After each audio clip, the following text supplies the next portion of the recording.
Older than the nation itself, the Army has been the shield of our nation, democracy, and way of life, standing strong through the battlefields of the past and challenges of today. Throughout our 250-year heritage, the courage and dedication of our brave men and women have shaped us into the world's premier fighting force. Inspired by the next generation of soldiers, we remain committed to modernization, lethality, and readiness to face tomorrow's threats. Join us in celebrating the Army's 250th anniversary, a multi-year campaign as we honor the past and embrace the future on installations around the world and throughout local communities across the nation. Together, we commemorate the Army's legacy, forged in the fires of conflict and defined by courage. The U.S. Army, proudly serving for 250 years. Established June 14, 1775. This will defend.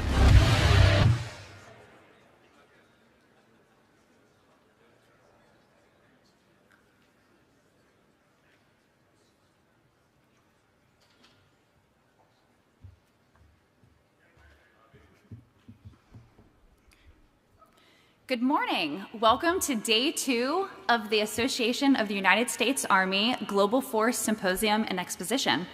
I'm Heather Calvert, AUSA's Corporate Leadership Specialist, and before I turn it over to General Brown, President and CEO, I would briefly like to tell you a little bit about the AUSA Corporate Leadership Program. It's the latest initiative where it's designed to partner with senior managers and HR directors to professionally develop your mid-level leaders.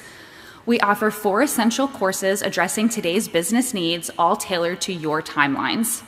Each course is facilitated by Leadership Education Fellows that are retired general officers and command sergeant majors with extensive industry experience in addition to their distinguished Army careers. Connect, inspire, and develop the AUSA way with tailored programs featuring keynote speakers, interactive workshops, and off-site experiences. To find out more, please visit ausa.org/leaders or scan the QR code above me. You can find me all day today in the South Hall area or ask any of the AUSA leaders for additional information. Without further ado, I introduce General Brown.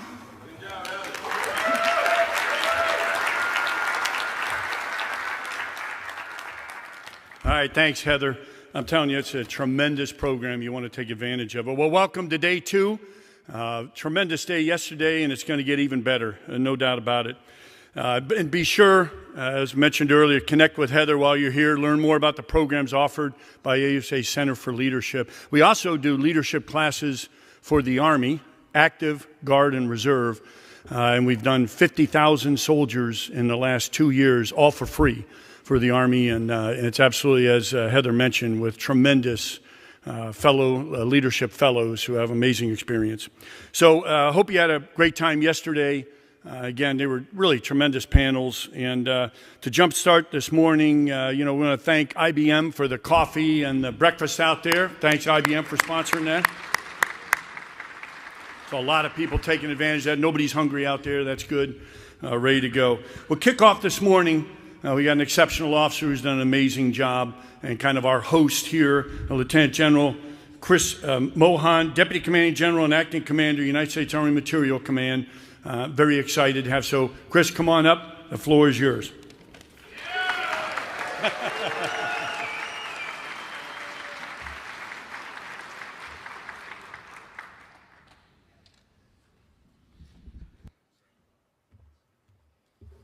Okay, good morning, everybody.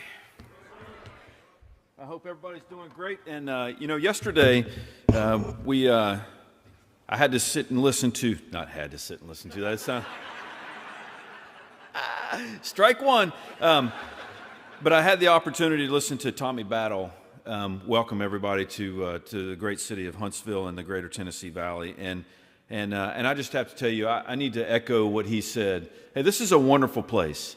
And for those of you that haven't been here before, take a moment, get out and check things out, because this is a dynamic town, this is a dynamic area, and it's a really great place to live, work, and thrive.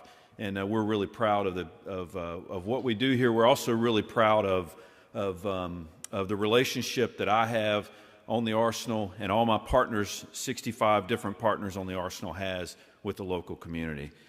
So good morning, everybody. Thanks again to General Brown and the entire AUSA team for sponsoring this event. It's a great opportunity for us to get together and talk about relevant things that are really important for our country. So somebody asked me last night, hey, so what do you get out of this?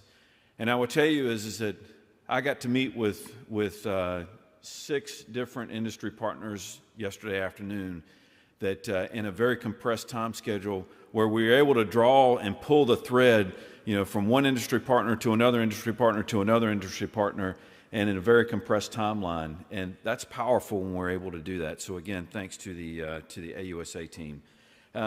So this morning, you're going to get a view from my foxhole about the way I see the world from the lens in the Army Material Command. And we're going to dive and talk about how we're doing continuous transformation of sustainment of our ready combat formations. But before I talk about it in detail, I think I would be remiss if I didn't take a moment to share a few thoughts about our Army. Our people, our families, and our mission, and the change that many of us have been experiencing that continues to roll through. Life, it's full of change. In fact, change is the only thing that's truly permanent.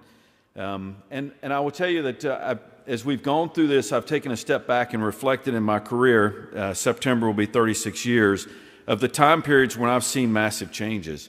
The first one, and there's two time periods that I think that I draw a parallel to. The first one is when I came out of Desert Shield, Desert Storm as a second lieutenant, got promoted to first lieutenant, and we did the downsizing. And look, I was single. I was just trying to stay off the blotter, right? But I remember my boss getting a letter and saying, "Hey, you've got a fork in the road." And as we were downsizing, and then the second one, so I reflected back to that, and then the second one was the 2-year period after 9/11, where we were going the other way, where we exploded capability in the Army, we exploded force structure, we exploded the thing, and we totally re-engineered ourselves to meet the needs of the nation. And so with those and think about all the opportunities we had. I was a field grade officer at that point. Think about all the opportunities and how we fundamentally changed as an Army. I think we're going through a period like that now. But the thing that's not going to change is that we all know that, and when I talk to my teammates, that we have a solemn responsibility to our country, to support and defend, and that's what makes it important. And so I think that's important to reflect on. So before I really start, we're focused on 2 big things in the Army Material Command: delivering ready combat formations and enhancing the soldier experience. And about everything we do has to be directly linked to one of those 2 big lumpy things. And they're important not only because they're important for our country, but it's important because that's what my boss has told me to do. And rule number 1, right? Do what your boss tells you to do. And so what I'm going to do today is try to give you a lens in the way I think about particularly that first one, delivering ready combat formations, and the things that I think that you need to hear from me that are really important. And so I'm going to start by giving you kind of like a vignette, and I've used this one before, so bear with me, but it's important to see how we continue to iterate on the things that we're doing and how we're getting better and how we're accelerating our efforts to get better. And so this is the scene setter of what I believe the future battlefield could look like. And I say could because if we don't get it right, we won't look like this. But it's all right at our fingertips. So 5 years into the future, we're engaged overseas in a large-scale ground combat operation, pick an enemy. Here's a potential scenario. A forward unit is preparing to do a deep strike with a HIMARS weapon system. Everybody knows the lethality of the HIMARS. And maybe that strike is scheduled to take place from a small island in a small island chain. And you know the lethality of the battle of the HIMARS, how important it is, but that crew has a critical fault. It's a hard part that's broken. In today's environment, and oh, by the way, they don't have that hard part on their hand because they were delivered, that HIMARS was delivered by an autonomous watercraft. In today's environment, that weapon system's off the battlefield until we can get that part to the crew. And so as a result, the unit won't fire, another asset has to get tasked, et cetera, et cetera. You can see what happens. But in the world we envision, that HIMARS crew, they jump onto a telemaintenance chat. And they talk to not only their higher headquarters, but they potentially talk all the way back to the engineer that helped design that system back in CONUS. And they help walk them through the depot level requirement and the depot level repair to diagnose that, and then they identify the part that they need. But at the same time, once they identify that part they need, then it gets tasked off to either one of our capabilities or an allied capability, so that we can use the principles of advanced manufacturing and produce that part. Here's an important part. We're going through this on the basis that we have the tech data in order to manufacture that part, and we have the machine and the process certified so that we can manufacture that part. So as the crew continues their telemaintenance process, the support team, wherever it might be, another island, et cetera, is manufacturing that part. So this approach, because we don't have to ship the part from CONUS, dramatically reduces lead times compared to traditional logistics, which, as you know, can take weeks to pull the part off a system, put it in a distribution system and pipeline and send it. And so as we focus on this vignette, we talk about things or layers, as I call them, as we add layers to this vignette to show and to focus on the capabilities that we need to produce. So not only do we print the part using advanced manufacturing capabilities, but then we go pick that part up with a sustainment UAS capable of carrying cargo. That drone is programmed, designed, and developed to operate in contested environments, and it delivers that part to the point of need. And once the drone drops off the part at the specific grid coordinates generated by the unit, the crew reconnects with the telemaintenance on their telemaintenance channel, and maybe they use virtual reality headsets, and they install that part and bring that weapon system back online, and then they complete their fire mission. So this is a future state, but let me assure you that we're much closer to this future state than we've ever been. So let's talk about that future state, telemaintenance. Look, we've been doing it for every day for several years in support of our Ukrainian partners. This concept was developed by a U.S. Army warrant officer, and we have now taken it off the battlefield and started to integrate telemaintenance concepts and capabilities into our combat training centers. And this has been very successful both here in CONUS and overseas. But what if we don't have to call back? What if we don't have to connect to the network in order to complete that telemaintenance? What if we use a chatbot or a AI-enabled telemaintenance capability that uses low compute power that the crew has right there on their hands on a tablet? I've seen it.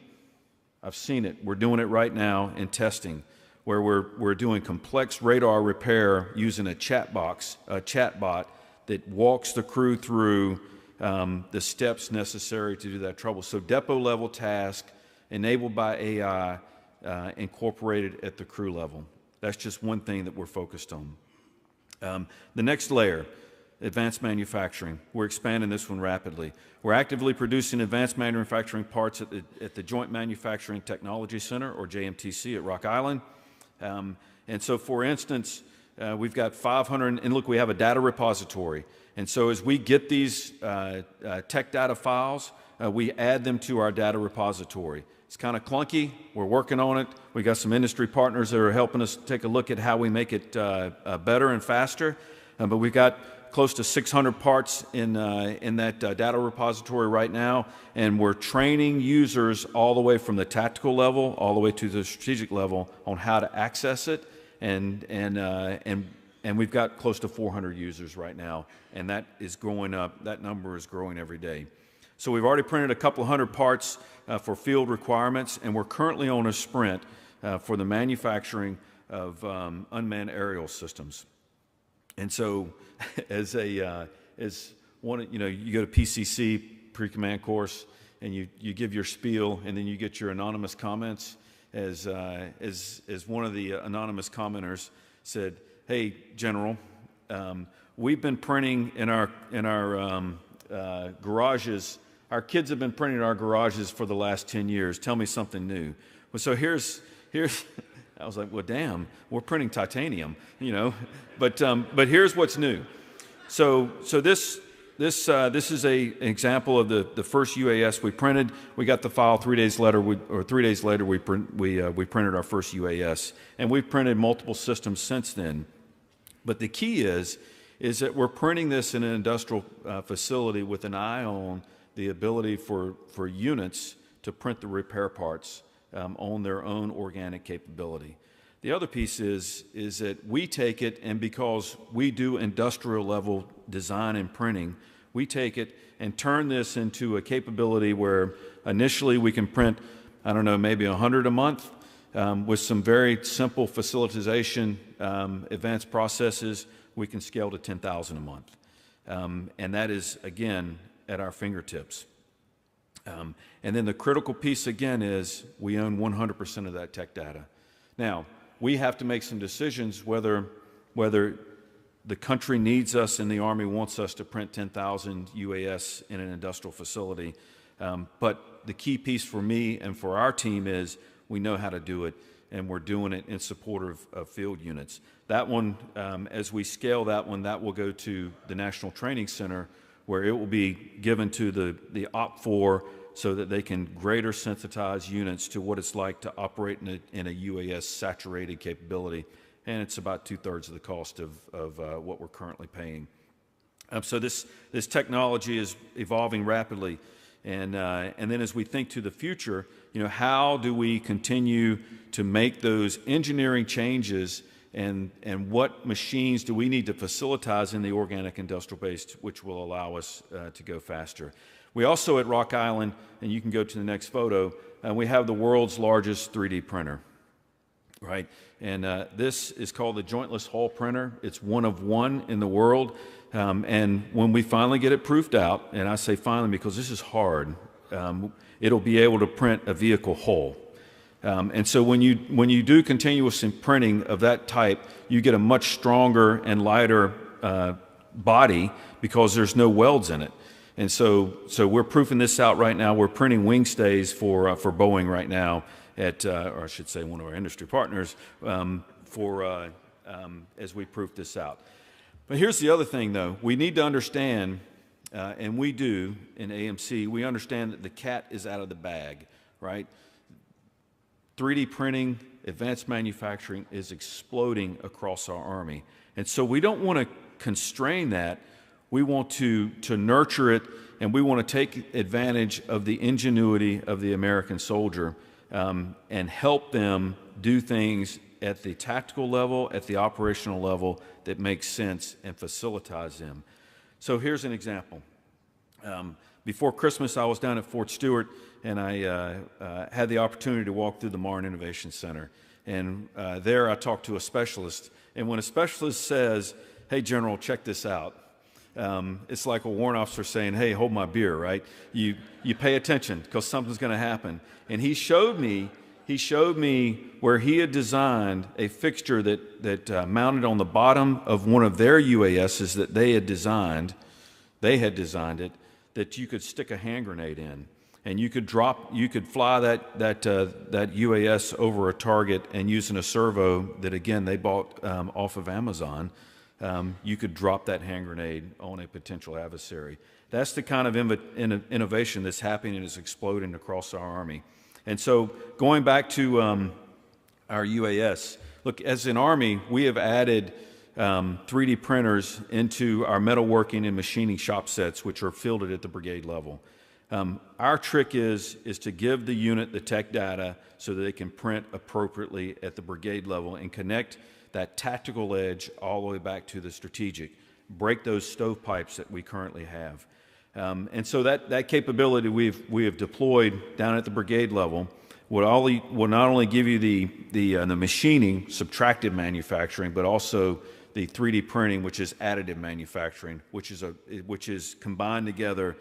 It's a critical capability. And as we do reverse engineering of parts, we need to think through what is available at the brigade level, what is available at the division, corps, et cetera, all the way back to us. And we're working on that right now. So some will argue that advanced manufacturing is expensive. While it certainly can be, we have the potential to reverse engineer parts and create processes that also address critical faults that are causing parts to break in the first place. And so also at the Marne Innovation Center, there was a master sergeant that had designed an impeller for a coolant pump. They were having critical failures of this pump. They had submitted the quality deficiency report, but at the same time they took the pump apart and found where the impeller was impacting the side of the housing. They reverse engineered, manufactured one, and brought up 20, 25, 26 vehicles in 3rd Infantry Division. And so it's not just, they designed a better part. And so it's not just designing a replacement part, they designed a better part. And so when we think through, the advantages of advanced manufacturing, that's one of the things that always jump out. And so also, when we design and print parts, we can print however many we need. We don't have to go out to industry where, look, manufacturing capability in this country is constrained. We don't have to say, hey, we want to print 100 of these or 1,000 of these. We can print 2 or 3 of them. And then we also don't have to pay to store it. We don't have to pay to move it, et cetera. So you can see the cost-benefit analysis. But the big thing is this helps us get units, equipment off the deadline report. So readiness, and we're willing to pay a premium for readiness. So now I think is the time to talk about the digital thread. So how do we think through actually designing those parts and the approval process? And I will tell you that we're investing in the digital thread. We already have the Apache, the UH-60, the 113, and now we're doing the M88 through one of our partnerships. And when we get that digital thread, it's not just one part, it's the entire weapon system. And it includes the pieces in the process that the computer simulation and modeling. So they do simulation and stress testing of the parts.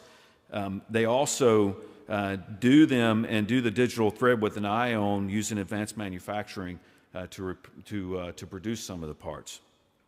Now, this is the part that we have to attack from my standpoint. We have to attack the approval process. Because, look, we have one process, whether it's a coffee cup or the Jesus nut that hangs that holds the rotor on a helicopter. We have one process. And so how do we get to a risk-based approval process so we can rapidly take the digital thread, print the parts that we need, and move out on the battlefield to produce those parts, while at the same time making sure that we have the necessary steps in there so that the truly critical parts that we run them full through testing. We've got to get out of this. We have one process, and we're attacking that one as well. And so a lot of work on the digital thread. So now it's time to talk about how do we get the part to the end user. And we're making rapid strides in autonomous resupply, and I think Shane's going to talk a little bit about that. So at PC5 earlier this month, a heavy lift UAS flew. This got extended range, a significant payload, and it simulated the transport of ammunition and other cargo. It's much bigger than that one that's in the picture. And then in a couple weeks, we'll test an autonomous watercraft at the second phase out in the Pacific. And so you think about the potential to couple the autonomous watercraft with an autonomous UAS that is significantly cheaper than buying a ship that holds a bunch of crew members that you fly a traditional helicopter off of. Think about the ability to do that at scale, let's say in the Pacific. So I will tell you all these principles enhance our capability to increase our precision and sustainment, reduce downtime, and are cost effective. Those are just a few examples, but those are the challenges that we're driving on. And so here's where we need your help. We have to collaborate closely with industry to ensure that we have the cutting-edge technology, the cutting-edge digital thread, the tech data necessary, whether we want to print parts and move them around the battlefield from Rock Island Arsenal, Kaiserslautern, Germany, the Philippines, or wherever. We need your help in this. Now, circling back to that scenario that I talked about, it all started with a broken HIMARS and a part. And this is another area where I need to foot stomp, where we really need your help. Look, right now in AMC, we have $240 million worth of delinquent back orders for parts. A significant portion of those are parts that are currently on a unit's deadline report somewhere. And so we need you to deliver the parts that we've ordered and paid for. And then at the same time, if you can't do that because of supply chain constraints, help us. Let us give access to the tech data and let us try to manufacture them ourselves, either at the tactical level, if they're a simple polymer printed part, or all the way up to 3D printing titanium like we're doing at Rock Island. So work with this on this. I acknowledge that the tech data is a sensitive subject, but we got to have it, and we've got to work together on this as a team. Okay, all right, so as I mentioned earlier, we've learned a ton of lessons from the conflict in Ukraine, and AMC has been very involved in this. But one of the significant lessons we've learned is the importance, as always, of maintenance. So it's no secret that that change after 9/11. We went to a coin strategy. We went from 4 levels of maintenance down to 2 levels of maintenance. And so now we're taking a step back, and I think Michelle might talk about this a little bit. We're taking a step back and re-examining what levels of maintenance that we have. We also, and with an eye on, we know we need to add additional maintenance capability into the force. But we also are realists, and we recognize that personnel pressures and strength limitations make it difficult for us to add more soldier maintainers. But it's also important to note that it's not just the soldiers who are doing maintenance on our tactical vehicles. And any given day, I have about 600 to 1,000 of my teammates at the Army Material Command out and about across the Army doing a wide variety of things, and that's fixing combat vehicles, fixing radars, installing radios, et cetera, and it's a critical capability. And our depot maintenance teams, we call them flyaway teams, are making significant impacts on readiness. For example, when that visit at Fort Stewart, I went down there to visit one of our depot flyaway teams from Anniston Army Depot, who was working on vehicles for the 1st Brigade, 3rd Infantry Division. And the tank that you see had been down in need of a depot repair for several months. So we, instead of bringing the tank to the depot, we brought the depot to the tank. And that guy sitting to the right of that gun turret, when I walked in, he was on the business end of a 1,000-pound torque wrench as he was working on that bore evacuator. And so I will tell you that that when we inject that depot maintenance capability, we see immediate readiness returns. So we bumped that brigade's overall readiness in a couple of short weeks by 5%, their critical fleets by over 15%. And then we completed those depot level repairs. We saved $200,000 just in transportation costs instead of bringing that vehicle from Fort Stewart back to Anniston. Again, we brought the capability to Anniston.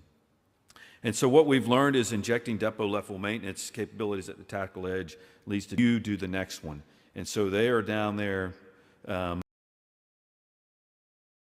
turning wrenches with our soldiers either in the motor pool or at the National Training Center. And that is powerful of what we see as we bake those skills into our soldiers. And so we took a step back and said, hey, we're doing this all around the Army. TACOM, CCOM, AMCOM, we've been sending depot teams out forever. And so we said, hey, how do we take a different approach and start adding layers to that depot level capability? And that's what takes us to our Operational Readiness Program, or ORP, which we kicked off last year. It's a powerful capability, and the most important part about this is it is a commander's program. And when I say it's a commander, it is a commander's program. And when I say it's a commander's program, it's my program. It's General Pappas's program. It's Monty Roan's program. And so commanders are driving this program because it's important. We've taken a step back and said, hey, instead of at AMC, instead of being focused on fleet maintenance, what we found is that because we're a big Army, when we look at the fleet readiness, we mask problems that we have at specific units. And the ORP program is not only focused on fleets, it's on unit readiness, it's focused on specific units. And so what we did was the first pilot that we are executing right now is a unit that is equipped with our enduring fleets. And so they are not the most new and modernized equipment sets. These are the M1A2 SEP V2s, the Bradley A3s, et cetera. You know the story. And so the goal of this ORP program is to add layers and make it a program versus just a 911, hey, we need some help in the motor pool. And again, it's partnered with FORCECOM and driven by commanders. And so our initial goal was to increase unit level readiness, and I'll walk through the steps, but our initial goal was to increase unit level readiness by at least 10%. I think we've blown through that one. And I will tell you that we were shooting behind the duck on this one, and we're seeing much greater gains. So here's what it looks like. So the first step, and this is 1st Brigade, 1st Infantry Division, that has either the oldest set in Compo 1 or the second oldest. Flip a coin between 1st Infantry Division or 3-4 out at 4th ID. So the first thing we do is we synchronize with the unit at the ASARC, at FORCECOM's ASARC, which determines the cycle and the training and the deployment timeline for the unit. And we picked a unit that was deploying.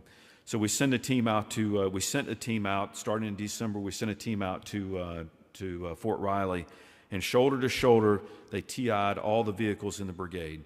And then we left. The unit ordered the parts. And so in that TI process, that's when that training starts happening, that relationship building starts happening. At the same time, we identified the dogs of the fleet. The dogs of the fleet are those vehicles that are consuming the most manpower and the most Class 9 dollars. And we're using, and oh, by the way, data baked into everything that we're doing with this process. After validating the tech inspections, they order the parts, and then when we hit that critical mass of the unit's training schedule, again, driven by the brigade commander, the depot team comes back and they start hanging those parts. At the same time, we start quarantining those vehicles that we're going to swap out. When I say the dogs of the fleet, we're in the process right now of swapping out 58 different systems of depot rebuilds. And that's a combination of M1s, of Bradleys. There's some wheels in there. There's an 88 in there. So it's 58 different systems as we've harvested, and we're doing it right now. We're harvesting those. And so what we're seeing is increased readiness on the spot. Just by putting the depot level teams in there, 10% bump with their M1, M2, and M3 fleets.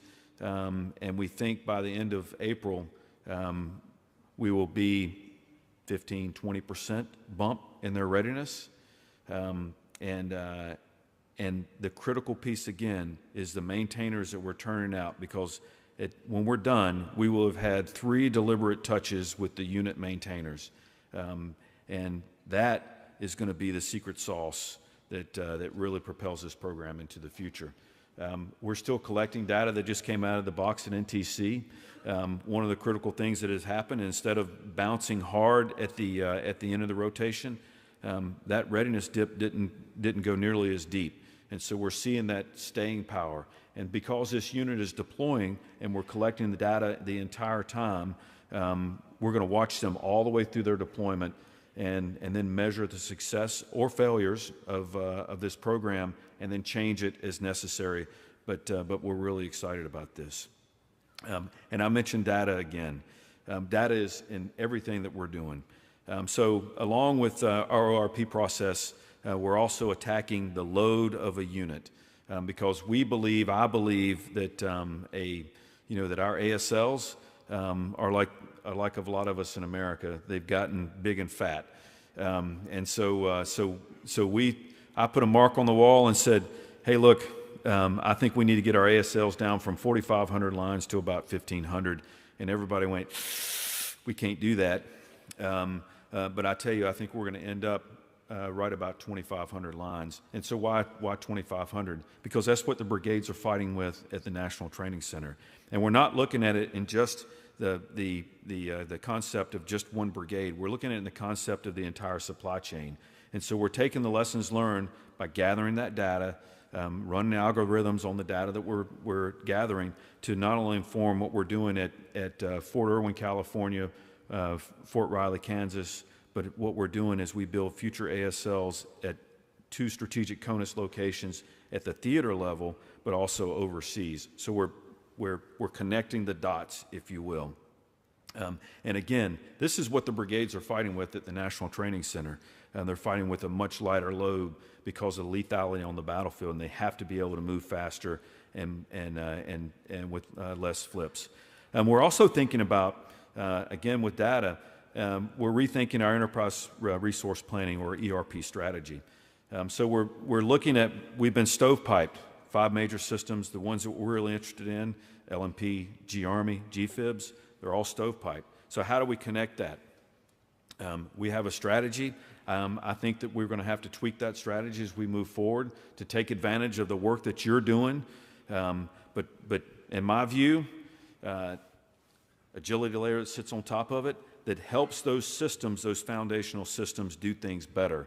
Again, improving our readiness and also enhancing the soldier experience. And we've got a couple of sprints that we're doing that we're really excited about for enhancing the ability for property accountability. That not only makes it easier for soldiers to account for their property, reduce the burden on company commanders, but also makes us more auditable.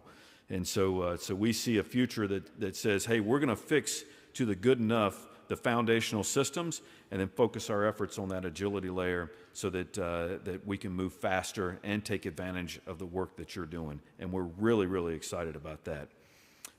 And so, as I mentioned earlier, we have a vision for the future that is not that far-fetched. I mean, we're a blue-collar organization, and we're doing blocking and tackling. And we know what that future looks like, and we know how to get there. We just have to have the intestinal fortitude and the courage to do the right things, to pick winners and losers, to accelerate successful initiatives. And then, hey, you heard me say UAS. If the Army needs us to print UAS, we've shown that we can do it. We've shown that we can scale it. And if the Army decides not to, we'll move on to a next target, right? Some of the data work that we're doing, if it produces the results, then we'll do it. If it doesn't produce the results, we'll move to the next target. And we have to be agile. And this is where we really, really need your help. Help us with our agility. Help us with our agility. Challenge us. Look, I've got my list because there's opportunity. Remember I said that up front. There's opportunity. I've got my list of things that we're attacking that we have not been able to get over the finish line, that now we see opportunity to do that. I'm sure you all have your list. And so working together, we can get there. And so I want to express my sincere gratitude to all of our industry partners that are out there that are helping us in this journey. And I want to thank AUSA for hosting this event. And what I'd like to do is take any questions that you have, and then we'll move on to the real meat, which is the panel that's coming up. So thank you very much.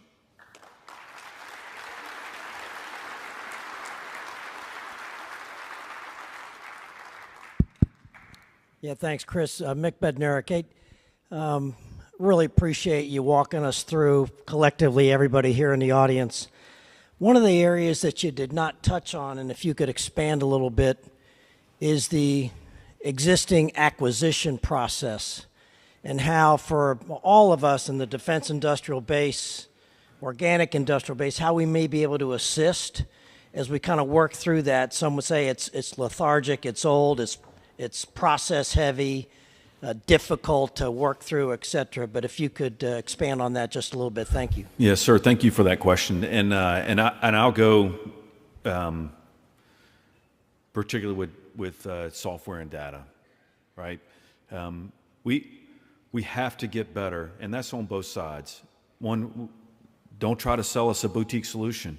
It's got to swim with the fishes in the sea in that agility layer, right? You got to be prepared to have other people and other companies in that agility layer. At the same time, when we write requirements documents or contracts, we have to be careful of red flag language. And I've gotten a couple of speeding tickets for this. When you put things like develop, look, we don't want to develop software. That's the last thing that we want to do. We want to take commercial off-the-shelf software that you have developed and then use it to train our systems. That agility layer is, look, the ability that we're talking about with property accountability, that's relatively simple, low code. That is not an acquisition program. Everything is not an acquisition program, and we have to do a better job of upfront separating the wheat from the chaff, if you will. And we've got some great examples of how it's worked very, very well. We also have some great examples of how it's not worked and we've fumbled. And again, back to those speeding tickets. But no more boutique solutions. Swim with the fishes in the sea in that agility layer and train our systems to to achieve the output that we need. Sir, thank you for your question. General Mohan, yes, sir. Great brief. Thank you very much, Rod Pennywell Caliber. Could you talk a little bit more about the training implications that are now going to have to propagate through our Army when you start talking about things like the chat and the AI and the manufacturable parts that we can have both in theater and all the different locations that it might be, going all the way back to CONUS if you're in theater and so forth and so on? Because now, if we're going to be able to find the fastest solution for our soldiers in theater, then they're obviously going to need to know who's on deck to answer the question that soldier has in the field. I'll sit down. Thank you. Yeah, so it's and that's a great question. So from a training aspect, we have conversations like, hey, the future distribution platoon at the brigade level is going to have a combination of autonomous vehicles and UAS. So how do we train that distribution platoon leader and platoon sergeant to control autonomous vehicles? Our watercraft, our future watercraft systems are going to have a mix of autonomous watercraft and traditional watercraft. So the harbor master and the mission command piece of that, how do we train them to do that? But the flip side is that our soldiers are look, they're so in tune with I'm just TDY to the digital world, by the way, but they grew up in that digital world. And what we've seen with our property accountability tool, that when we give them that capability that is basically a COTS capability, the training time goes from a traditional, you do net training and you would have to deploy a team down there. What we've done is our net is a systems engineer from our industry partner and some smart warrant officers and NCOs. And by the way, this property accountability thing was driven by our NCOs, led by a sergeant major.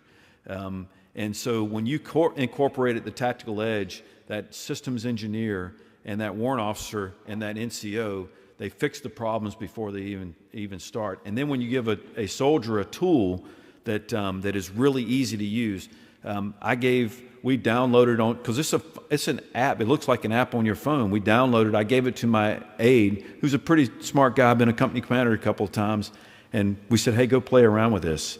And so he went and found the QR code, the IUID code on the Bradley that sits out in front of the AMC headquarters, and scanned it. And now he's signed for it, by the way. But it's intuitive. It's intuitive. So and you developed this. The intuitive piece that is your iPhone. And so we see great opportunities for harnessing what is ubiquitous in every American's life to accelerate that training timeline. And General Donahue is driving hard on this. How do we rethink the training process? But there is I don't think it's as hard as we think it is. Any other questions?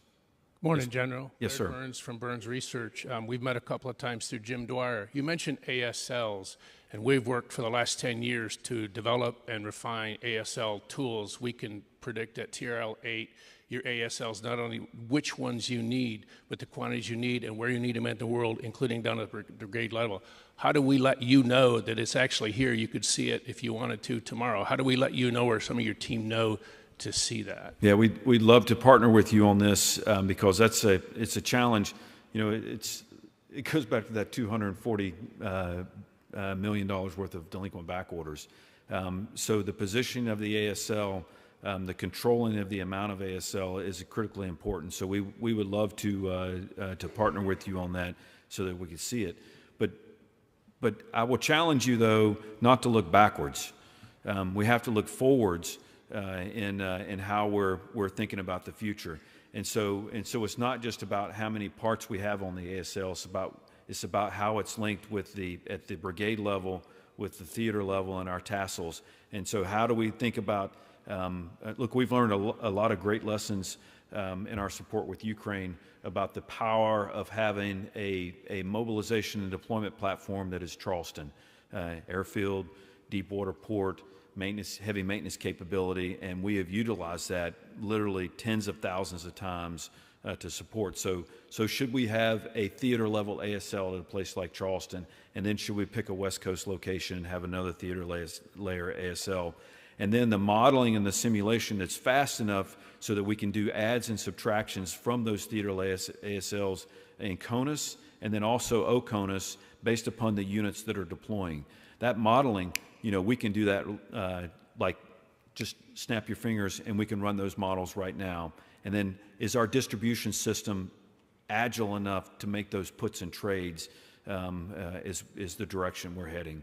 And I also want to say that, again, harnessing the ingenuity of the American soldier, we've got some really, really good algorithms. We ran an internal to the Army competition and said, hey, here's your curated data set for a brigade. Look out and predict the maintenance, and we have the answers to the test and a year out. And we've got a model that's about 95% accurate all the way down to the NSN level. That's gold to us. Now, we're going to pay the winner $10,000 of the, and it's all legal. So we're going to pay the winner $10,000 for this algorithm. That algorithm to us is worth tens of millions of dollars. And so we're not only rethinking, how we do the ASLs, but how do we get to the right answer on the ASLs? So thank you. Other questions? Sir, thank you for being here. Let's give General Mohan a big round of applause.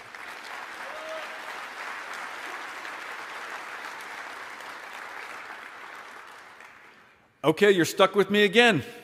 Okay, so now we're going to transition to the next part of the morning's agenda, the panel focusing on who will continue to pull the thread on things that I said, transformation and contact sustainment, or TIC-S, which is no small matter in today's rapidly changing military landscape. This theme hits at the core challenges we face in maintaining the operational readiness and effectiveness of our forces.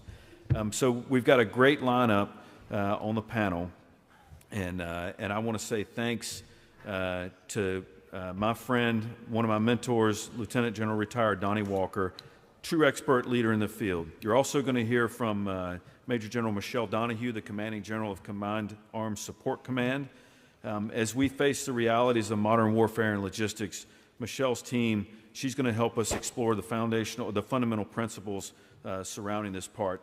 And her insights will be invaluable as she discusses the strategic designs that we will implement to enhance our operational readiness. Next up, Chris Johnson, Colonel Chris Johnson, commander of the 25th Infantry Division Sustainment Brigade. Chris is one of our leaders in the field that is actually doing TIC. And so he's got unique insights of the real-world impacts of some of the things that we're doing across the Army. Next up, Shane Upton. Brigadier General Shane Upton is the director of the Contested Logistics Cross-Functional Team. With the ever-increasing complexity of warfare today, he will discuss emerging requirements essential to our industry partners and things that we're currently testing that we plan to bring to the battlefield in the future. We also got a couple of great industry partners. Mr. Aaron Jaffe, Palantir Senior Vice President of Supply Chain and Logistics and a wonderful partner of ours in the Army Material Command, and Major General retired Pete Johnson from GM Defense, who will share what our Army needs to do from their unique perspectives. It is essential to remember that effective transformation requires shared understanding between us and our industry partners, and we're thrilled to have them join the panel today. And so with that, I'm going to stop talking and turn this thing over to General Walker. So Donnie, you're net. Thank you very much. All right. So Chris, I really appreciate it. General Mohan, we go way back, and you know, it's good to be back in Huntsville. And I appreciate the AMC team and AUSA asking me to moderate this very important panel today. It's probably been about 2 years since I've been back. It's great. You know, General Mohan kind of opened his comments up talking about the great leadership and the great community here in Huntsville. They do a tremendous job putting us on every year. Great teammates, and you know, I echo all of his comments that he made. General Mohan also talked earlier about, in his keynote comments, about transformation and contact sustainment, the title of our panel today, and what we'll focus on. And it's simply what the sustainment enterprise is doing to drive continuous transformation in order to sustain and deliver combat-ready forces. And he gave you countless examples, which my teammates up here will expand on as we go on. They'll also share some of the lessons learned from TIC 1.0 as well as Ukraine, both from a positive aspect, you know, the positive lessons that we've learned, as well as things that we need to work on as we go forward. Once again, I think AUSA got it exactly right, kind of how they set things up for these days that we're going through here on this conference. And what I mean by that is because I think today's panel is an excellent follow-up to yesterday's CMF panels, where we talked about TIC and the future starting today. Excellent panel. I had a chance to sit in on that, as well as Agile Acquisition for Continuous Transformation, which one of my mentors, General Larry Weiss, headed that panel up. And what a lineup we have this morning. General Mohan kind of gave you their duty positions, but I'll tell you that I have either worked with or they've worked for me during my time on active duty in some capacity. True professionals by every sense of the word, and you are in for a treat as they go through and discuss this very important topic. I'm going to allow a little bit of rules of engagement. I'll allow each panelist to kind of give a short intro, talk how their duty position and what they do is relevant to today's subject matter, transformation and contact sustainment. Then we'll spend a majority of our time, I made this pretty clear to the guys having sat through a lot of these panels in the past, as many of them have, that we want to field your questions and hear, you know, what you want to talk about, because I think that's probably one of the most important things. Our AUSA staff will be retrieving your handwritten questions during the panelists' remarks. They'll pass those up to me, and I will divide them up accordingly. I think we also have the capability to go live and take oral questions as well if we want to do that. So without further delay, let's go ahead and get started. I'm going to turn it over to the CASCOM Commanding General, and also someone who I've spent a lot of time with, very proud of her and what she's accomplished and the great work that she's doing. And Michelle, why don't you take it from here? Sure, thanks, I appreciate that. So thank you as well to the AUSA staff. Thanks for the invitation to be here this morning. Thanks to General Mohan for kicking it off, and as well to his entire team that has orchestrated and sort of led us through some working groups over the past month for this panel. In addition to that, sir, thanks for being here. I volunteered yesterday to take all the hard questions only because of the tremendous grief that I gave General General Walker over about 3 years when he was down at AMC and I was up in the G8 and then down as the then CASCOM DCG for modernization. And the fact that I think there was a time in Afghanistan where I left you on a tarmac waiting for me to come pick you up. And so I figured at this point I should probably, I owe you one. More than one occasion. Exactly. So I'm here as well, although could I ask the AUSA team back there maybe just to lower the lights a little bit? We are being blinded here. One, because I wanted to look out and let you all know that I'm here with an incredible CASCOM team, our commandants, our Command Sergeant Major, our Chief Warrant Officer, our DCO, who's leaving here shortly for JMC. But when you see them, again, just a tremendous team that I have. I am blessed every single day to work with them, and they exude excellence and they exude that technical, capacity to describe the problems that we have today. So if you see them out in the exhibit halls, please grab them, please talk to them, and please please engage them. So at CASCOM, as you very well know, we train, we educate, and we develop sustainment professionals. We also integrate and modernize sustainment capabilities, and we also generate and synchronize and manage that sustainment force structure in support of LISCO and within our MDO environment. Many of you know I wear multiple hats. I wear I wear the CASCOM hat, which is most people don't always understand all the tremendous capabilities that we provide to the Army. I wear a Center of Excellence hat, and then I also wear that force modernization proponent hat as well. And I have many bosses, and so that is a typical day in the life of a logistician. But we report to obviously multiple ACOMs and even up to the Joint Staff J4 as well for many of the things that we provide for the Joint Force.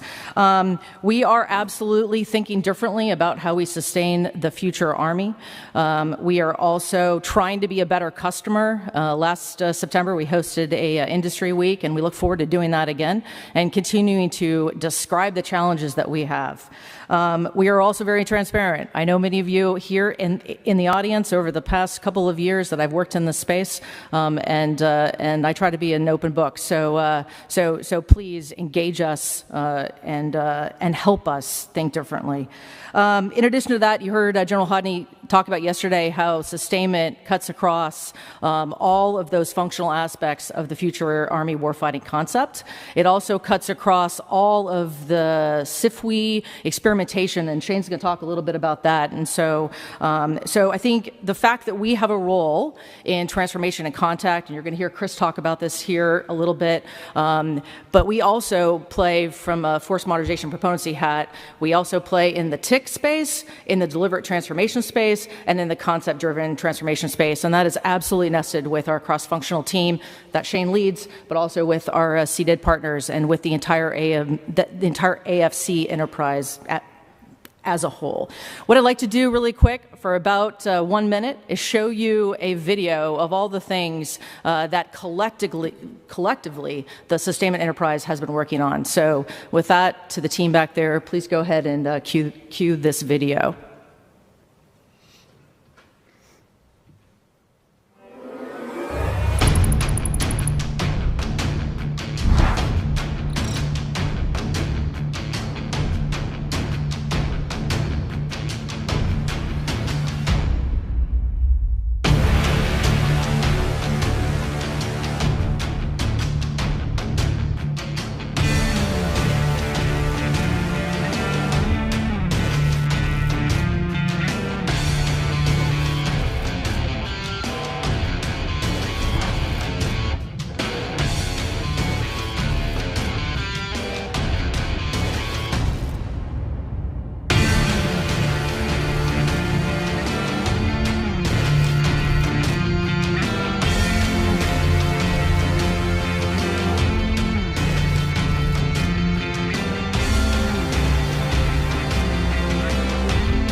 All right.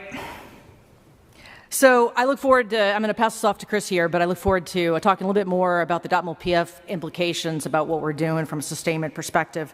And so Chris, who has been a key partner as we look at the organizational changes that we're undertaking with the mobile BCTs, as well as the transformation to his formation. He's been a key partner, so as the 101st, and Amy Downing and Josh Porter, who is down on the southern border right now. But we couldn't do what we do from an acceleration of FDUs and all the work that we're doing from an organizational perspective without this vision that the chief has about transformation and contact. And so, Chris, over to you. So thank you, ma'am. First of all, let's say thanks for everybody here allowing us to escape our hardship tour of Oahu to come here and visit everybody here in Alabama. It was a hard sell to come off the island and come here and visit everybody here.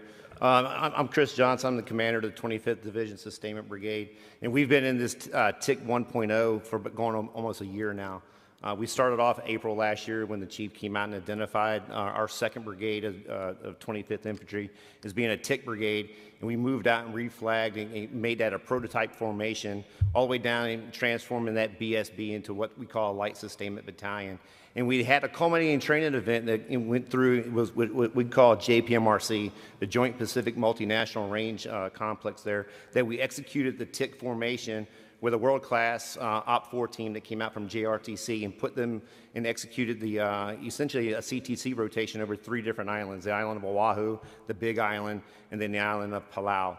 So immediately once we got the fielded equipment that we had there in the division, we identified 2 key pieces of technology that the industry partners provided to us, the ISV, the infantry squad vehicle, which is probably the more sexy end of what we see an infantryman be able to move out, the ISV-9, and the solar stick.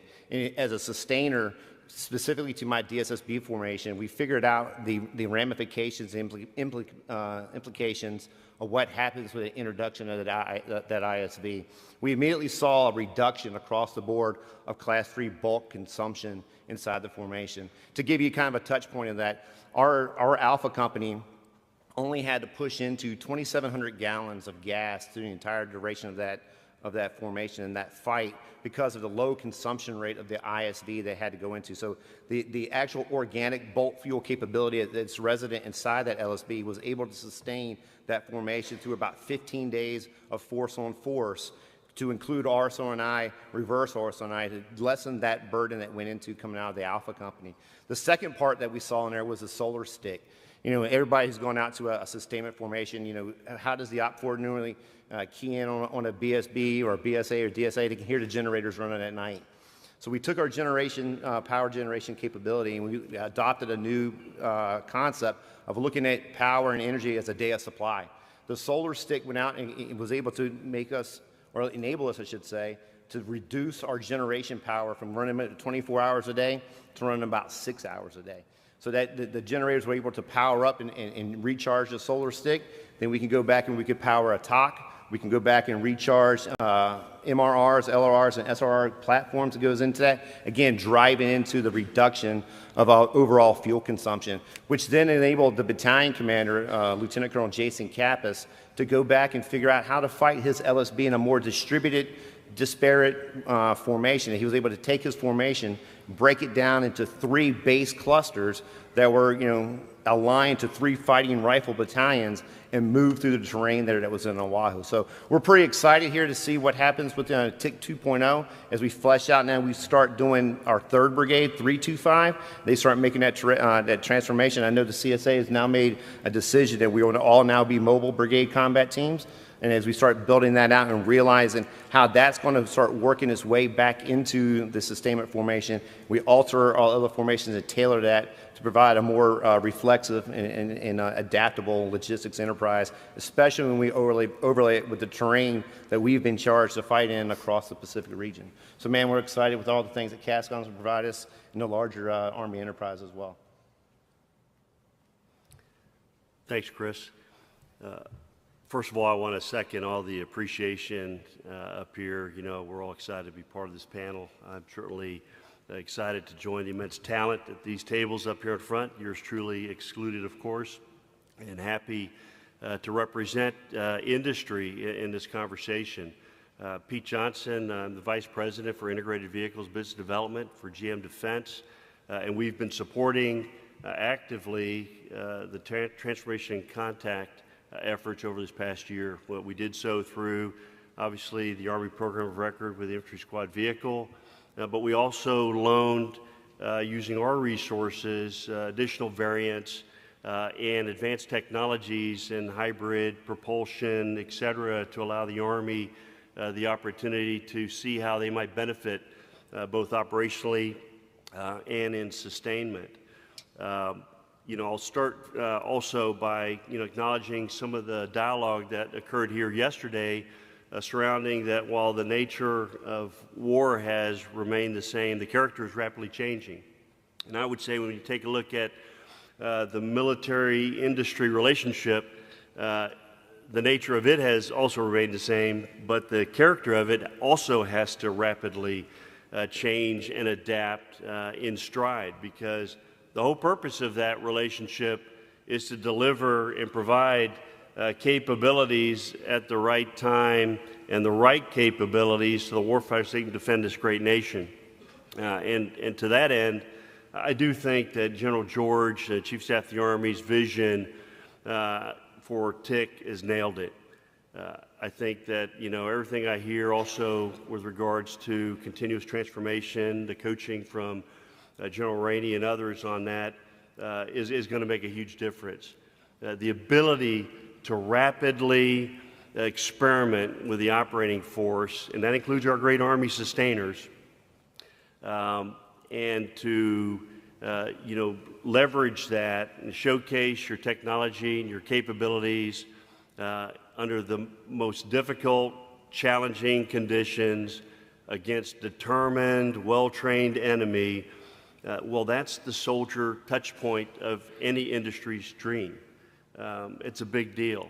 And if you have your technology and your capability go through and be wire brushed in that context, it can only get better. It can only be more resilient. And I would offer, I think it also will reduce future acquisition risk and ultimately make any open competition that the Army offers out there more useful. Industry doesn't avoid eye contact on competition. It's part of the American way of life. We thrive in that space. But I think the iterative and rapid efforts and experimenting capabilities in the context that's been really ably laid out by General Donahue and Colonel Johnson here, I think will make huge dividends. I also think that the risk calculus in all of this is pace. And the G3 of the Army yesterday, informed us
All right.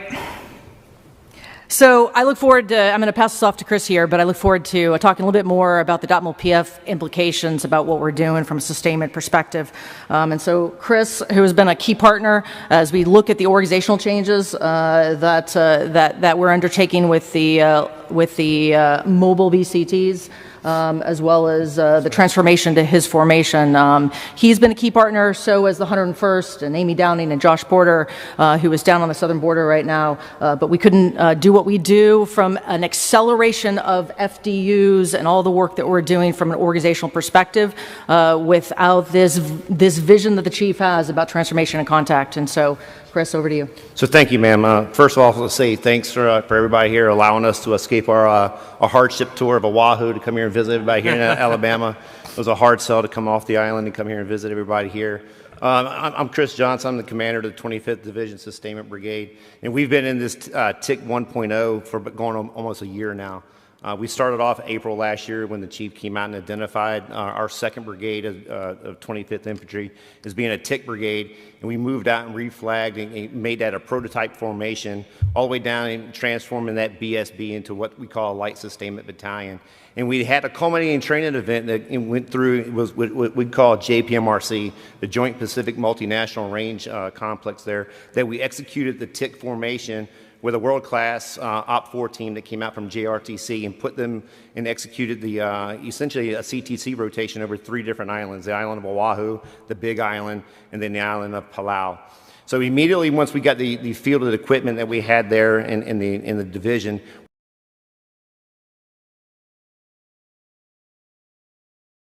squad vehicle, which is probably the more sexy end of what we see an infantryman be able to move out, the ISV-9 and the solar stick. And as a sustainer, specifically to my DSSB formation, we figured out the ramifications, implications of what happens with the introduction of that ISV.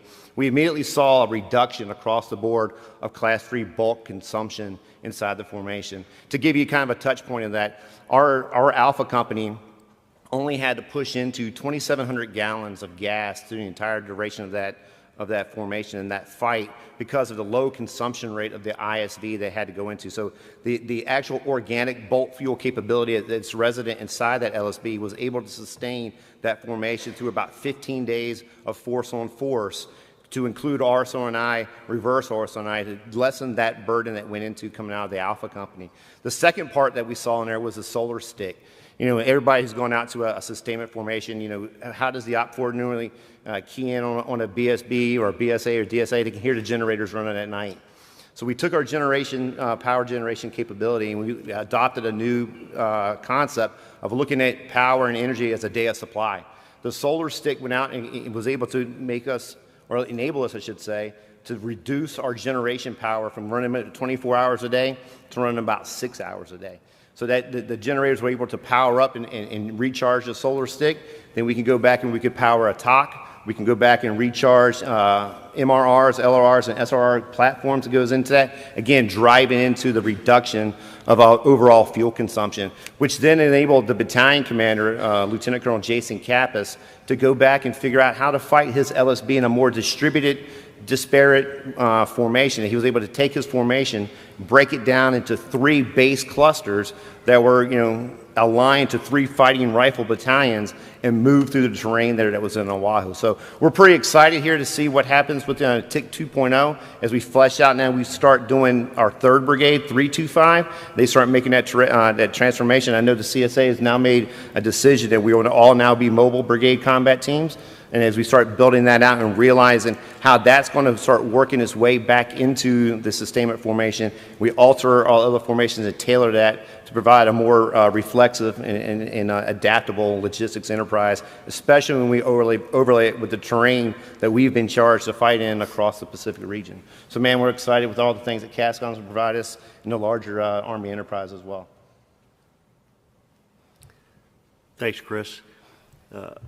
First of all, I want to second all the appreciation up here. You know, we're all excited to be part of this panel. I'm certainly excited to join the immense talent at these tables up here in front, yours truly excluded, of course, and happy to represent industry in this conversation.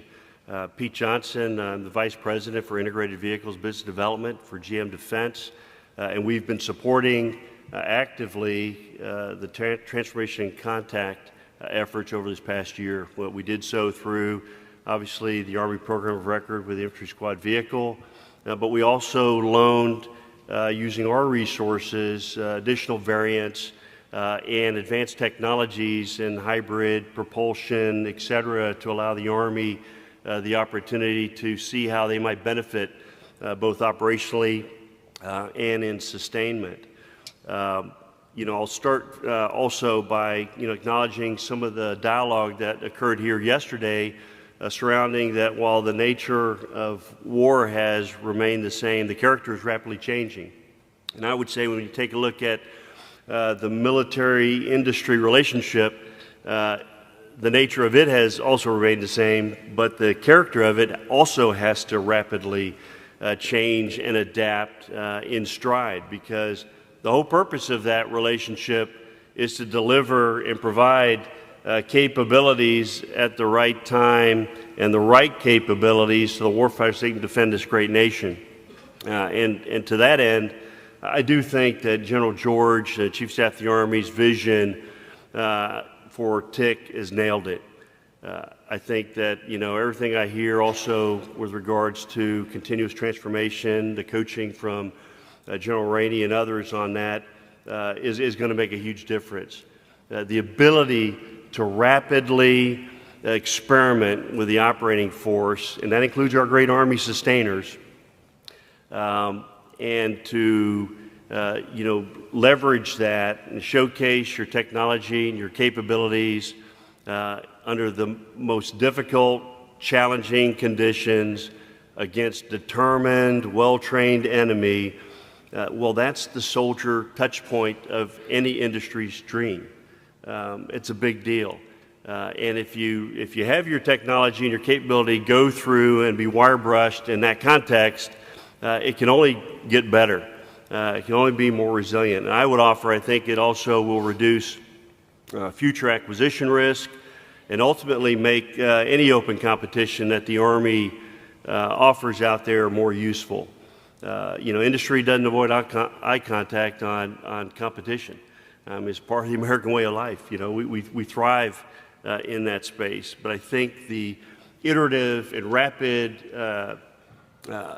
efforts and experimenting capabilities in the context that's been really ably laid out by General Donahue and Colonel Johnson here, I think will make huge dividends. I also think that the risk calculus in all of this is pace. And the G3 of the Army yesterday, informed us that we're behind. So I think that's the clarion call, a really solid clarion call for all of us to move out on this. So I look forward to sharing the experience of GM Defense in the transformation contact over this last year, where, as I said, we tried to showcase innovations and capabilities that we drew from commercial investments to make a difference for the Army. I look forward to the questions, and I'll be followed by Brigadier General Shane Upton. Hey, good morning. First of all, I just want to say thanks to the leadership of AUSA, and really, as the one Futures Command member up here, the partnership between AMC, the Center of Excellence, and Futures Command, and the units and our defense partners, that's why we're here. I mean, I was asked earlier, what do I get out of AUSA, and General Mohan said it, but I will tell you, for us, it's that collective enterprise approach, and then looking at the industry partners out there in the audience, and then us handing you our problems and you helping collectively to solve those. So that's how I'm going to kind of frame this. It's good going near last because I can pull on a bunch of threads. So what I want to talk about is the contested logistics cross-functional teams priorities. Some of you have heard this, but I want to tie them back to General Donahue and also Chris Johnson's comments, because they're living it and they're making it integrated into our formations, but why that's aligned. So the first thing we talk about, and I'm kind of paraphrase what General Hodney shared yesterday in the opening fireside chat. The first thing in the Army warfighting concept is C2 and counter C2. Well, in the logistics TIC formations, we have to, with industry, enable our formations like Chris's to to maximize the use of data very rapidly and help them inform decisions at his level, at his division commander's level, and up to the Corps. I will tell you the CFT has primarily been focused with the enterprise at Corps and below, and our partners at AMC are above the Corps into the strategic base. But that's why the interrelationship of that relationship is so big. I'll talk later kind of about probably some stuff we've seen in recent stuff with use of data, but I want to emphasize a couple things. One of the Army's premier efforts, and actually the Chief's #1 priority, is next generation command and control, and that's why I talk C2 first. General Donahue and I have had a lot of talk about that, and General Mohan mentioned the agility layer, or what we would call an application layer. You know, and Pete just mentioned, hey, competition. We want you all, with your tools in the data space, to bring your tool to us in the sustainment enterprise and compete it. Compete it like we do in industry when you talk a consumption-based model. We'll put the app in that application layer. It'll help commanders see themselves better and have these data-driven tools, but we'll compete it. And it's like an app. My 13-year-old, I'm, again, TDY, I love that phrase, TDY to the digital age. That's me as well, not my 13-year-old. And if he doesn't like an app, he holds his screen, it hits a minus, and we go, and then that company that gets immediate feedback, man, we maybe need to fix this. So it's useful for our warfighters and our formations. The second piece of the warfighting concept, and there are really two functions, is expanded maneuver and cross-domain fires. And doing that, the log community and the TIC formation, and Chris mentioned some of the technologies, are looking at how do we do that autonomously paired with our crewed formations. The HMI concept, our human-machine integrated, is not about replacing humans with machines, but it is thickening our capabilities. To give a commander like Chris or a formation to have the ability to resupply through normal crewed means, but also have, quite frankly, a line of communication that's autonomous, that doesn't need crew rest, just needs maintenance, and he has flexibility as a commander to move those assets very rapidly around. What I would ask as a problem statement or help from industry is, how do we control those collaborative behaviors? Because in the log community, and what we want to look at in TIC, is how you do that in the ground, in the air, and also on sea. And General Donahue mentioned and showed a lot of the efforts in the video, and so did General Mohan mention in cargo UAS and the watercraft. We need your help. We know cognitively our soldiers are very digitally savvy, but we need to know that they can control multiple systems in all three of those domains simultaneously, and they're going to have to at the speed and pace. I'll give an example.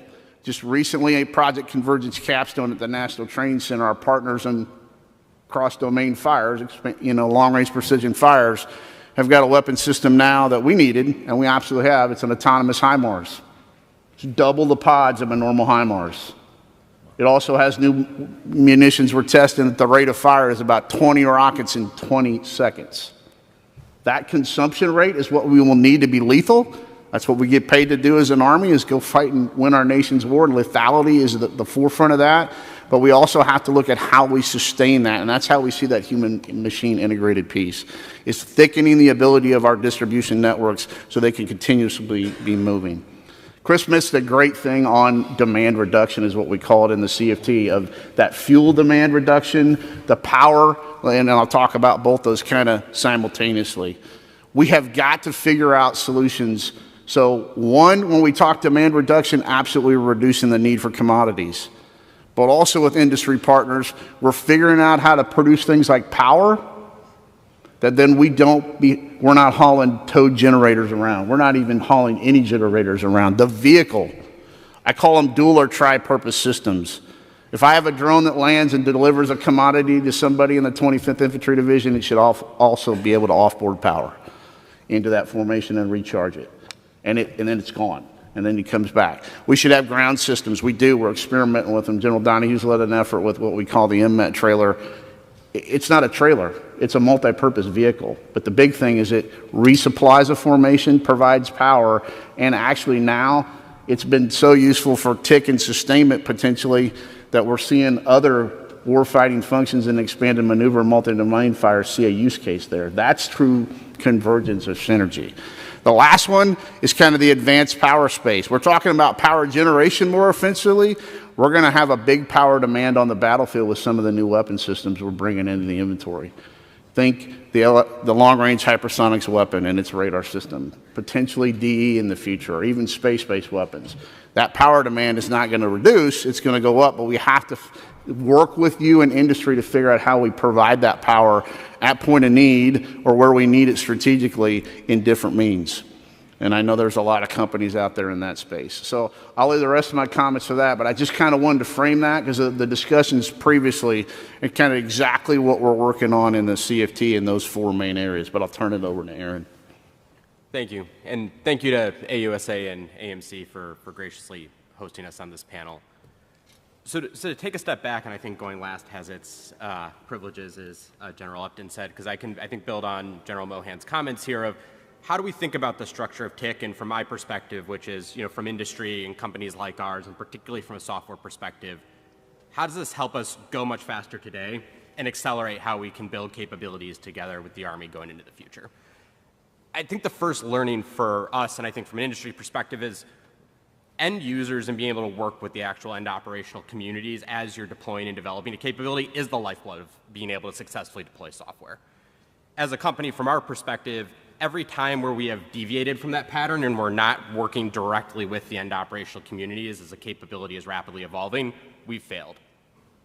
It doesn't end up representing the actual patterns of how users need to use the tools. The tools don't end up being intuitive. You need that very tight collaboration, which historically has either been born from a commander creating space for that collaboration, a crisis, or a conflict that forces that day-to-day iteration cycle and collaboration.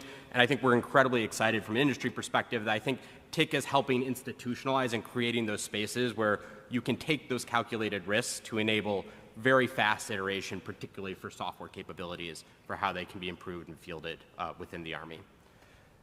I think from our perspective as well, I think one of the things that's been tremendously helpful from an industry's perspective in clarifying, with the TIC framework is it focuses on an outcome, not a process. And, from our perspective, it's like across industry, we want competition aligned to outcomes that are going to deliver material capability into the force rapidly.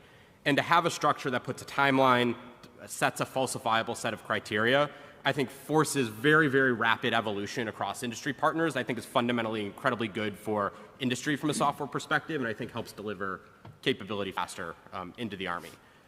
I think if you were to look at the software business and you were to go back 5 years, I think we've had to go through a very similar transformation of how do we move from a relatively slow iteration cycle to one much faster. If I look at my time, at the current firm that I'm at, 5 years ago, 10 years ago, we thought about releases on a monthly cadence maybe where we could push new capability out to our end customers. A few years ago, a week turned into a month.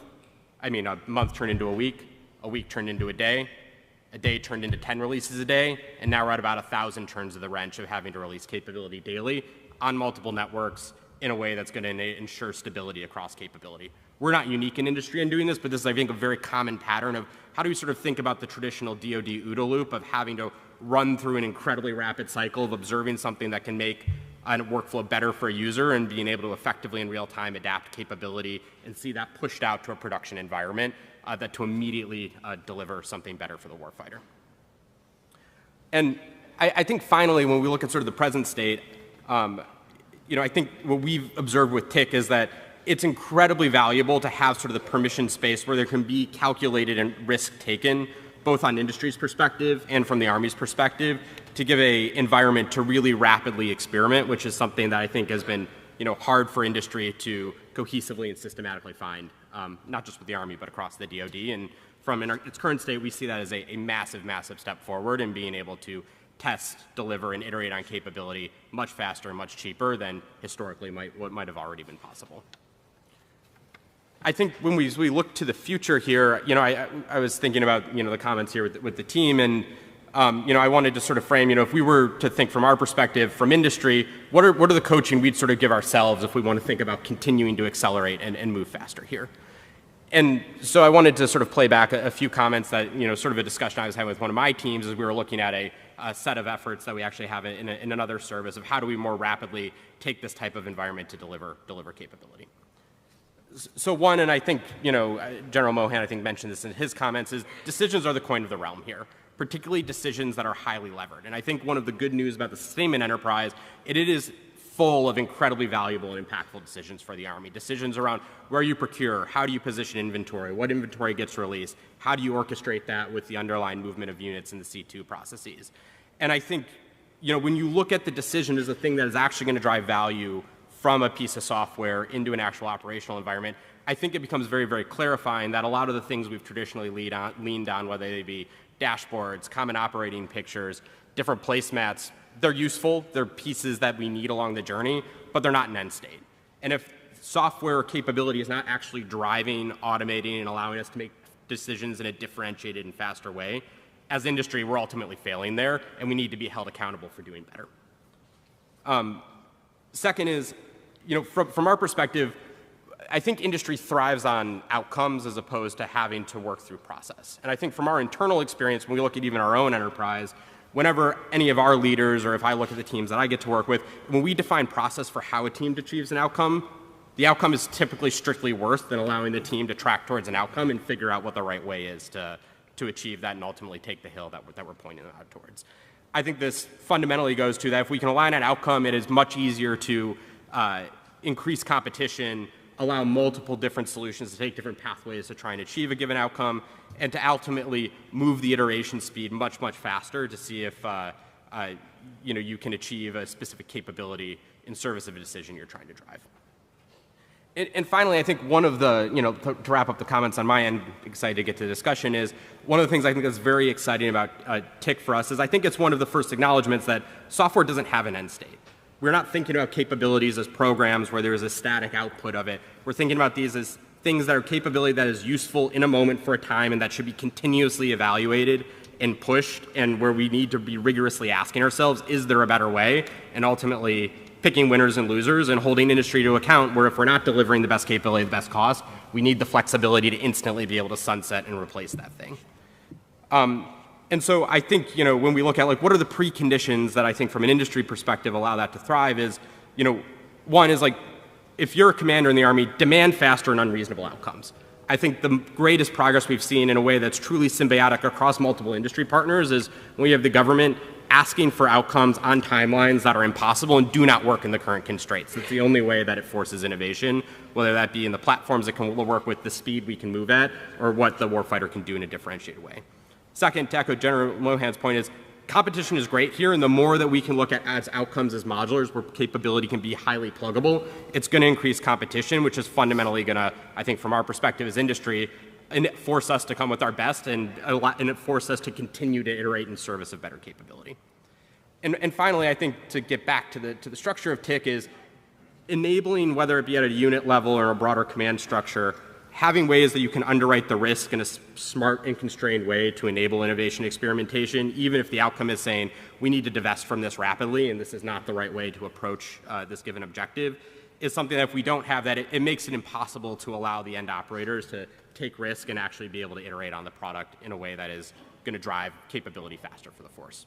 So excited for the discussion and excited to get to engage with the other panelists. Thank you. So thank you, Aaron. I appreciate it, and I appreciate all the panel trying to kind of stay within the parameters and just kind of entice your appetite to ask some questions.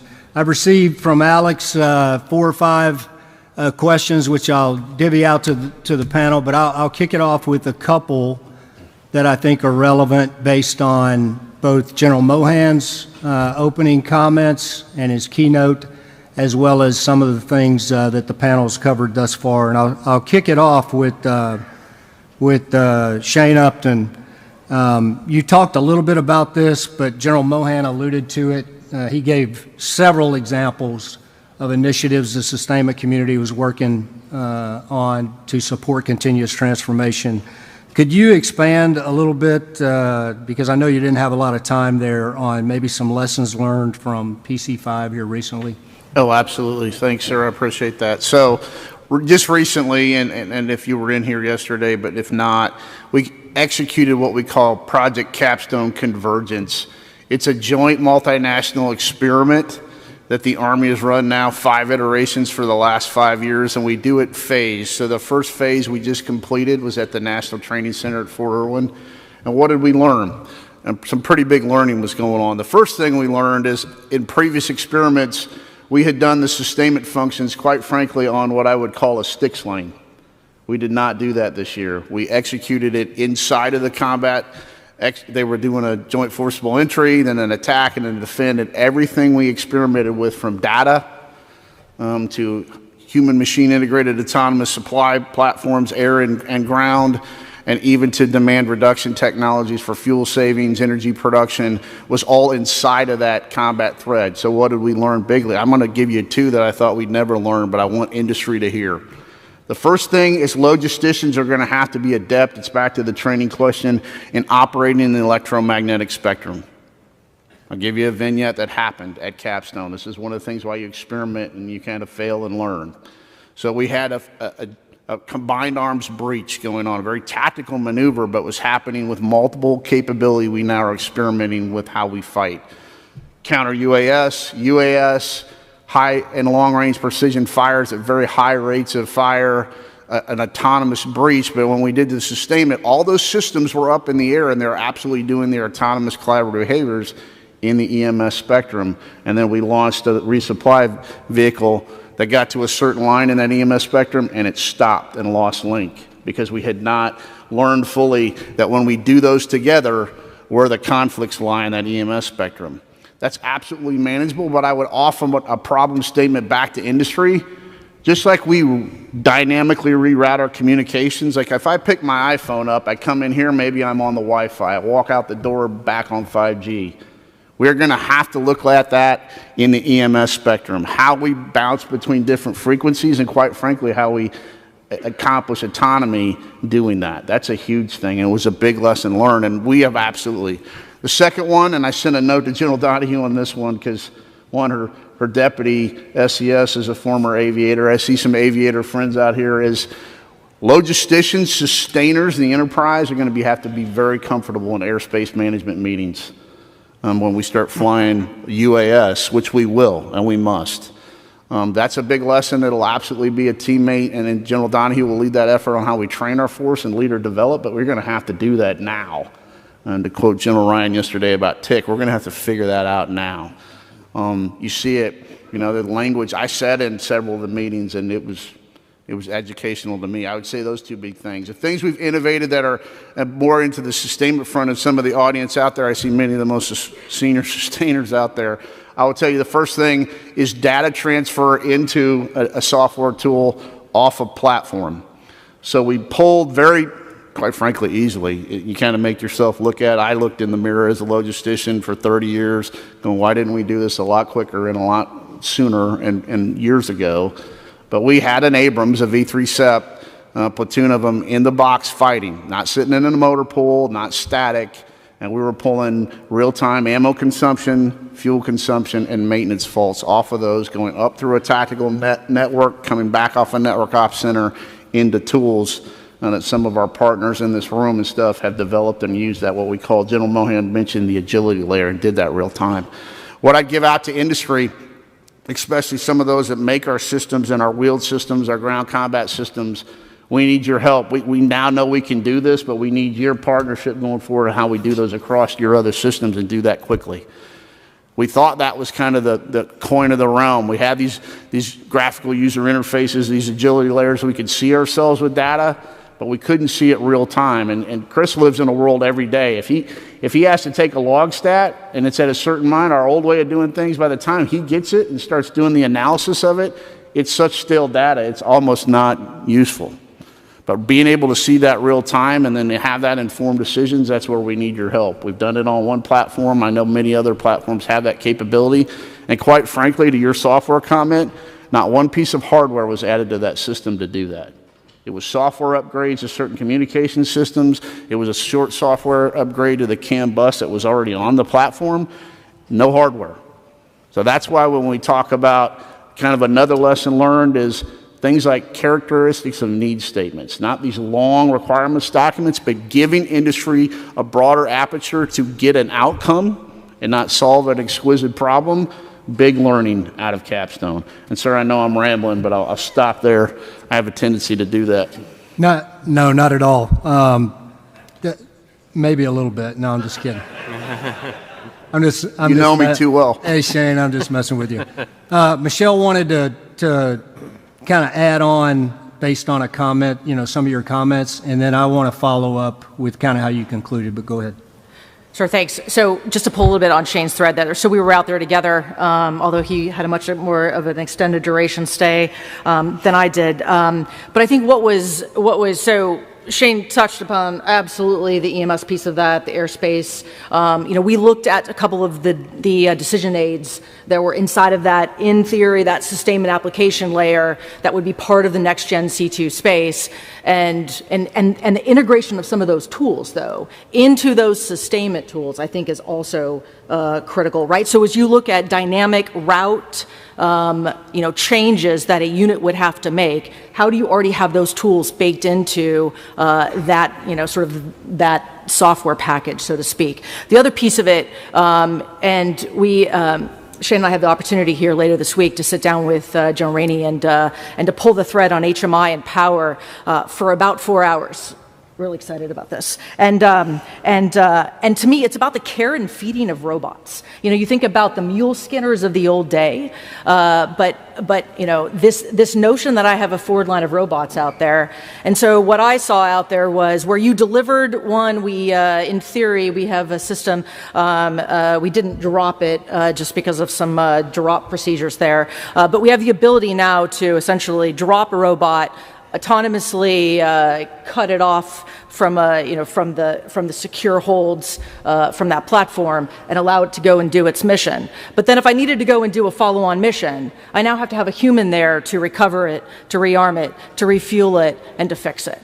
And so, how do you think about? And we had a couple of really good conversations with some of the vendors out there about how do you then autonomously whether it's connected back to a PLS flat rack, along with that autonomous vehicle that we already have, to make it completely autonomous. So I think it's just the care and feeding of robots that we can't forget. We had a conversation about the maintainability, and so I think where we have tripped ourselves up in the past is we make our equipment, especially when we go to upgrades, very difficult for our maintainers to get actually at the systems. And so in this case, this was part of our MAT trailer. And as you start to bolt on different payloads, or you bolt on autonomy kits, or you bolt on additional power, how do you make sure that you have enough space inside of that trailer platform to be able to do that, to make it really easy on our sustainers? So those are just a couple of other things that at least I noticed out there. And I think I'm going to go on to, no? Okay. No, before you do, we'll get to the audience, a couple of the cards that I was giving the panel members time to digest the question. But yesterday, kind of dovetailing on your final point and a little bit about what Michelle said, Shane, yesterday in the Agile Acquisition for Continuous Transformation panel, I want to give our industry reps an opportunity here. The question was kind of asked, what's the most important aspect of making continuous transformation work with our industry partners in an agile acquisition environment? And this term agility, General Mohan used it when he was talking about it, the importance of it. From both of your perspectives, and you kind of touched on your opening comments, but just real pointed and real brief from an industry perspective, what do you think the most important aspects are there? Neil Thorogood, good friend of mine, was on that panel, and his response was, without hesitation, 100% engagement and transparency, coupled with absolute trust. I just wondered from your perspectives what you thought about that. Pete, we'll start with you. Yeah, I think Neil said it very well. I mean, agility's got to be on both sides, but also I think one of the things that in that whole framework that's going to help enable transformation contact is where industry has leaned forward already, where industry has already accepted some risk, right? And so the idea that you don't wait for the requirement, you may not even wait for the characteristic of needs that's come out there, but you're transparently engaged with, industry, with the Army in a way that you're starting to understand the problem sets, you're starting to understand the challenges. And then you look inward and you try to draw and see where innovations, in our case, we look to the commercial sector and see where innovations are there that we can bring in very quickly, agilely, right? Because the maturity of the technology might be there. The application to the military context might just be what needs to be worked. And I think that agile in action as well. So when the Army picks up the phone and calls and says, hey, look, I need this here, now, it's agility in motion. So that was, our experience for sure. Thanks, Pete. Aaron, anything? I know you talked a little about it in your comments, but anything you want to add? Yeah, I think two specific points here. I think it was said earlier, but requirements documents not being outcome documents. And I think when we see or industry sees programs where there's an incredibly detailed requirements that document that prescribes the approach as opposed to the outcome, I think that is often leaves industry and Army in a strictly worse place. One example, we were talking to another industry partner, and there's a major Army program. Requirements have been in the works for multiple years. Bid on that program, and they got disqualified for the program because they articulated how they could use AI as a tool for automation in a set of business processes. The reason for the rejection was saying, well, the requirements document was written before these AI models existed, so you can't use technology that wasn't conceived as part of the requirement. Even though that's going to save money for the vendor, it's going to save money for the Army and lead to a strictly better outcome. I think to piggyback off it, how do you have venues like TIC that can be sort of a pre-acquisition forum to actually prove that technology works? So many of the technologies that I think can have an impact in the short run are not things, to Shane's point, that require massively new hardware. It might be zero hardware. The cost of experimentation is exceptionally low. So how do we find ways that we can really rapidly, between industry and Army, move jointly to see if there's a proof point there, can a capability deliver value today? And if so, then make the acquisition approach the second question, not the first question. Thanks, Aaron. I appreciate that. So now we've got a couple of cards up here. I think the panelists have had time to. I'm going to start with Chris.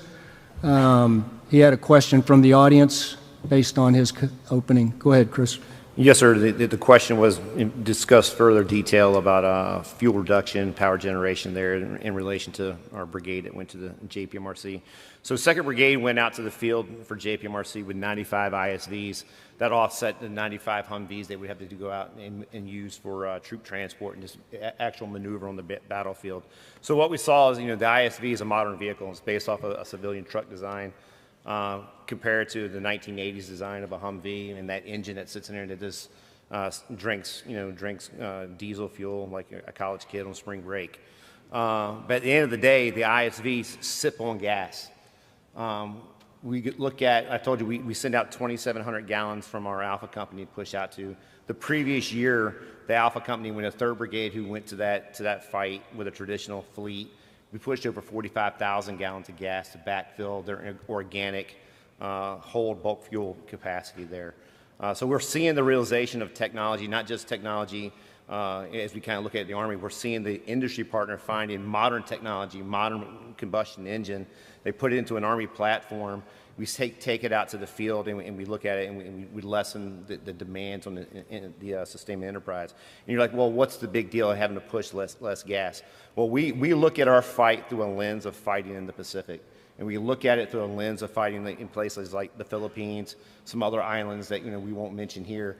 And so whenever I can take a large outside HEMTT fueler off the road and not have to navigate terrain piece, when we've all been to that BSA that's got the generators running 24/7. And we all know we're supposed to take them offline, run them for about 24 hours or 20 hours, bring them down, do the maintenance, replace the oil, but we all know we probably don't do that as often, right? We probably run them for about 21 and a half hours, 22 hours, bring them down, top them off. But the solar stick enabled us to just run a generator for 6 hours. So if you think about, I guess the best civilian application I can think about, we see kids walking around here with these power bricks that they use to run their cell phones with. But think about that on an industrial scale, or think about that in a military application where I could take a generator, power a power bank, turn the generator off, and run my talk off that power bank. Now I'm quiet, I'm smaller, I can take my talk now and divide it in a couple different formations, which increases my survivability. I don't have a targetable footprint on the ground. We've all seen the videos of what's happening in Ukraine now. We had a briefing last week from some NGA some NGOs here. CPs are operating now 40 to 45 kilometers behind where their formations are fighting. So think about if I could take my talk and maybe get a little bit closer to where my soldiers are fighting, or I'm doing some distribution capabilities, and I can get quieter, I don't have to run a generator. That's what that power generation capability gives after me. And I'm going to run my generator for just 6 hours, which now I'm not burning up my generators, I'm not increasing fuel, I'm not increasing the demand on my mechanics to make that happen for me. So overall, it's a big win, and just what we saw, probably what industry partners just kind of figured out, and then they handed it to us, and we figured out. The last part of this question is, how are we applying that to our formation? Our 2nd Brigade is inside the Philippines right now. They moved out about 2 weeks ago, and they're going to operate inside that environment for about 90 to 120 days through a series of exercises. The vessels just arrived the last vessel arrived on the 29th of March. It'll deliver our X-Labs, our exportable additive manufacturing capability there, to go back and talk to what General Mohan was talking about this morning. We call it Lightning Labs and Mars Innovation Center, how we go back and figure out how to make small UAS. All that stuff is going into the Philippines like right now. And we will put that through that crucible of that environment of what we think about, how we're going to fight in the future. We've learned a lot of things. We get briefings on how this thing, a particular component is supposed to operate. Then we take it over to the Philippines where it rains, 19 out of 24 hours. It's, 80, 90, 100% humidity, and it's probably the 2nd hottest place I've ever been on this earth outside of the Middle East. And we come back and provide feedback to our industry partners to improve that capability. So at the point of need, if we ever do get into that fighting match, we've made that improvement, and we got a piece of technology that actually works. Go ahead, Pete. Yeah, Donnie. And Chris, just think, and Shane spoke to this a little bit in his introduction, but think now of that power bank that was allowed you to, turn off your generator and rest a little bit. What if that power bank was an integral part of your mobility platform? Sure. And what if you're able to replace your generators, replace your trailers that haul your generators, more optimally organize the prime movers that in some cases now are just aligned to move generators around the battlefield. And so there's an efficiency out there, and that's sort of the hybrid technology that I think the Army's now starting to open eyes to and understand. We delivered 2 of those platforms over to 3rd Brigade, 10th Mountain Division as part of the transformation contact effort, as part of Combined Resolved in Germany this past winter. And again, it was the agility, right, demonstrated, I think, anyways. George, asking in October, can you do this in January in tough, rugged, conditions where your prototypes and your prototyping is going to be exposed, right, to all the vulnerabilities are going to come out for sure. And so anyways, that's there. That's another viable alternative for us to think through. Because I do think in final evaluation of generators, they're just not right for the time now. There's a much better play. Thanks, Pete. Good additional comments for sure. So I think next I'll turn it over to Michelle. We had a question from also another one of my mentors, an excellent question from General Retired Bednarik. Although I think, he just left. He left you. But I'll ask, but so basically. We're not going to do his question. Well, if you, well, go ahead. I will pull. It's recorded. You can watch it. It's good. I will pull because I think Chris mentioned a little bit. So he talks about here, from a tyranny of distance in austere contingency environments, how do you solve that last tactical mile to deliver critical logistics to our joint warfighter? And I think Chris talked a little bit about what the 25th is doing right now, and Pete did too, right? And so I always think, and I didn't coin this, but data is our new ammunition, and energy is our new firearm. And so if you think through that, and just from a hybrid perspective, from a demand reduction, we're going to pull this thread for General Rainey on Friday, where that, and when you walk a gallon of gas all the way back to that theater base where we think about who is delivering, and those are our Compo 2 and 3 teammates for a lot of our bulk and tactical distribution of fuel. Right? We have very, very limited capability still in active duty to do that job. And so those are, and we're right now modernizing tankers to, because they are so old. But when you walk that back, That's about 15 companies. And I know that we talked about, thickening the forward lines and not looking at, but that's about reinvesting force structure and dollars into other higher Army priorities. And that's a lot of money. It's a lot of people associated as well, where you can think differently about what that capability provides. And so when you think of, I'm all about demand reduction. I'm all about the hybridization of our vehicle fleets. We saw that in Europe. We've also seen that, though. I was even out at the National Training Center earlier in February timeframe. And when you think about our comms, our legacy comm structure, and we're going to think differently about Next Gen C2 and even the C2 fix architecture as well is thinking differently.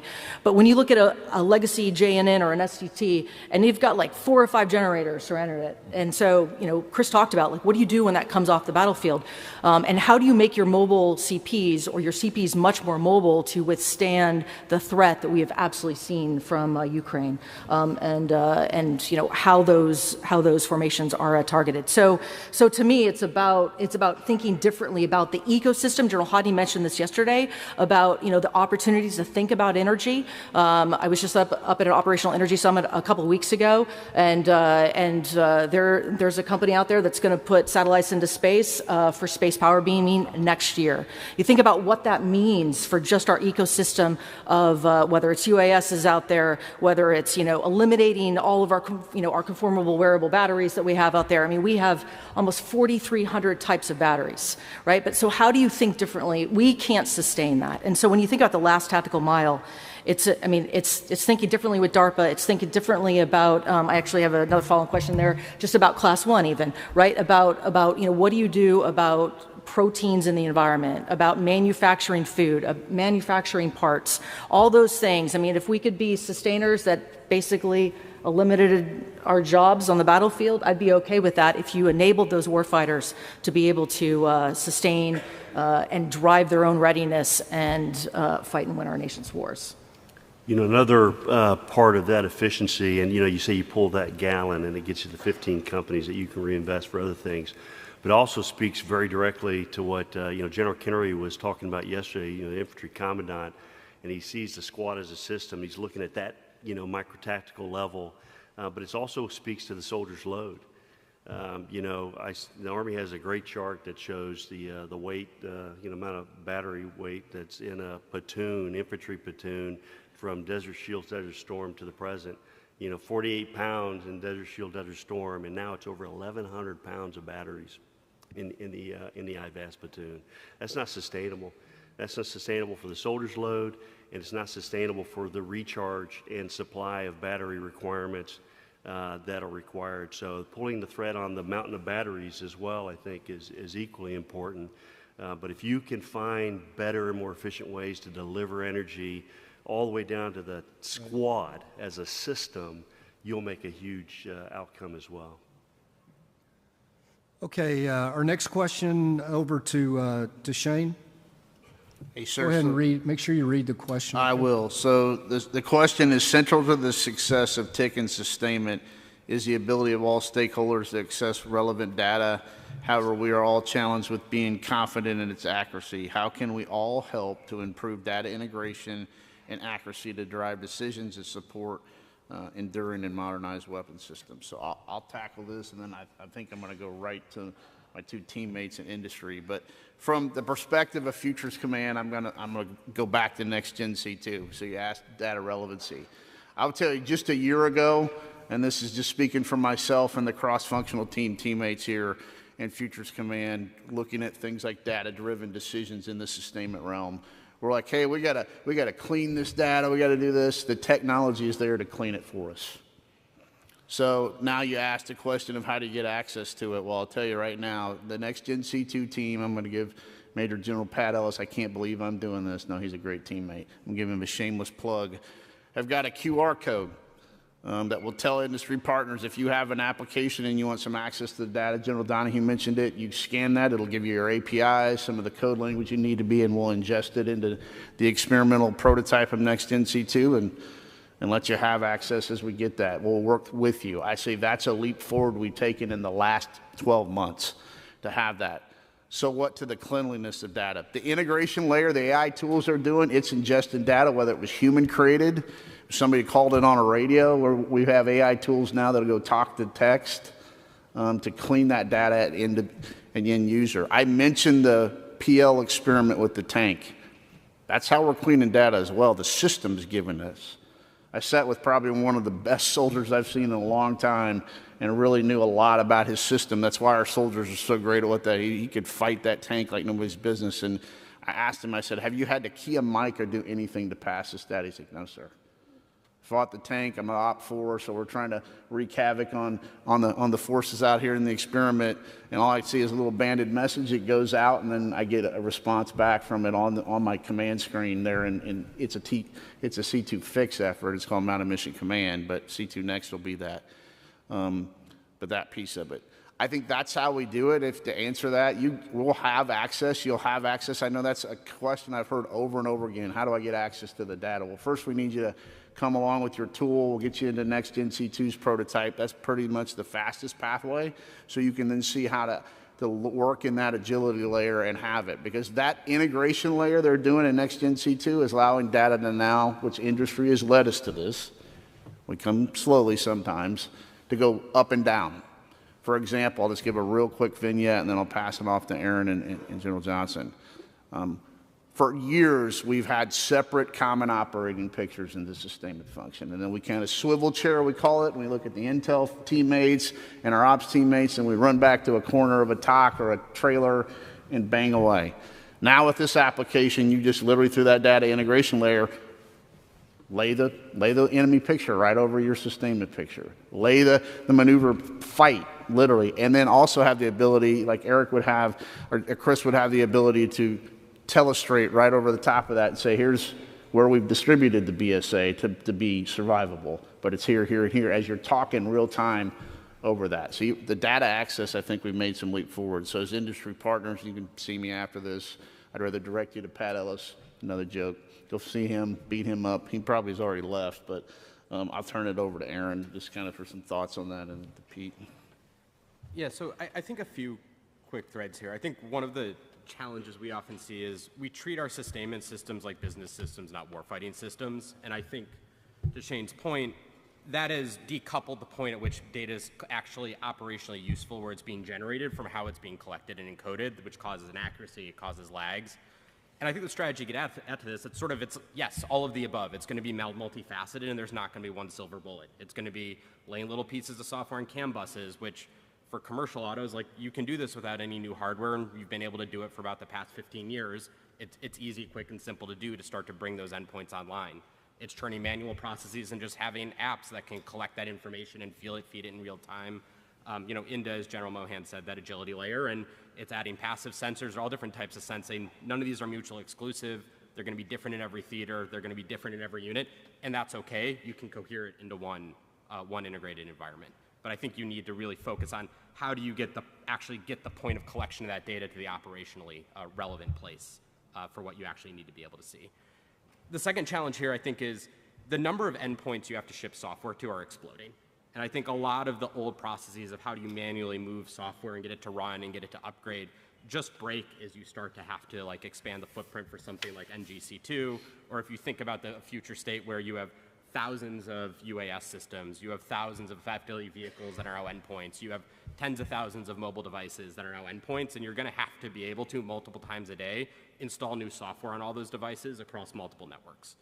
And I think one of the things we've seen in industry is, if you're a software company, internally this is sort of a solved problem for you. You've basically built a system, it's highly automated, that allows you to do this across scale, across network, and to be able to push multiple variations of code in a fully automated way that can comply to all your InfoSec processes and do that thousands of times a day across millions of different endpoints. That's a core competency, and I think this is a place where we're seeing the Army take massive strides here, but we're not there yet, and particularly in the sustainment domain, we're going to need sort of to move by a few orders of magnitude, both in the speed and the diversity of endpoints that you need to be able to ship software to. And then, sorry, I'm blanking on the third piece that I had here, so pause there, but yeah. being able Pete, to... anything you want to add? Yeah, I'll come at it a little different way. You know, I think the access to data is both ways, right? So I think, you know, certainly stakeholders in the industry have an interest in getting access to data so they can help, you know, move their product solutions forward. But the Army, government also has a desire to get industry data to confirm, validate, understand how well is the capability really performing. And so it is a two-way street. And I do think that both the government and industry has to open up. You know, as we supported the effort in Germany this past January, one of the things that the Army really need to understand the capability that we had on the table there. And one of the ways they wanted to understand that is the data that is inherently baked in to the vehicle. You know, modern vehicles have a tremendous amount of diagnostic data, et cetera, that is available. But commercial industry protects that as much as the government protects its own interest in data. But we were able to again, through trust and transparency, we opened the gates of all of that data so that Army Test and Evaluation Command, who had the responsibility kind of as the objective, you know, partner in the effort to kind of get the objective readout of the experiment itself, we provided that to them directly, not pre-analyzed, not kind of, you know, tapered in any way, but here's SIM card right from vehicle, here's yours, go take a look at it, we'll evaluate it, and then let's come together and take a look at the results. I mean, it's got to go both ways. Excellent. Are there any oral questions from the audience? I know they had some microphones floating around. I just want to be sure that we've covered all the bases. I think we have one right back here. Alex? Just, if you would, state your name, who your question's for, and then the question, please. Oh, thank you. Ken Kreitzer, CamVets Media in New York. Just a question. I wanted to follow up with Major General Donahue about your comment about space power beaming. First time I've heard about that. Could you provide a level of detail on what that is about? Thank you. Have you see me afterwards, and I'll give you the link to the company on LinkedIn, and you can take a look at what they're doing. So I'd heard about this technology for actually a couple of years. Transcom actually was taking a look at this, and I think it was the first time I'd actually heard a CEO, you know, declare right next year, here this fall actually, that he's going to launch a satellite out there, and he is incredibly. I mean, he believes the tech's going to work, and so I think it just, you know, this is, and by the way, it's got he also has he's got a lot of private industry investment, but he also has a DoD OSD grant to be able to do this because of the tremendous capability that it could provide us. I will also tell you that you know, from an installation perspective too, but also potentially, you know, there's a lot of investment in nuclear as well, and there's a lot of initiative behind that. And so again, we're looking, as General Hodney mentioned yesterday, energy as an ecosystem. It is important for us to think about all types of energy sources. We don't think it's just one, but I think there's a multitude of partners that we should be, you know, thinking through those critical, you know, hard problems, that last tactical mile that's out there, especially when you think about the Indo-Pacific.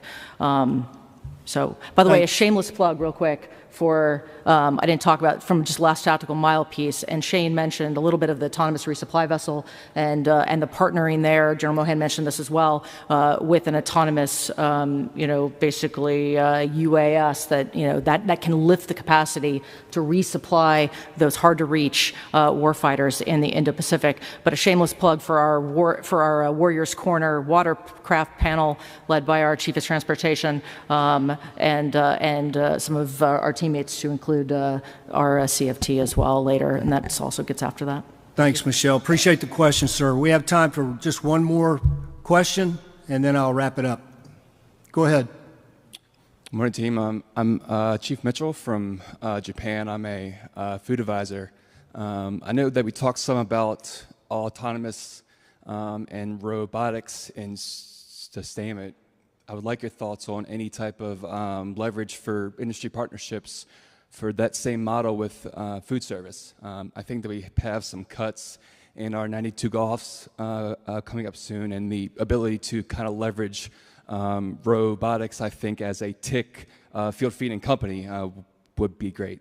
Thank you. As long as it doesn't, have us end up eating T-rats, okay? I'm all in. Well, the chief brings up a good point before I let Michelle or Shane, either one, just real quickly respond. As force structure, and I think General Mohan kind of alluded to this, but some of the challenges as we move forward with future reductions in force structure. 92 Golf's very, very good example. We've been fighting that for years, and unfortunately continued to lose that battle. But that's just one example of where something like robotics or other initiatives could replace that capability. So go ahead, Michelle. All right, Rapid. That was yesterday's Rapid. So, as the quartermaster commandant back a couple years ago, and I will be forever blamed for the reduction of 92 Golf cuts out there. But you've got to think differently. We have to think differently, right? So, if you look at Ukraine right now, I'm not putting a CK up in the at the forward line of troops to feed soldiers, as I used to always say about, and this is my sarcastic side, but back at NTC, when I would show up at the BSA and I'd see a sign, it was like, we're serving chicken and waffles today, right? We're not doing chicken and waffles anymore, right? So we have to think about what does that mean from an austerity perspective with AKs, integration of AKs onto combat platforms, but it's also thinking, and we have a lot of partnerships up with Natick Soldier Center. I know John Cushing's here in the room with us today, but thinking about just different rations, right? And how do we ensure that we get the sustenance to the soldier to ensure that they are well fed and they can go and do their mission. So I will tell you, and again, partnerships with DARPA, we're thinking about this. We're thinking about this with OSD, R&E. So we have a lot of initiatives out there to get after this from a Class 1 perspective. Okay, I appreciate it. I think our time, I'm getting the hook, is up. So team, I really appreciate you all participating, everyone in the audience. Great questions. No doubt we could go on for several hours on this important topic. What I hope you all walk away with today, though, is a couple things. Continuing transformation and sustainment, something near and dear to my heart, obviously, is vital for the future success of our combat forces. I think that goes without saying, and no one in this room would disagree. And coupled with the fact, and secondly, the emerging technologies that DoD and industry can leverage to improve tick sustainment is absolutely paramount. We've talked about it. You heard every panel member alluded to it. I even threw the softball question. General Mohan certainly alluded to it in his comments. The importance of industry and having that agility that we talked about is absolutely paramount. So how about joining me in one final big round of applause for our panel? Awesome job. Well, thanks, General Walker. Thanks to a great panel. We're going to take a 45-minute break. Be back at 11:15 for our next panel, institutional training and transformation. So thanks.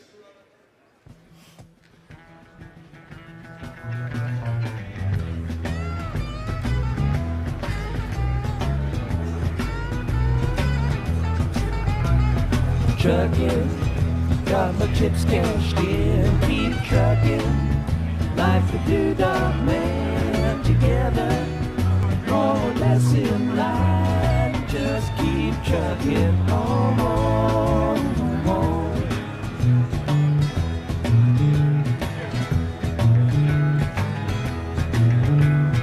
Arrows of neon and flashing marquees up on Main Street, Chicago, New York, Detroit, and it's all on the same street.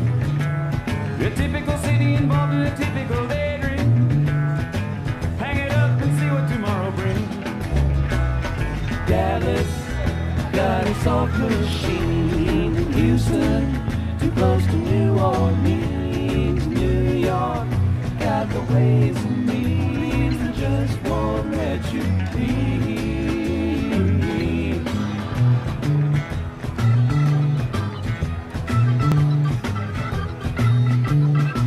The cats that you meet on the street speak of true love.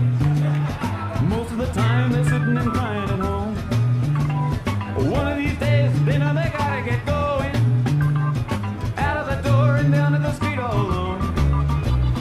trucking like the doodah man once told me. You got to pay your hand sometimes. The cards ain't worth a dime if you don't lay 'em down.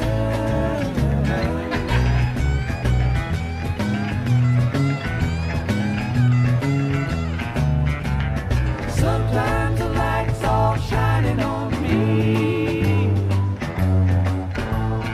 Other times I can barely see. Lately it occurs to me, what a long, strange trip it's been.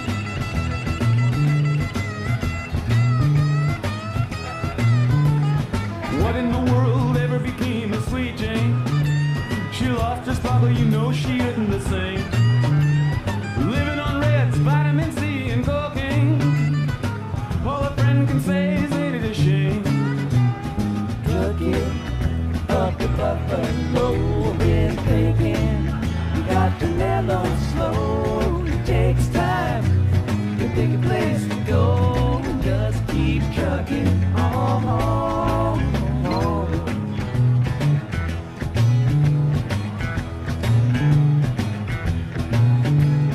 Sitting and staring out of the hotel window. Got a tip, they're gonna kick the door in again. I'd like to get some sleep before I travel, but if you got a warrant, I guess you're gonna come in.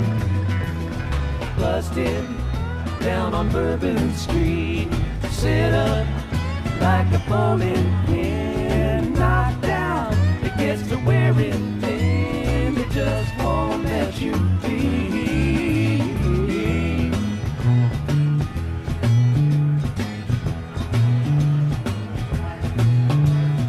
You're sick of hanging around and you like to travel. You're tired of traveling, you want to settle down.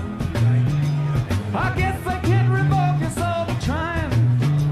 Get out of the door, light out and look all around. Sometimes the light's all shining on me. Other times I can barely see. Lately it occurs to me, what a long, strange trip it's been.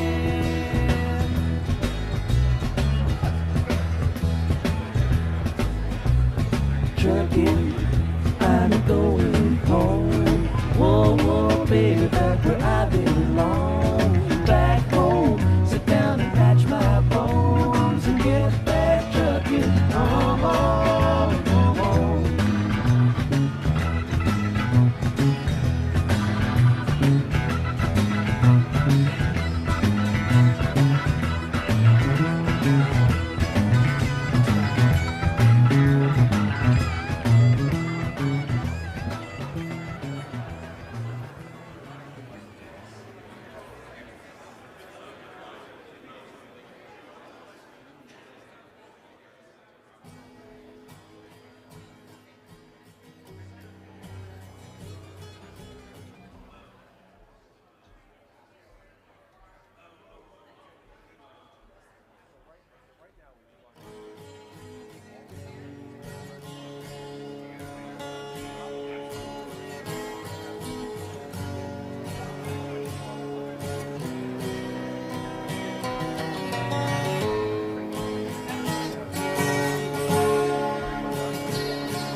Measuring the summer's day, I only find it slips away to gray. The hours they bring me pain.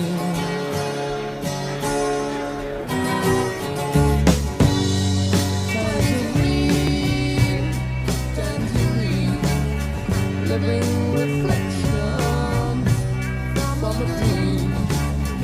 I was her love, she was my queen, and now 1,000 years between. Thinking how it used does she still remember times like these?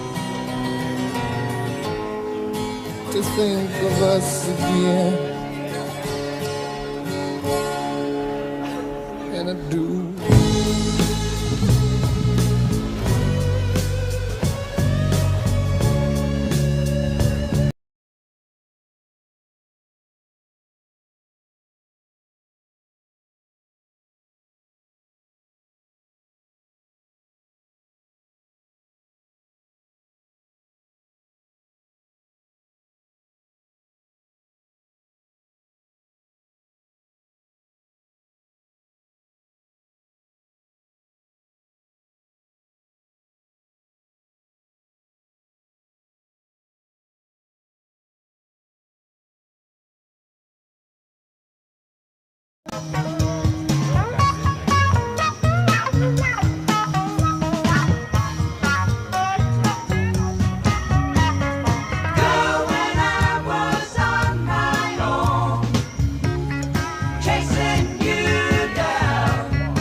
Welcome back, everyone.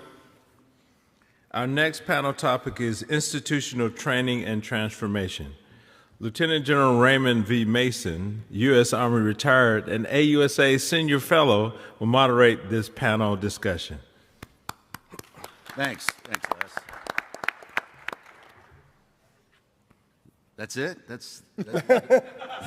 They're paying you for that, Les? I mean, are you kidding me? Well, good morning. Boy, this place is cavernous. Yeah. I think the last time I was in an auditorium this big was at CGSC when I was sleeping in the back in the red bedroom, which most of you all had done at one point or another. Well, my name is, as General Smith said, is Ray Mason, a senior fellow at AUSA. I served for 35 years in the Army, retiring in 2014. As I look back on it, it kind of went that fast. I can remember being a lieutenant in Germany in 1979, and man, here I am, gray hair and all that. Not every day went that fast, but generally looking back on it. Last job was DAG-4. For the past 8 years, I ran Army Emergency Relief. Second best job I ever had in my Army career. What's the best job? Battalion Command, the 82nd. Tough to beat that. So my mission today is to serve as your moderator for this outstanding panel, Institutional Training and Transformation. I cannot think of any more qualified leaders than these four gentlemen to discuss our topic. This panel is made up of senior Army commanders at our TRADOC schools, as well as two highly acclaimed industry partners from AeroVironment and Lockheed Martin. The main theme of the panel is to discuss the U.S. Army and specifically Training and Doctrine Command, got to put on my spectacles, with the help of industry's best practices and technology, so we can transform while in contact, how we train soldiers in units, as well as transforming the institutional training base to include updating doctrine. Our panelists, to my right, to your left, thus creating the mirror effect, some of us remember that. Major General Christopher Beck, he is the Commanding General of United States Army Maneuver Support Center of Excellence at Fort Leonard Wood. Chad Chasteen, Director of Business Development and Army Programs at AeroVironment. Colonel Glenn Henke, he's the Commandant of the United States Army Air Defense Center and Chief of Air Defense Artillery. And last but not least, Doug Booth, the Vice President of Training and Logistics at Lockheed Martin. To provide just a quick little background on this panel, let me provide some broad thoughts that each of these individuals will develop further in their comments. And we'll certainly leave time for questions from the audience. We've got some prepared questions that were submitted beforehand as well. So TRADOC, obviously in coordination with Futures Command, is increasing the lethality of units by developing and fielding technology, doctrine, TTP, and actual equipment solutions, all informed directly by current events and current threats. TRADOC is also working hard to take operational lessons learned from today's conflicts so we can transform training, program as instructions in the schoolhouses, leader development, and doctrine in order to drive irreversible change. As the Army continues to transition from 20-plus years of counterinsurgency to large-scale operations, TRADOC and our industry partners are taking lessons learned from Ukraine, Syria, Israel, Gaza, and other places, especially in drones and AI and machine learning, to ensure emerging warfighter doctrine and capability fully capture and account for the absolute latest events, technologies on those battlefields. American industry leaders are working on advanced robotics, unmanned systems, launch effects, loitering munitions, autonomy, common control systems, again, with lessons observed and hopefully learned from the past 5 years or so of conflicts in Europe and the Levant. The Army can accelerate change by leveraging industry partners that possess decades of experience delivering, as I said earlier, autonomous unmanned solutions and lethal effects to dozens of partners around the world, including hands-on qualification training and train the trainer. Additionally, the work industry is doing in simulation and modeling, and most recently in artificial intelligence, will inform our Army solutions to this challenging combat environment. Let me just make a comment from the standpoint of our industry partners. A lot of times we keep them at an arm's length because there's all these policies and rules and you're worried about getting in trouble. And I understand that. I lived in that world, as I said, for a long time. But they're part of the team. You got to include them early. They got to be in the room. Yeah, you got to follow all that stuff. But if we hold them at an arm's length, and that's really what AUSA is all about and does such a magnificent job about it, but you got to have it. You got to train your leaders early on in their career. Yes, I understand. I remember when I was the G4, you know, my guys would all get nervous when an industry partner came in. Oh, you can't talk to him, you got to talk to them, that kind of stuff. I get it. I talk to anybody anytime, which most people know about me. But that is so key. You got to bring them in early, and that's why we've got 2 industry partners on the panel. So now I ask each of our panelists to discuss their specific thoughts on this topic, and I'll first turn it over to General Beck. Thanks, sir. I appreciate it, and I appreciate the opportunity to be part of this team. So at the Maneuver Support Center, we have the proponency for engineers, MPs, chemical. We also are the protection warfighting function current lead and really integrated as the systems approach moves forward with formation-based layered protection, and then also do a lot of training in the homeland defense element. But as I look at the question that really we're here to talk about today, so the current pace of transformation in the Army now is faster than I've ever seen it. But as we heard the Army G3 say yesterday, it's probably not fast enough.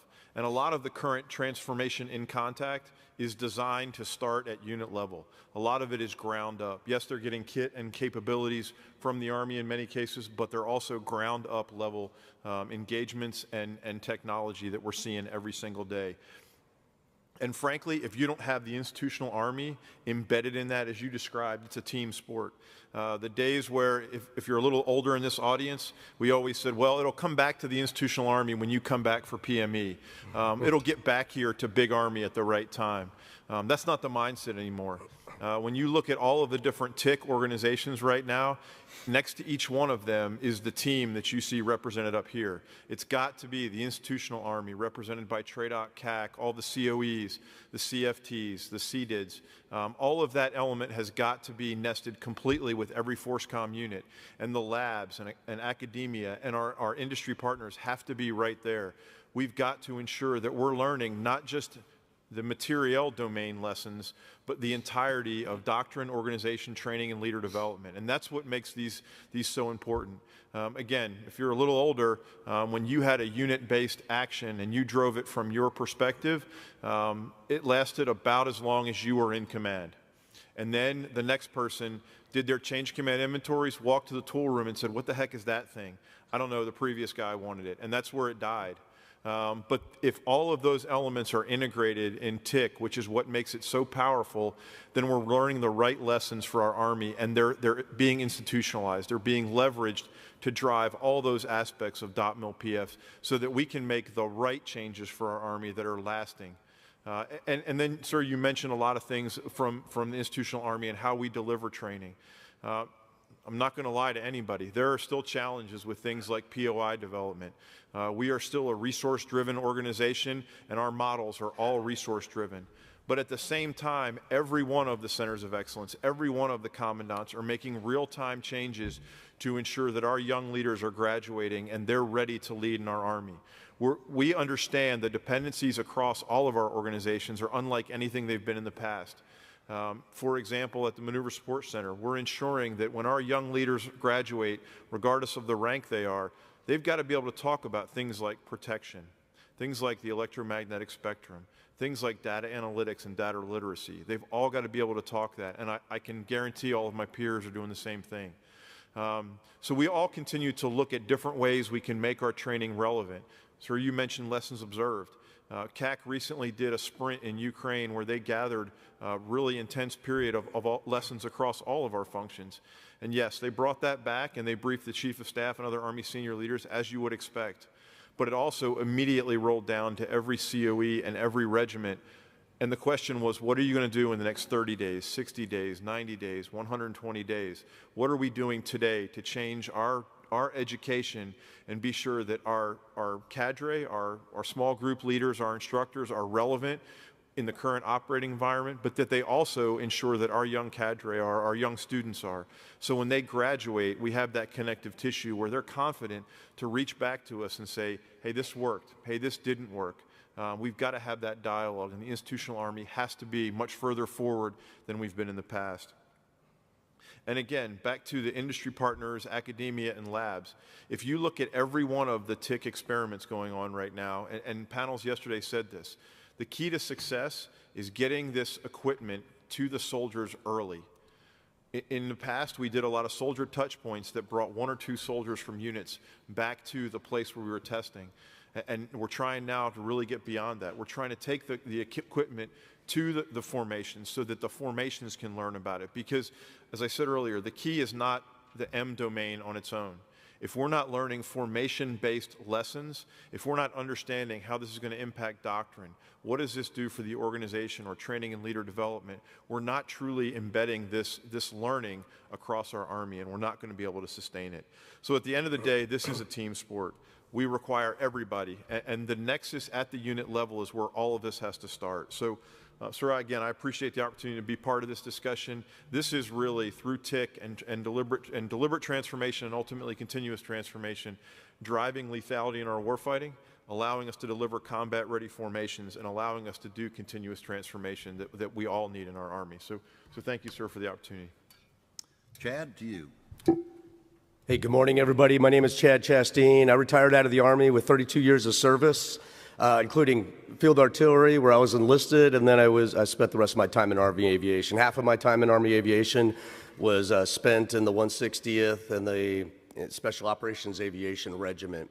Very grateful to be here, and I've only been out of the Army for a year and a half, so it's very exciting to be on this side of the fence, where what my job is to do is to represent our company and interact with the Army. You probably don't know our company name as well as you know some of the products. AeroVironment, we are the ones that sell Switchblade, loitering munitions, kamikaze drones, things like that. We're very much tied in with training people going into the fight or helping out with the fight in Ukraine. Been over there since the beginning, as well as every theater around the world with advanced robotic systems. So what I do is I go to the user reps, I go to aviation seated, maneuver seated. I was in Detroit last week talking to PEO GCS teams about what are the challenges facing our Army and what can we do to close those capability gaps, potentially with solutions, at least offer the Army those solutions. So here's what I'm learning as I go around the Army and talk to commanders and user reps, is that the current operating environment is highly contested, congested,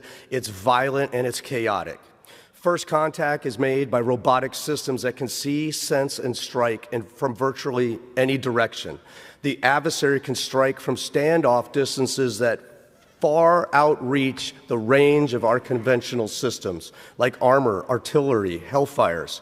In response, the Army is modernizing at echelon, as you see here on the slide, with unmanned systems, launch effects, loitering munitions, autonomy, and common control solutions.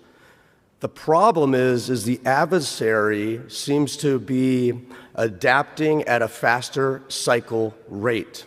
Our slower cycle rate creates a capability gap for our forces in a near-peer fight. So how do we prepare our soldiers to be decisive in the environment? We equip them. We arm them with the necessary tools to seize, retain, and exploit the initiative.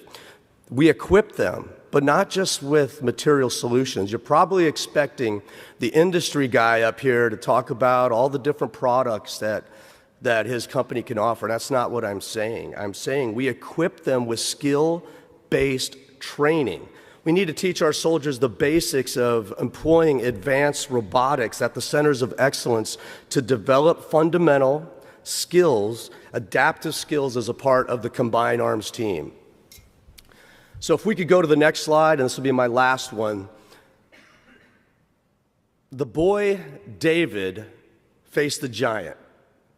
He faced the giant, but before that, what did he do? He faced the lion and he faced the bear. And so when he faced the giant, he came in with unerring confidence that comes with training. The reps and sets required to become one with the weapon.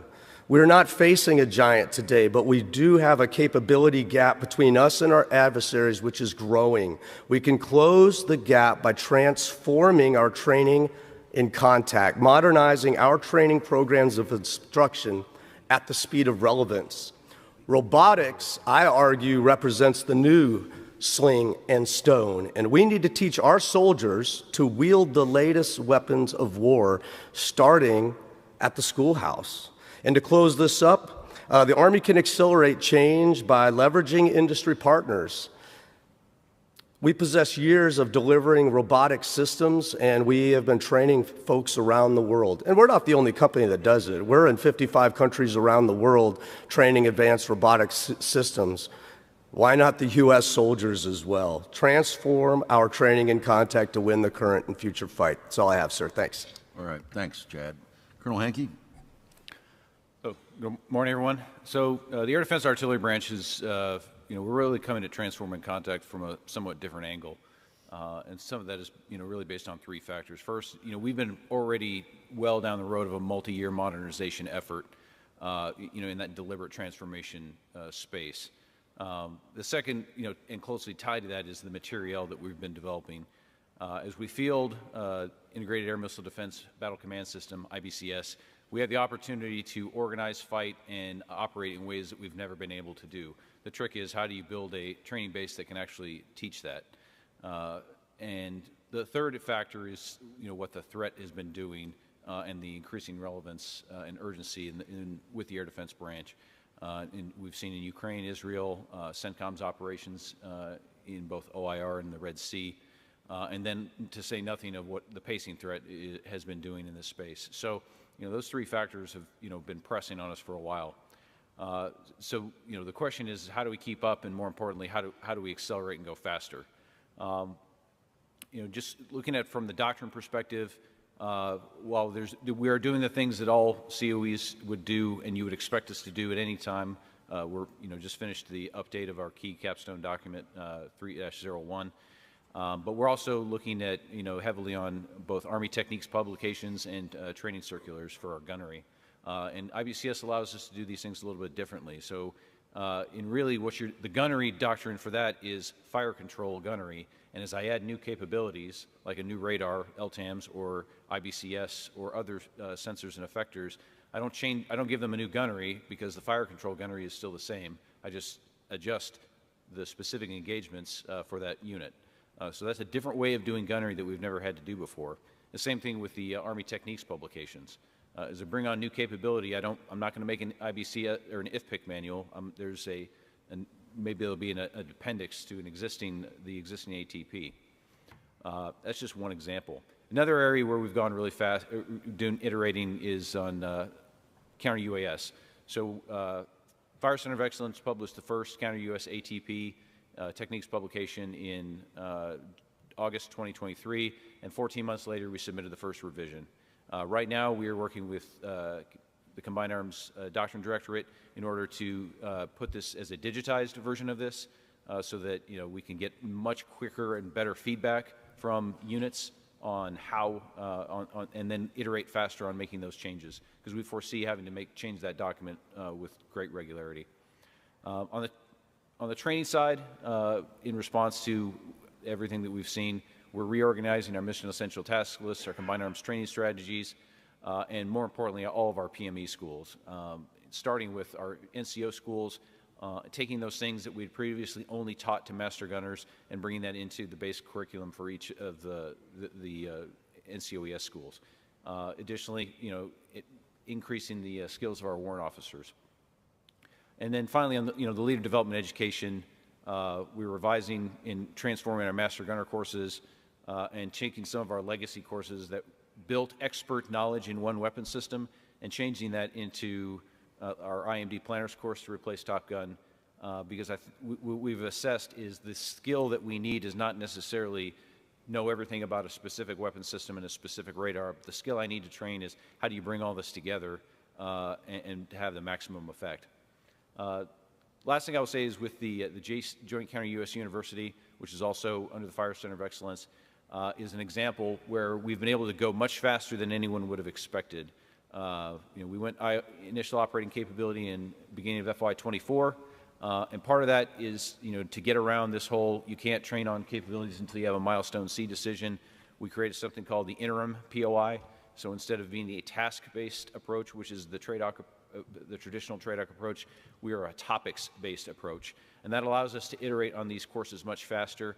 And we've built 3 courses so far, and they don't look a lot like they did when we started just really 15 months ago because we were trying to keep up. The key to all this is iterating quickly. So I'm going to publish an Army Techniques publication for IBCS, or excuse me, IMD, and I fully expect to revise that within a year. And that's just what we have to get ready as the new normal. So it's just some of the examples of what we've been doing at FCO. Thank you, Colonel Henke. All right, Doug? Yeah, good morning, and thanks for having me on the panel here. And when the Colonel was walking through the examples there of radars, don't forget you could also do the Lockheed Martin Sentinel A4 or Q-53 if you need to. So Doug Booth, Lockheed Martin Vice President, Training and Logistics, where we focused on advanced training for both military and commercial platforms. And you got to think of it as live, virtual, and constructive training across the 4 domains. So if you think about F-35, F-16 training, weapons ranges, Black Hawk from a ground perspective. We also do the Aegis weapons system training on the Navy side and obviously space. I also have the privilege, because I work in Orlando, Florida, the home of Disney and a bunch of different studios there and Universal. I sit on the board for the National Center for Simulation, where you combine government, academia, and industry together to really advance the future of modeling, simulation, and training. Kind of think of it as a hub, an innovation hub for Florida, and we work with a lot of other states as well. But when I think about transformation, it kind of starts with some key elements, and I like to focus first on the simulation and virtual reality, or VR, and how can we better utilize these cutting-edge technologies. It really creates a realistic environment with real-world scenarios for our soldiers to practice in, and they can practice in this safe and controlled environments, as many reps and sets as possible. The example I'll give, since we'll be using a lot of military examples, while we're up here today, I'm going to give one for National Football League football. I'm sure we're all, or most of us are, follow football. There was a young kid, played college in Arizona, went to LSU, where he won the Heisman Trophy. He was selected second when he came out of LSU, went to the Washington Commanders, where he turned that team around from a 3-win season to where they competed this past year in the NFC Championship. That's Jaden Daniels. Jaden Daniels has adopted virtual reality in his weekly rhythms, and he's using the VR goggles to look at defenses and defensive schemes. he runs them at normal speed so he gets used to it, and then he speeds them up, 1.2, 1.5 times real time. And he just won Rookie of the Year. So if we can think about, it being used from a sports perspective, how can we adopt it, across the, for the different warfighters? Second area would be live exercises, because you can't do everything from a VR perspective. You have to get hands-on. And I think that you really need to start simulating and doing more of this, the actual combat scenarios, because I think that's where you're really going to help develop the critical thinking that we need against these near peers, faster decision making, and the teamwork that we need across all the domains. And the example that I'm going to give there is from a PEO STRI perspective. They started to look at the Miles system. Miles has been around. I think everyone's a user of the Miles system, since the 1980s. They're looking at a new geo-pairing capability called SimRes.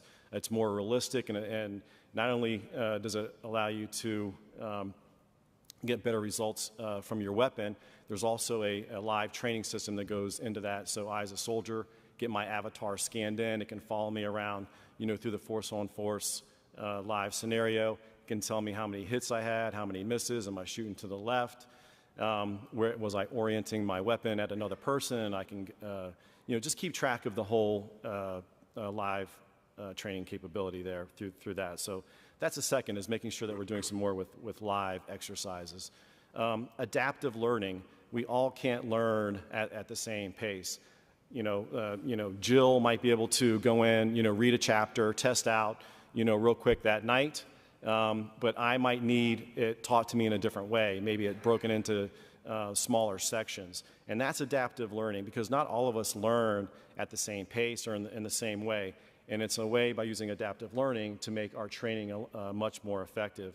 And I would just say the last area that we would look at is analysis and performance analysis. There's a lot of data out there. There's a lot of analytics when it comes to looking at myself, or looking at the classroom, or looking at the live exercises, and assessing the effectiveness of the training. We've got to make sure that we're investing the time wisely, and not only looking at it from the class itself, but looking at it as a cognitive load on the warfighter itself. When is it too much per individual? And so I would say that those are the four key components that we think that we need to keep focusing on: is simulation in VR, the live exercises, the adaptive learning to make it more effective to the individual, and then the analysis and the performance analysis of both the individual and the classes. Thanks, Doug. Yep. Hey, I'm glad you brought up the commanders. I've been a Redskins/Commanders fan since 1970. When I first did it, it was Sonny Jurgensen and Billy Kilmer. Yeah.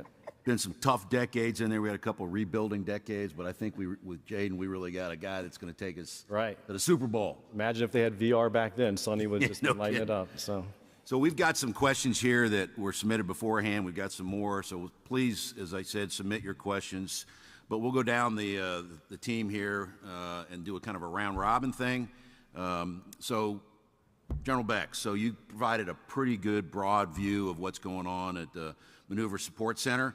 Can you give some specific examples, perhaps maybe down at the 1,000-foot level, about how you're taking those observed lessons, hopefully learned lessons, roll them into TIC learnings, and specifically leader development, training, and doctrine? So some specific details for the audience I think would be helpful. No, absolutely. Thanks, sir. And I'll go back to some of the engineering efforts. And General Hodney, who's in the audience, briefed the engineering, the breaching that we just did out at NTC much better than I ever can, so I won't even try and repeat that.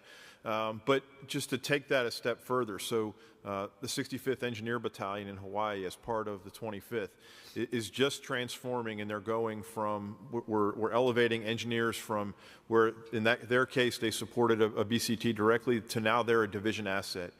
They just finished an iteration with the 25th, and wrote an outstanding summary that they shared with our entire team at the Maneuver Support Center. And we're already looking at ways we can take those lessons and roll them back into the pre-command courses, and potentially even PME, to integrate things they're learning that we may not have taught historically because the leaders weren't at that level. Similarly, we're working right now with the Reserve and the Guard. They both have theater MP commands. And one of the gaps we think the Army has significantly is at the theater protection level. So we're experimenting with them with how do we take the lessons they're learning through the engagements they're having in warfighting exercises and other training exercises, and taking a direct look at that with how do we change our PME within the MPs to potentially focus it more on protection, while at the same time driving changes to O within those current organizations at a no cost to the Army so that we can tackle that theater protection capability discussion. And as Glenn said, we're making changes in doctrine as well. Something our boss says routinely is doctrine right now is changing at a pace like it's never changed before. I'm really excited about ADP 337, the protection baseline doctrine for our Army, and I've had a discussion with several key leaders, to include General Hodney, about how excited I am that goes directly from today into the future warfighting concept. And I'll steal from General Hodney.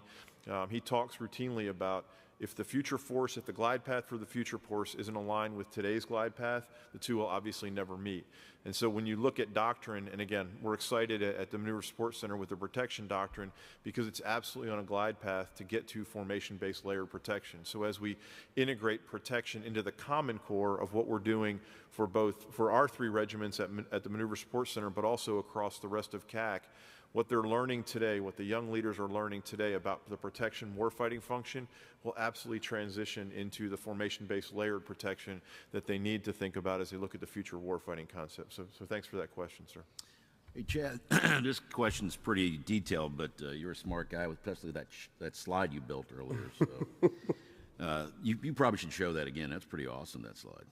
That's an Army slide. You didn't build it, the Army. No, that was 3 CDIDs came together to make that one, yeah. Okay, well, the Army divested Shadow, the Group 3 solution, in FY24, creating a capability gap across the force. Future tactical UAS replaces Shadow but doesn't field until FY27 or later, potentially. The Army intends to field Group 3 solutions this year, which creates a mixed formation of capabilities. Based on that situation, what is an optimal solution for the Army to rapidly train and integrate all those various capabilities across the force to try to integrate it? Yeah, thanks a lot, General Mason. That's awesome. So what's an optimal solution for the Army? So I say first, mixed capabilities across the Army, in my opinion, is not really a problem.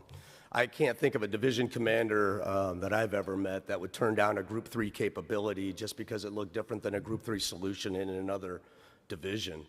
Given the size and scale of the Army, it's impossible to instantly field a like system and capability to the entire force simultaneously. Fielding takes years, so how do we get ahead of that?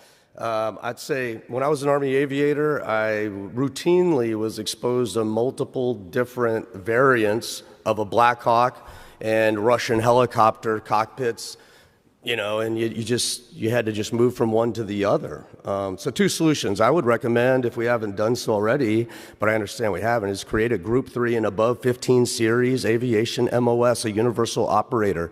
Everything Group 3 and above could be trained by one MOS. To deliver the capability for the division commander, brigade commanders. Why? First of all, the technological advancements, particularly in autonomy, planning software, the simulation, as we're talking about, ground control station, just reduces the task on the operator. The cognitive load is simply not there. We aren't putting 2 soldiers in a big box like we used to. Now it's a desktop. So a large archaic ground control station with OEM software is now replaced by laptop systems, and soldiers intuitively grasp this. I have 2 sons. One's 24, one's 19. So the video game industry is $200 billion a year, video game industry. Compare that to movie industry, which is just over $50 billion. The music industry is $35 billion.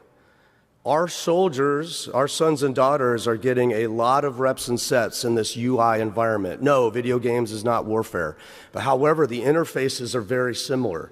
We just loaned an aircraft to a combat engineer brigade out there. They're at NTC right now. We bailed an aircraft, and it's a term for loaning an aircraft so they could fight a Group 2 system. It's a rotary wing helicopter called Vapor.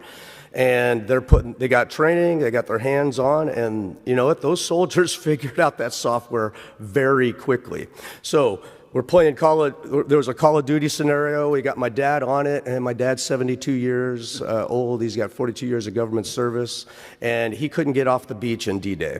Then my youngest son jumped on there. He pretty much decimated the entire Nazi army in one afternoon. And that is just the difference between soldiers now and in the past. One thing I'll throw at you is we're very much involved in the HMIF, Human Machine Integrated Formations. We have a common control solution and common grip.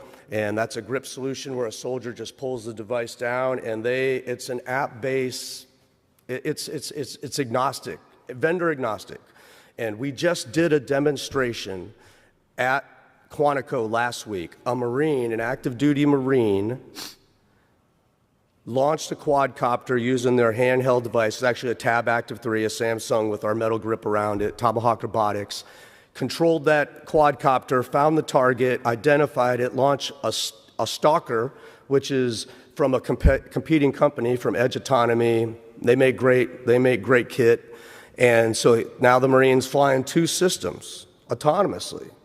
And verifies the target, launches a Switchblade 300 loitering munition, kills the target, does the BDA, brings the assets back. One Marine did all that, see, sense, and strike. What I'm telling you is I don't think having disparate technologies in your formations is a big a problem as not having the capability in your formation. And I believe the soldiers today can train through those differences. That's all I have. Thanks, Ray. No, I think that's great. Our young kids are phenomenal. They are. They can handle more than one thing for sure. Yeah, you don't want to be stuck on the beach all day, Ray. That's right. Okay. Colonel Henke, it's a great question from the audience. It could get into, obviously, the classified area. You'll avoid that, obviously. It says, what was lessons learned from the successful defense against the Iranian April 2024 missile attack? Put you on the spot there. So some of that is, some of the lessons were things that we had known for a while in terms of the requirement to layer capabilities. The principles and tenets of air defense are very sound in terms of, those things, mass mixed mobility, integration, and the layered capabilities. So it sort of validated that. Some of the things that were unique was the integration of some of the joint capabilities, both from detection and then also understanding that it was not only just a missile attack but also a significant UAS raid at the same time, and then it was the bringing together of the joint capabilities that was able to affect that. Clearly, there was a multinational element of that, but the command relationships and the procedures that we've developed, what the things that AA AMDCs do for both JFACs and the Joint Force Commanders, it did validate that. Some of the unique lessons, probably not for this venue, but those, fundamentally, it did kind of validate the fundamentals are sound. The specific application, as you can bring with new technology, such as how do I get a more affordable interceptor, not just from a ground-based system, but from an air-based system. That is one of the things that came out of that afterwards, to include the use of APKWS off of manned aircraft, Air Force aircraft, as opposed to just in a ground service to air role, which we have been using for a couple years. I mean, what an amazing defense. It was just phenomenal. You think about it. Doug, I got one. I'm going to put you on the spot a little bit here as an industry guy. So if you could change one thing about military training, and of course you got a military audience, what would that be? Oh, probably going to be difficult to change just one thing. I think that there's, when it comes to some of the best practices that I think that we need to focus on, we work a lot with countries around the globe. And one of the things that I know is that the U.S. military does training better than everyone else. You always require a comprehensive approach. And I think that it's whether you're embracing the technology, continuous learning, scenario-based training, leadership development.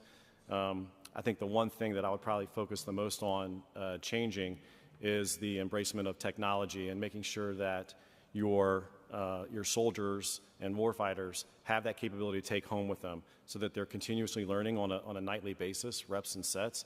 I think that's probably the one area that I would focus on the most. Okay, good. Thanks, Doug. General Beck, so you talked a little bit about industry labs and academia and how important that is and the partnership. I think this question really relates to how do you have a feedback system? So how does the Army feed to the industry labs and academia what we're seeing so they can be informed and develop those great industry partners and leverage their amazing capability, and then they feed it back to you. So that loop system, how do you go about doing that in your particular area? That's a good question. I think you described the end of it really well. It's got to be a looped system. So I think the first thing is you've got to have everybody together when the capability is written. And I am not an acquisition professional, but a lot of the different professionals have talked about this over the last day and a half. We have got to think about what is the problem that we're trying to solve and bring that to industry instead of this is how we want you to solve the problem. So we've got to start with that more open question, and then we've got to all be part of whatever the experiment is that's going to drive the answers to that. And in this case, we're talking about transformation in contact. As I said earlier, we've all got to be there. So again, I'll go back to the breach, which we just showed at Project Convergence 5. The reality was we had a lot of different pieces of material working over the last year through a lot of different experiments, and then brought them all together to ensure that we understood what are the doctrine, organization, training, and leader development implications of that. And we had industry along the way the entire time. Many in the audience may have heard of the Sandhills experiment, which the 20th Engineer Brigade did underneath 18th Airborne Corps. That frankly changed the thought process of robotics and autonomous capabilities within one of the most challenging and high-risk things we do, a combined arms breach. And so taking that problem set and looking at it, and it did take a lot of effort, a lot of material-focused effort, and that's where we're continuing to learn. That was a great experiment that did exactly what it was designed to do.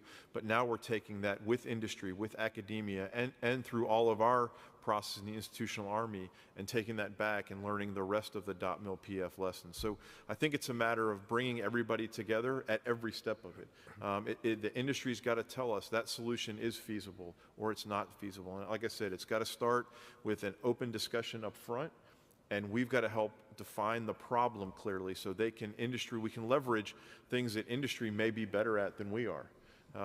And let them help us solve the problem, not tell us how to solve it, and iterate continuously throughout. So I appreciate that. Yeah, and I think that you're spot on. My experience was sometimes I'd have industry partners come in and say, I got the solution to all your problems in my briefcase right here. Really?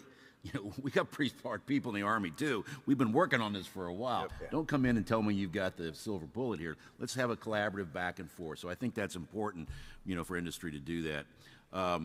Chad, so you talked very broadly about your company's capabilities and what you bring, and certainly your experience in uniform and now in the civilian world. But can you talk specifically about your company? What are you doing to help modernize, train, deliver combat-ready formations during TIC? Okay, hey, thanks a lot for that question, sir. So AeroVironment is committed to working with all the different military services. My job is to focus on the Army, and when you see me, when I come and see you, I mean, I've got 300 engineers behind me, guys that want to get after your solution. So I'd say the best way that we could partner is, one, just keep an open dialogue. We're very fortunate to have General Rainey come to our booth at AUSA, and we got to spend a couple minutes with him and talk about LRR and our next generation candidate for long-range reconnaissance. And we talked about, take the nose cone off and hand it to him. He goes, what am I looking at? I said, a soldier could put this whole thing together in 4 minutes without tools. That's what we want. You wanted something that was toolless assembly, we built it. Okay, so this is what it looks like. And he goes, well, does this thing do different payloads, different capabilities? I go, sir, there's 7 different payloads here on this tree. Not a single one of them is our payloads. We build the truck, we let other vendors provide the payload solutions so that the ground force commander can have whatever they want to accomplish the mission that they're faced with. And how did that all become possible? Because we talked to the maneuver seated, and we talked to Army Futures Command, and we talked to aviation seated, and FEL-CFT, and I could keep going on and go, what is it that you're trying to solve? What are the problems facing our soldiers out there in the force? What problems do you anticipate? And I think if industry's doing the right thing, we're making it a little easier for you to engage. We should be very inquisitive in asking you what you need, and then trying to invest our dollars to help you. And so how does that work? Here's the insider baseball. If you want industry to do what you want, develop the requirement. And when you have a requirement, it gets posted on the portal, we take a look at every single requirement that comes down for the Army. I personally download it. I have alerts set up. Anything that's a UAV, it's a drone, it's a launched effect, loitering munition, and we crash a work group on it, and we write the 20-page paper. If we can provide a solution, I mean, we are standing by because we really want to get after that. So one, engage with industry. Don't be afraid to partner with industry. I just talked to a great warrant officer in a combat unit recently. He says, hey, we're really interested in borrowing a couple of your aircraft to go to NTC. I'm like, okay, let's talk about that. What's your timeline? And he goes, hey, this doesn't constitute a contract. I'm like, yeah, I know. I used to say the same thing, but yeah, believe me, the contracts, you've never been through the contracts process with the Army, or you would never say that, because you know when you were in it. It's tedious. It needs to be. But listen, partner with industry, put the requirement down, and if you talk to maneuver seated, they're just amazing at this. Lieutenant Colonel Mike Brabner, RRD, John Dudas, those guys talk to industry left of writing the requirement, and they write it, they own it, they get it approved through the chain of command. So it's not like, it's industry's requirement. They're talking to us about what's the art of the possible now and the future, what costs less, what costs more. And we ask them, what's more important to you, MRR? Is it man-packable, or does it need to be endurance? Do you want to be able to have modularity? All the above, yes. Okay, so how do we get that triangle balance so that it's an affordable solution for you? So talking to industry ahead of time, building a requirement, and then opening up the competition. So just because you talk to AeroVironment doesn't mean we're going to win the competition. We still got to get out there and perform and earn your trust, and we got to deliver.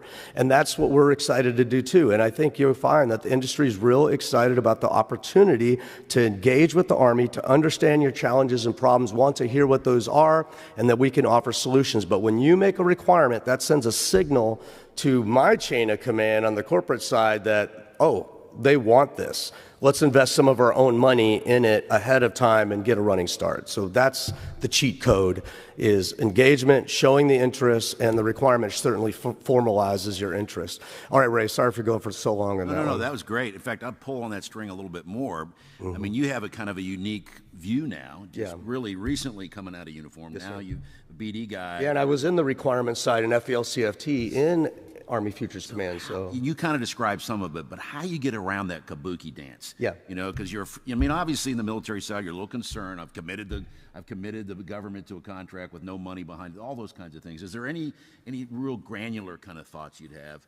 Or we can go back to that as well if you want to ponder on it. I don't want to put you on the conversational treadmill and repeat myself, but what the thing is I really do believe if you have an idea. I was just talking to a guy in the booth yesterday from one of the user reps for the Army, and he said, hey, we're really trying to solve this complex command and control. You saw the spaghetti chart up there that the CDID's made of how complex the battlefield is. He goes, how are we going to make all this talk and WinTAC, TAC compatible so that we have a single pane of glass, like General Donahue always used to say? And I got my guy next to me, and he is an aerospace engineer who built his own airplane, and he's in business development with me, and he goes, we're already doing that. And then he goes, what? He goes, yeah, this is the Kinesis ground control station software. It's completely platform agnostic. We've integrated 20 different vendors into this so one soldier or Marine can control it all, and it all populates across ATAC, because ATAC is just an app in it. At WinTAC, it all populates through that. So why don't we give us a chance to come to you and do a demo? Like, when is General Baker ready? We'll come to Redstone and we'll just do a demo on the front yard, and we'll get a male model, a real good-looking first lieutenant, not me, some guy who looks like a soldier, and he'll wear the kit, and then he'll show you how to do it, and then you're going to put it on. But give the industry the problem, and then give us a chance to show you a solution, and let's get off a PowerPoint and do some showing. And then if we're missing the mark, also tell us, no, that's good, but we want to go this way. Yeah. you know, to me, part of it, and I do a little bit of industry work myself, is, again, the demo is really important, but it's got to be more than PowerPoint D. Number two, you think about a pilot, maybe a small little physical, no kidding, in the ground stuff. And then industry puts some money in, government puts some money. That's right. If we can get over some of those hurdles. You know, industry's willing to put some money forward. That's right. You know, if the government will also, Army in this case, will put a little bit of skin in the game.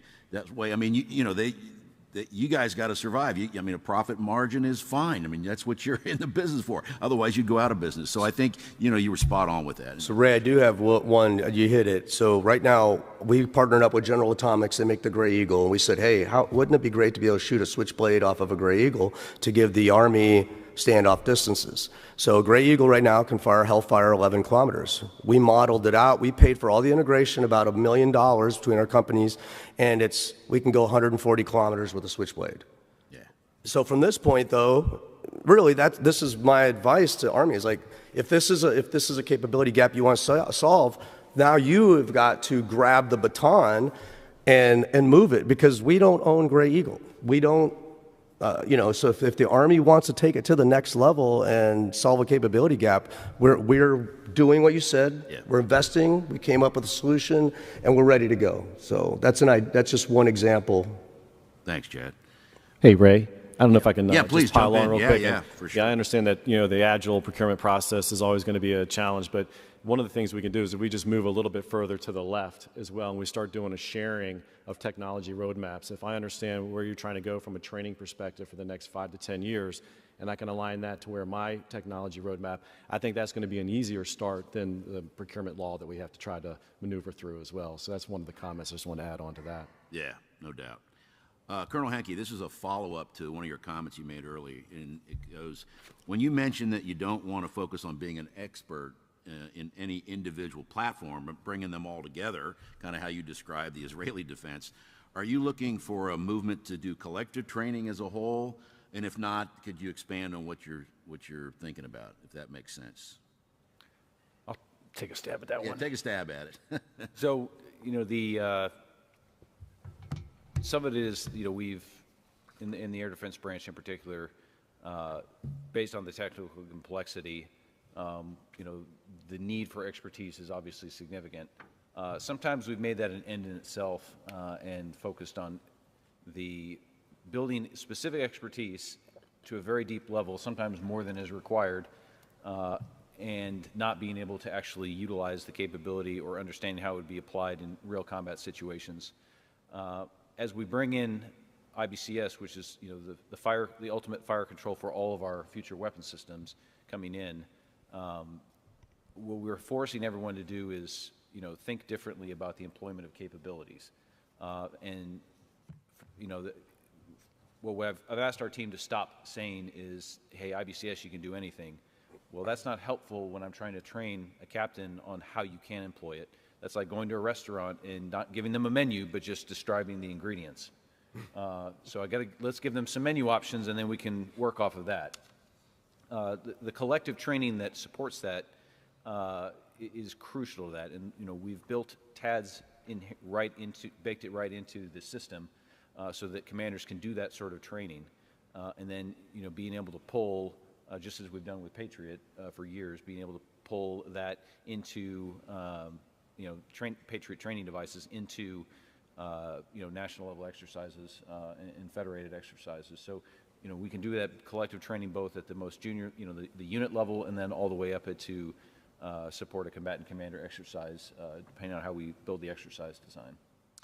Yeah, this is an interesting question. I think it's probably a better question for Cadet Command, but I think for the two uniform members, and then maybe our industry partners as well, it says what training should happen at West Point and ROTC programs to get officers, their, you know, future officers, ready to come into this fast-paced, changing by the second environment. I mean, you know, march, salute, you know, go to the firing range, but maybe there's some stuff in Cadet Command, if you have any thoughts about that, that we could, you know, push this capability earlier in an officer's career.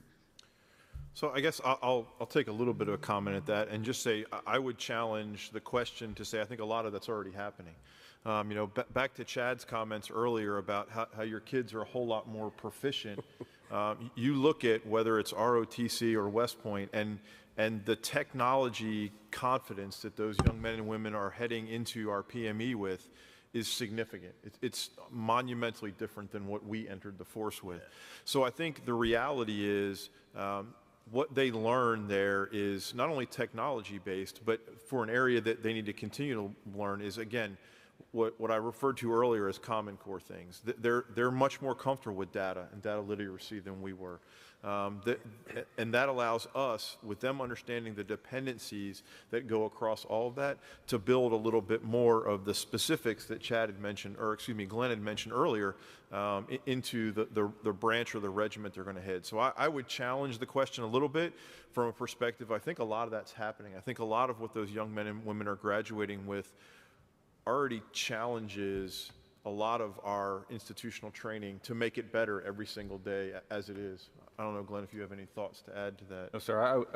I would agree. I think that the officers that we're seeing, the warrant officers and the young soldiers coming through, are definitely they come with a different set of skills, and I think that from our pre-commissioning sources, we're getting very high quality caliber of officers coming into us. Overall, and as the air defense branch has been expanding, we've actually been able to be gone from being a not as a popular branch to one of the more popular branches. So that's very encouraging. So we're getting very high quality officers who are succeeding. I would say that the one thing that perhaps to add is also just putting in a pitch for my counter US hat is just kind of understanding the soldiers' skills on the battlefield are changing, and part of that is the UAS threat that we see is much wider than anything we ever saw in the Cold War when we were doing shooting helicopters and fixed-wing aircraft out of the sky. So that it's more of there's an everyone element to this problem, and then just understanding things like everyone needs to understand a little bit about the electromagnetic spectrum. Everyone needs to understand a little bit about, some of this low Earth satellite sort of things. So some of those more technical skills, I think foundationally, what we're seeing is very, very solid. Yeah, I would agree with both of you. We're actually pretty damn good, Sometimes we're hypercritical of ourselves, which is okay to a certain extent. But, we got to recognize the glass is more than half full. And, I'm a graduate of ROTC program out of then Madison College, now James Madison University. And I go back there quite often, and I'm amazed. I'm saying there's no way I would have got through this program now. I mean, I barely got through with, anyway. But they're training them on this stuff. So I think, again, we got to recognize where we are good and where we're doing well and focus on those gaps we've got. So. Doug, here's a question that, again, you've talked a little bit about, but perhaps you could give some more specific details. So it goes, Lockheed Martin as an organization is well integrated. Did you write this question? You must have. No, I didn't write it. With implementing the U.S. Army's institutional training and transformation effort. Could you share how Lockheed is leveraging AI and ML technology to maximize both training opportunities and transformation efforts in a concentrated effort? Yeah, but first let me start with Go Dukes. Yeah, there you go. That's from JMU for those that don't know. So, yeah, there's a lot of good, strong key technologies like AR and VR that we need to make sure we get into the warfighter's hands, because they can adapt to the need. Whether you're out in the field or you're doing a maintenance training or a pilot training. These can all be adapted. Just how the example I gave for Jayden Daniels from a quarterback perspective. There's really no limit to the AR, VR technology, and it's very tactical, so you can just take it home with you and use it over and over again. From an artificial intelligence perspective, you can come up with very standardized training as well. If I'm a teacher, if I'm an instructor pilot, I might teach a little bit differently than the colonel. But through the use of AI instructors, you can do it all the same and then just deliver it differently depending on how the student is better at receiving that. I think simulation and modeling as well, you can come up with realistic combat scenarios. And we've talked a lot about the drones from a counter UAV perspective. I think you can also implement them from a surveillance and real-time feedback as you have soldiers out there as well. So I think that those are probably 4 or 5 of the areas that I would get focused on as well. And then probably something else, we were talking about the West Point cadets, and I think that we also need to focus a little bit more on the cognitive failure. I think that we all know how fast we can run 2 miles or how many times I can bench 225, but I just don't know my load as a leader, and these are leaders at all different levels, and I think that we need to look at that from a mental resilience perspective as well. That's just, I wanted to add that in there. Yeah, for sure, because I mean the battlefield's moving fast and a lot of things are being thrown at you. If I could just add a comment on that, is as I go out on the floor there and we do our industry speed dating, the one of the things they tell you, make sure you tell everybody the same thing so no one has a competitive, no one has an advantage.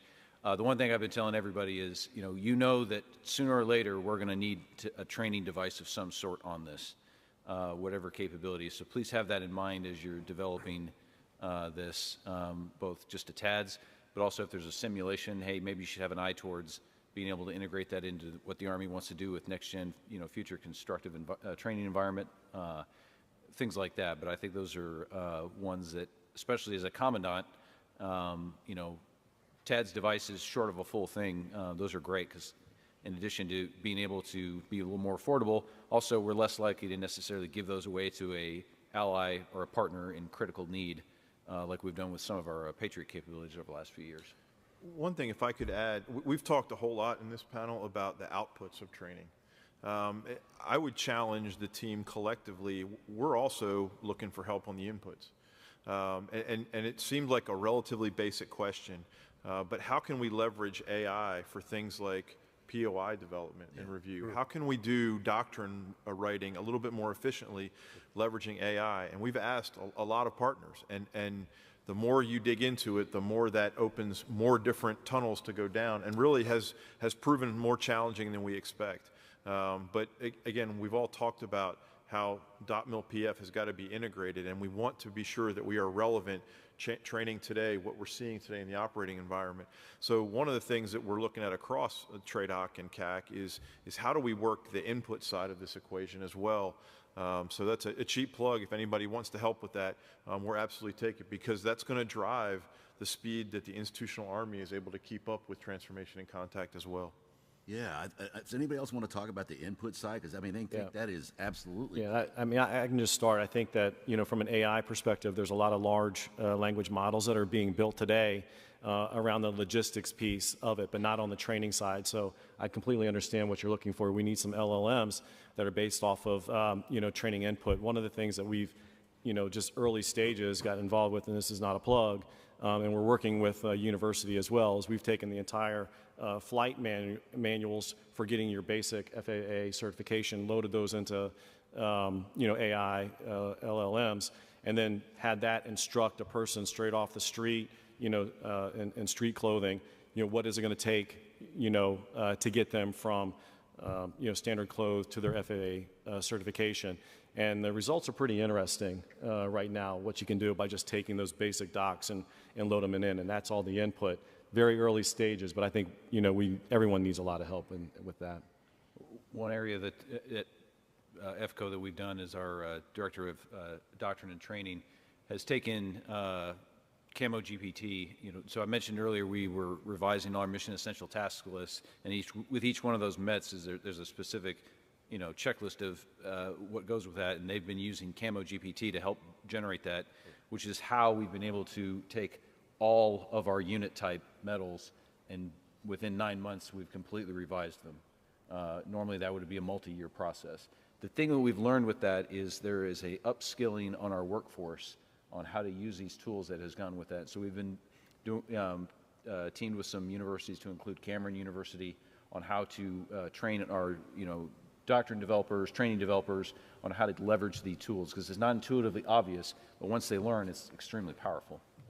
I was talking to General Beagle yesterday, I guess it was, and he started talking about micro-learning and stuff like that. First, I didn't know what the heck he was talking about, but as he described it, you just think about anything that breaks in your house or in your car, You just go to YouTube, say, you know, my air conditioner thing is messed up. How can you help me walk through that? I think that's a thing we could leverage for sure. Just little snippets of data, you know, stay off TikTok. But you know, so I just think, I hope there's no TikTok people out here. But anyway, what are they going to do to me? I'm a retired 3-star. Not much they can do to me at this point. So, but I did a boat class the other day online. And it had some AI behind it, obviously, because depending on the questions you answered, number one, it would take you in different directions. Because my wife was doing it too, and she was going in a different place than I was going. She was going the smart way, I was going the, you know, the dumb head-knocking way. But that capability in our training to adapt to your answer that then gives you feedback as to, you know, what you're doing. Again, I don't know all the magic that happens behind the curtain, but is that something you guys are seeing, or any thoughts on that? So I don't know about at EFCO. We haven't experimented with anything like that at MISCO, but that absolutely, and I'm not sure if it was Doug earlier that talked about adaptive learning. Every one of our team has to leave with a same basic foundational level of knowledge, but they come in at a start point that's differently. Right. So there's absolutely space for that technology to be sure that we can ensure everybody, regardless of rank or what branch, or it doesn't really matter, they leave out with a critical capability and understanding. And again, back to the question you asked about Cadet Command or West Point, that allows all of them to get to the point where they're hitting the ground at the same point running. So I can't say that we've seen that, but I think it's very promising discussion.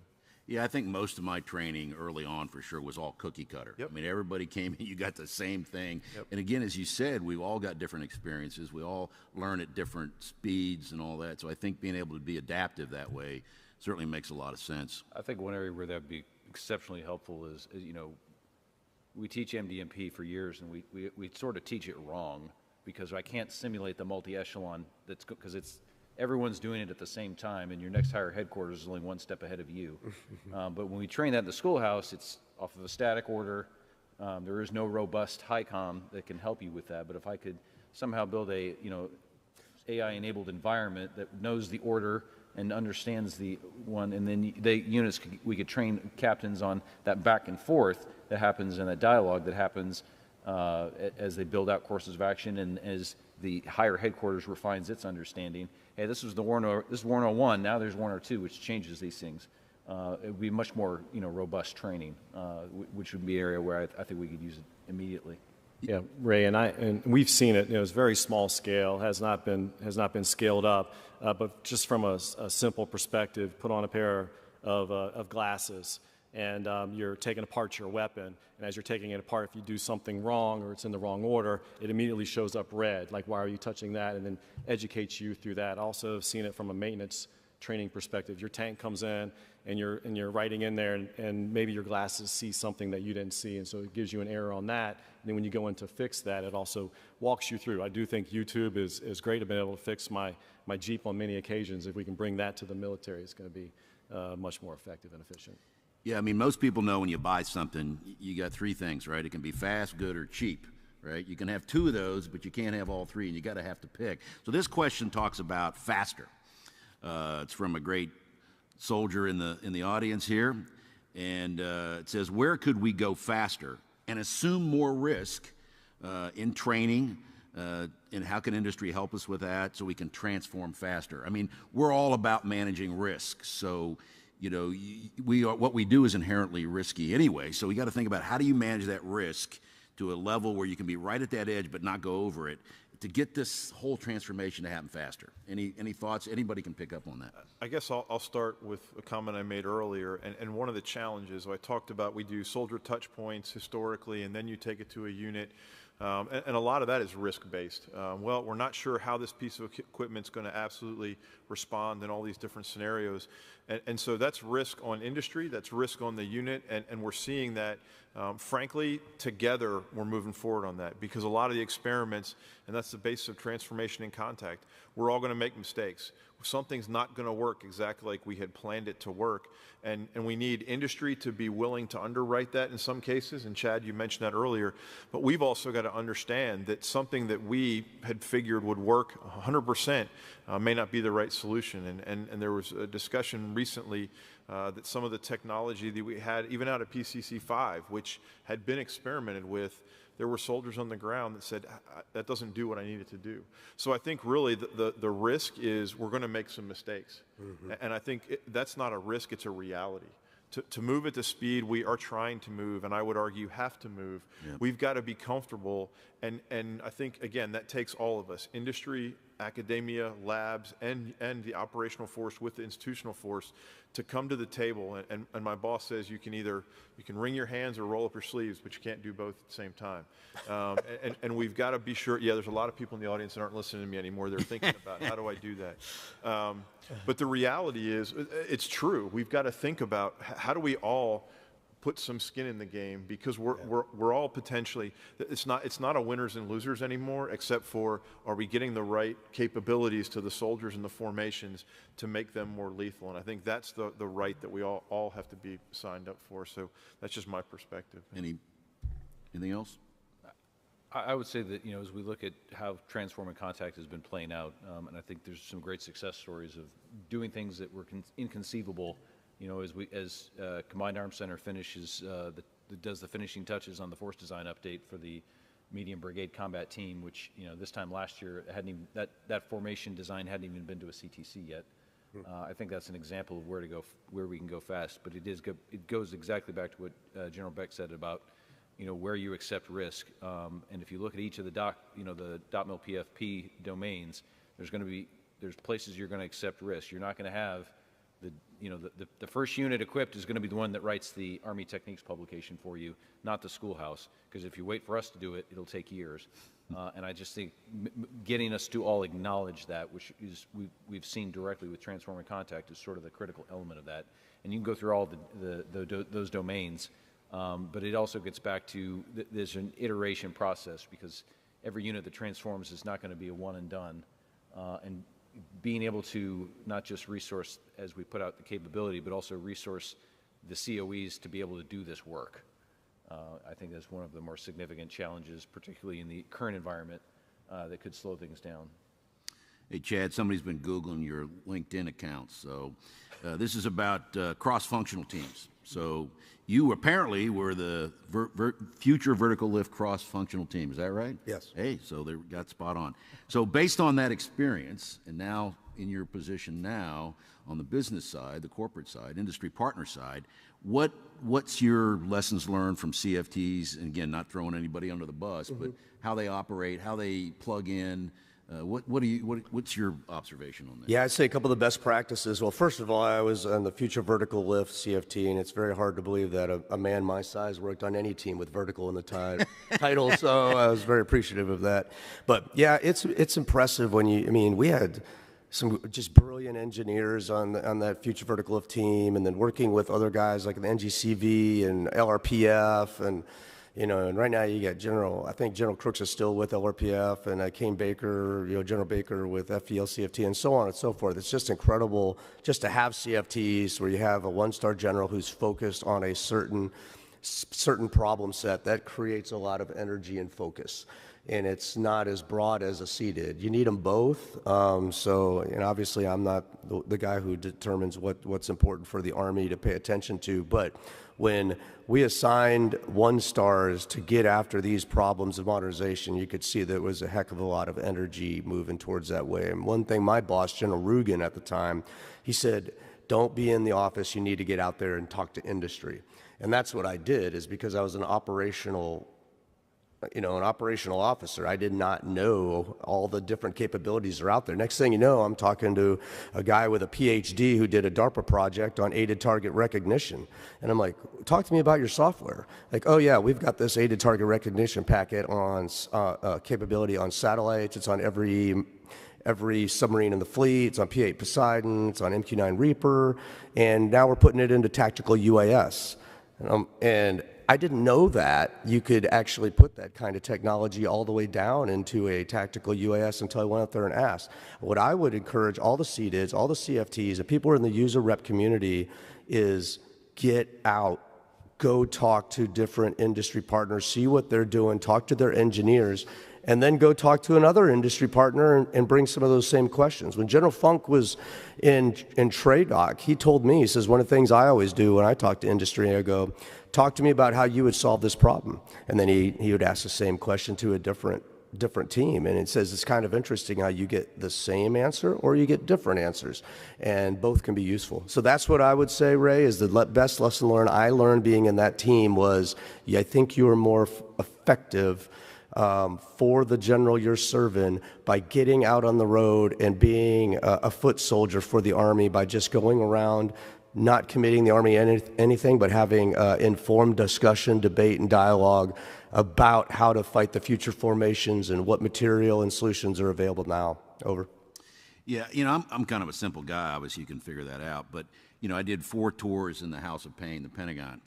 And I would always tell my staff guys, I said, look, if you're doing coordination by email, and that's all you're doing, when the crap hits the fan on Friday night and the trogues in the basement of the Pentagon start cranking out those taskers, and you need 3 guys from G3 and somebody over on the Joint Staff to help you, if all they know you by is, your .mil address, they ain't going to be there for you on Friday night. But if you went to their office, sat down, shared a cup of coffee, talked about sports, they got pictures of their kids, talk about that, when the crap hits the fan on Friday night, they're probably going to be there for you.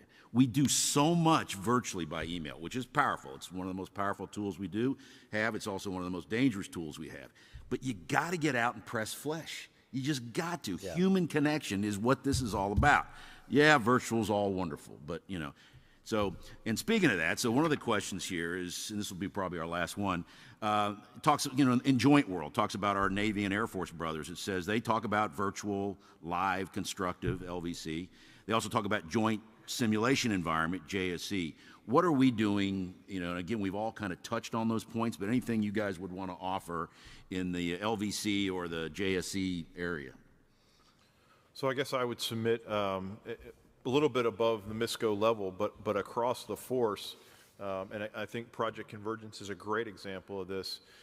We absolutely know that we are going to fight as part of a joint force. And depending upon what theater it is, some of the joint force may be a higher priority or higher supported requirement than the Army or vice versa. And I think what you're seeing right now, and General Hodney and General Miller talked about it yesterday, is as they head back out for the next iteration or the next phase of Project Convergence, we absolutely have to be part of the joint force. And so I think our simulations are simulating that. I think, frankly, our training, even for our most junior folks, we now talk about the joint force. We talk about the total Army. We talk about all those aspects where years ago we may not have talked about it. So I think it's an evolution. I think it will continue to evolve, but I would submit, and you look at things like next-gen constructive simulations that are going to replace the war sim. Those will have the ability where a lot of those capabilities we white card today, we're not going to white card anymore. They're going to play, or we bring those joint capabilities into, even in the dirt. I had the opportunity to sit with a previous CG at NTC who was really excited as he had a significant air portion with fixed-wing aircraft from the Air Force.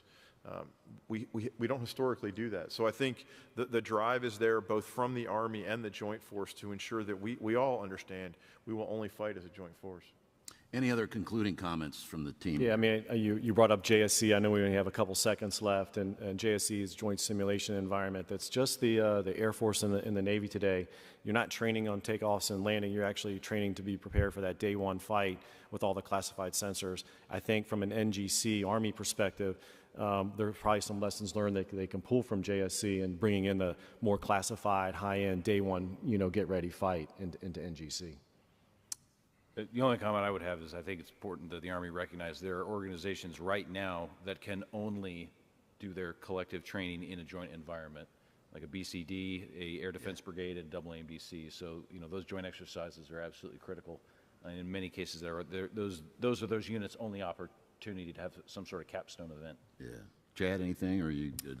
Yeah, just real quick, I would just want to hammer it. I said, hey, we're here to partner with the Army, and everything that we build, medium-range reconnaissance, long-range reconnaissance, launch effects, loitering munition, is based on a requirement, whether it's from a Navy SEAL or an Army soldier or a team, and then our goal is to make it better than what you're even defining in the requirement. And I would just say, let's continue to partner so we can help close capability gaps and increase lethality and survivability for our soldiers on the ground. Over. I'll take a chance here. I submitted a slide. Is there a slide in the deck? One slide. Probably not there. Don't worry about it. I'll describe it real quickly. So I used to use this slide that shows a C-17 doing an arrested landing on an aircraft carrier. And the question was, is this possible? It's kind of like if you're in the airborne, world, is that airdroppable? Well, hell yeah, everything's airdroppable once. Yeah. There it is. Yeah, so is that possible? C-17, arrested landing, aircraft carrier. Oh my gosh. I don't know who that guy is, but he's got a lot of guts. Here's the thing. The Doolittle raid. What was the Doolittle raid? Right? We've been attacked December 7th, 1941 in Hawaii. The United States was knocked on its back feet. The morale was low. President Roosevelt said, come up with something to attack the mainland of Japan. Reach out and touch them. So Doolittle came up with the idea. What aircraft was it? B-25. How many? 16. Not supposed to be on an aircraft carrier. They strip everything out of it, go towards the coast. They got found out, so they had to launch them a little bit earlier. They bombed Tokyo. It was tactically insignificant, but strategically it was huge. It was one of the reasons the Japanese went to Midway, right, which was one of their largest defeats. So is it possible? I don't know. But you got to think this way. I mean, Doolittle was obviously a guy thinking ahead, and the people that were around him. So that may not be possible, but who knows what, unless you try it. With these great leaders and these great industry partners, just about anything is possible. So I want to thank this great panel for your time and your effort and what you continue to do for our great nation. So thank you much, ladies and gentlemen. Great panel and a great ending. Thank you. I'm Dan Roper, AUSA's Director of National Security Studies, and I just like to inform everybody, if you're not already aware, we've got a bonus event available for your participation at 1600 today, right here. General Rainey's going to sit down for a special session, a strategic land power dialogue that we, AUSA and CSIS, run together, and sponsored by General Dynamics. If you're available, I'd highly recommend you participate in that, or come watch it, be part of it, and get a good feel for that. Time now for our lunch and networking break, and look forward to seeing you back in here at 1400 with a fireside chat with the Sergeant Major of the Army, SMA Michael Weimer. Thanks. Yep.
Is this on? Yeah. It is. Well, you paid these people quite a bit. Yeah. We tend to do that once in a while, SMA. Well, good afternoon, everyone, and welcome to this afternoon's presentation with the 17th Sergeant Major of the Army. It's been a great show so far, and we're glad you made time, SMA. It's good to be here. SMA is very kind to share his time with AUSA. Just a couple weeks ago, we had him at the headquarters for a coffee series, and you'll hear some of the continuation of discussion we had there today. But SMA, I'd like to turn it over to you because we only have 30 minutes this afternoon, so for a couple open comments. Yeah, I think that 30 minutes is to save me, not you. So, hey, it's good to be here. It's not very often we get to kind of string a couple conversations together And having just been at the headquarters and now down here, we get to do that. And so this is kind of cool. So thanks for providing us the opportunity. Well, we appreciate it. So, I mean, one thing, we didn't get to all the things we wanted to during the coffee series. Obviously, there's a lot to talk about, lots going on in the Army today. But I want to start with professional military education. You and the SEC have been working some initiatives. We got into it a little bit, but if you can continue the discussion of what's coming up in the future for PME, and I heard something about reintroduction of potentially SQT? Yeah, it's coming. There you go. There's at least one. There's at least one fan out there. There's at least one. So, really, I mean, we're focusing on on SQT, but some of us in the '90s actually remember STT. Somebody was reminding me about STT, the developmental testing we used to do. In the end, we believe in our heart of hearts, the SEC being the Senior Enlisted Council, that the number one thing we should be basing off whether or not you're ready to be promoted is how good you are at your current job. Now, call me crazy, but that's not where we're at right now. And I don't want to debate and CSI how we got here, but that's where we are. And so actually testing a soldier by their MOS within their CMF with a legitimized, true test that validates their current skill level for their profession, their part of the profession, that should be the base for the promotion rubric. I mean, think about, we're promoting people that found a way to get to PME, but we didn't actually test if they could do their job where they're currently working. That, to me, it's not the Army I grew up in. And when we talk to the whole force, remember the Senior Enlisted Council represents the whole force, total Army. They all agreed, and it wasn't that difficult. We really should reset that as one of the weighted data points for promotion. Absolutely. You mentioned it in the start, SMA, this was developed in '77, I believe, if my recollection is correct. Well, not recollection because I wasn't in the Army in '77. No, but we heard about it. That's right, yeah. And then we did transform it to SDT in the '90s. We were part of that as we grew up. And both of those were canceled because of complexity of being able to do it across the force and the cost associated. So what are we going to do to help curve some of that as we try to implement this again in the future? Yeah, so TRADOC's working, and I see some Harris is over there in the crowd, right? I got some great supporting sergeant majors here. That's the beauty of the Senior Enlisted Council, as you know, as the SMA, you don't have to know everything. That's right. Because it's not even possible. But they're working that right now. And I got to give Med COE and I think Fire COE was the other one. I'm getting a thumbs up over there. They've already been working pilots for TRADOC on this, right? So how do we develop the test, right? Because it needs to be consistent, right? This isn't some whimsical, every division's doing their own test and we're not actually comparing apples and apples. We're comparing apples and something else. So again, because we're talking about promotion. Anytime you talk about promotion, we can't pull the lever to execute this in haste. And so we're about, 9 months into figuring this out. And Truth in London, I think it was Fort Sill at the Center of Excellence there for fires. The first results weren't that great, were they? They were not that great. Then we actually told soldiers what they were piloting, and the test scores immediately got better. And so I believe it in my heart of hearts, if we remove the ambiguity and we let soldiers know what the standard is to be designated as, not only are you qualified at your current grade plate, but you're this good, soldiers will rise to the occasion. It's just like fitness.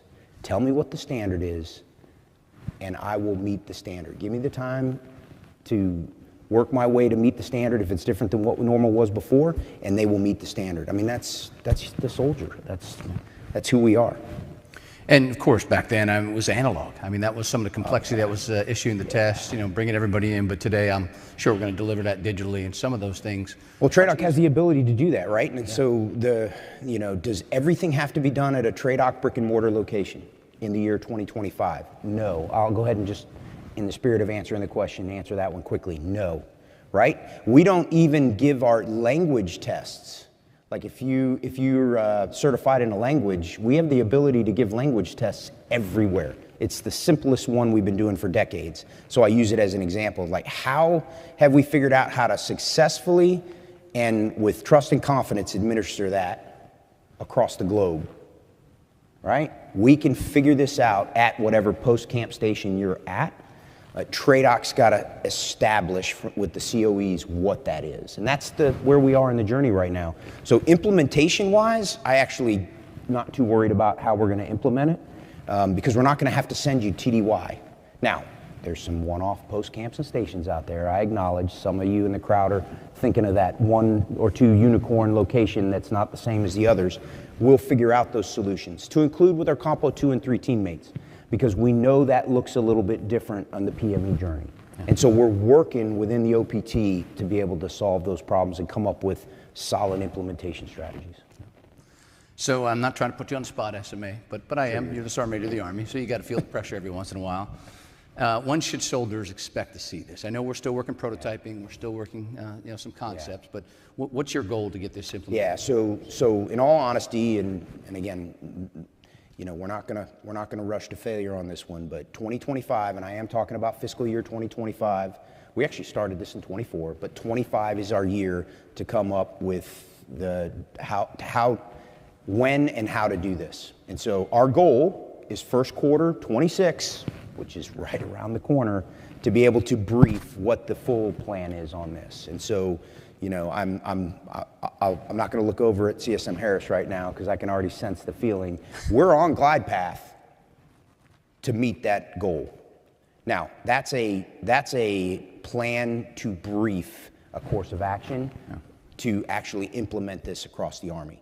And that'll look a little bit different. The active component is the simplest to make the change, and then we all know our Guard and our Reserve teammates, that takes a little bit longer.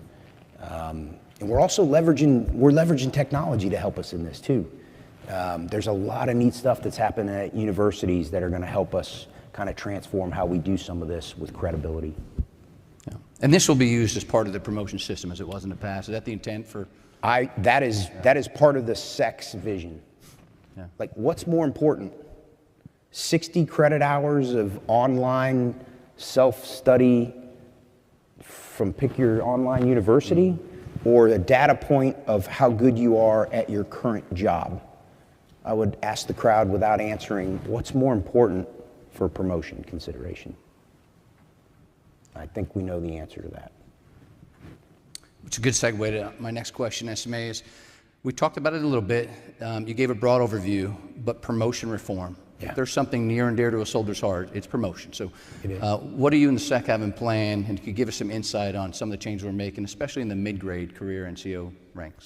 Yeah, so I'll leave the grade plate out of it. I won't pick on E6, E7, E8, or E9. I love the E8 to E9 one, though, because truth in lending, it's our smallest controllable population that, frankly, we can, if there's a place to learn quickly for the rest of the Army, it's there. So we do talk about making changes there, potentially before making changes across the whole Army.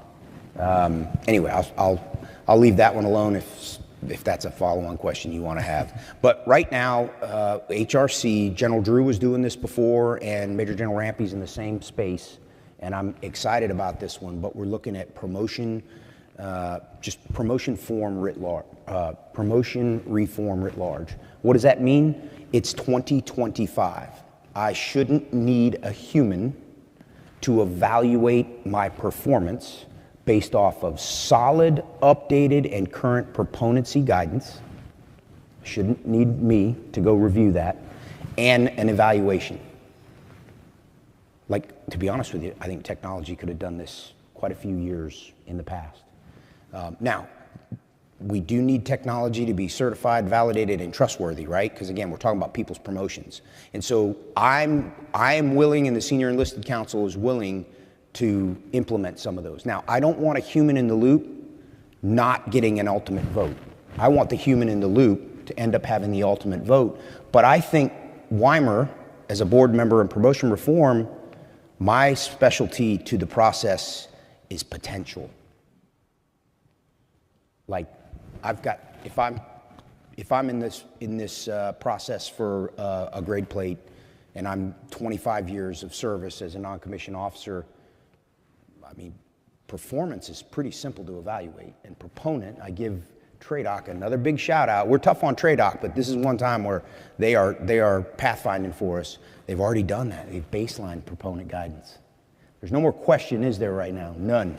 We know what most qualified is, highly qualified, and just qualified is. Why do I have to take time to look at that for every person that I'm evaluating for a board in the year 2025? Why can't I spend my quality time on evaluating, Sergeant Smith's potential based off of what the senior rater says, if you will? Now, I don't want to get out ahead of HRC. Promotions are a very sensitive thing, but I am willing to talk about it, as you know, because I do think it's a little bit of the elephant in the room, and I think we're pushing on an open door. And I think it's also an opportunity to potentially regain, because when I travel around and we travel around, there's questions about this from the formation. And so I think there's an opportunity to gain/regain some trust from the formation about how we're promoting people. Absolutely. And it is important. I mean, it's important to our soldiers, and they obviously are going to have questions. But absolutely. Non-commissioned officer education system. SMA, you announced as part of the annual meeting, we came a little bit off step. But are you in the SEC working any changes for NCOES for the future? Yes, continuously. Just for the audience that's not tracking maybe, but we've been trying to make STEP work since 1989. And when I asked for the white paper on the history of STEP, I was kind of taken back, because everybody in the crowd knows my background. This isn't exactly something I spent a lot of time on. But it was important to understand the journey of how we got here. And that paper really informed me that we have really been trying to, put a square peg in a round hole for a long time. Now, why have we been trying to figure that out? Because professional military education is important. So the why we've been struggling to figure it out is important, but also the requirements on us over the last 3 decades have been nonstop, and we've yet to invent a crystal ball to let us know what's coming every 3 to 5 years that causes a disruption in a promotion process, right? Right? If you think officer promotion timelines, what's the first thing they always ask? Hey, what's your year group? Well, it doesn't quite work that way for enlisted soldiers. It's a lot more complicated than that. And that is what I really learned on the STEP process. So I don't speak about STEP with a mindset of we're going to solve this in 26. STEP is a journey. I would tell you SQT testing is part of that. It is part of that. And so you're going to hear us talk about phases coming up on the next phases of STEP, because in the end, we want to promote non-commissioned officers that are really good at their job currently and have the potential to be really good at the next echelon of leadership. Recruiting is about contracts. I'll say that again. Recruiting is about contracts. We're going to give you an opportunity to serve your country. We're going to show you what the standard is and help you meet the standard, and then welcome you to your first duty station and your first unit. Retention is not about contracts. Retention is about talent management. And we don't base retention success off of how many contracts we signed. We base retention off of, did we keep the right people because they have the potential to continue to serve either the level they're at now, because, oh, by the way, you need a lot of people at, but then also, are they future, Dan Dailies? So we are talking transformation, innovation, and embracing change all throughout this conference. We've had some great panels the last 2 days. So, Sergeant Major, I'm going to try something a little different, a little fun today. Last night when I was prepping for this fireside chat, I got on my Google AI assistant. And I wrote in there, what questions should I ask Sergeant Major Michael Weimer? Okay. Here we go, Sergeant This Major. wasn't on the card, by the way. Where's General Brown at? General Brown, we'll talk about this later, sir. And you should embrace technology, because it came up with some very, very, very current things. Number one that came up, what are the biggest challenges facing the Army today, and how are we going to address them as a service? I would argue it's the amount of changes that are taking place. I mean, I'll just address the alligator closest to the boat right now. There's a lot of changes going on, a lot. And I'm actually, again, hopefully this doesn't come off as hubris, but I'm actually pretty proud of what the Army's been doing for 2.5 years, really. And I get to cheat. I'm looking at a room full of people that have been tracking, intimately the things the Army's been doing for 2.5 years. Now, there's a lot of additional things that have come out here in the last few months. I think we're all tracking that. So in addition to the transformation we were already working, there's a lot more.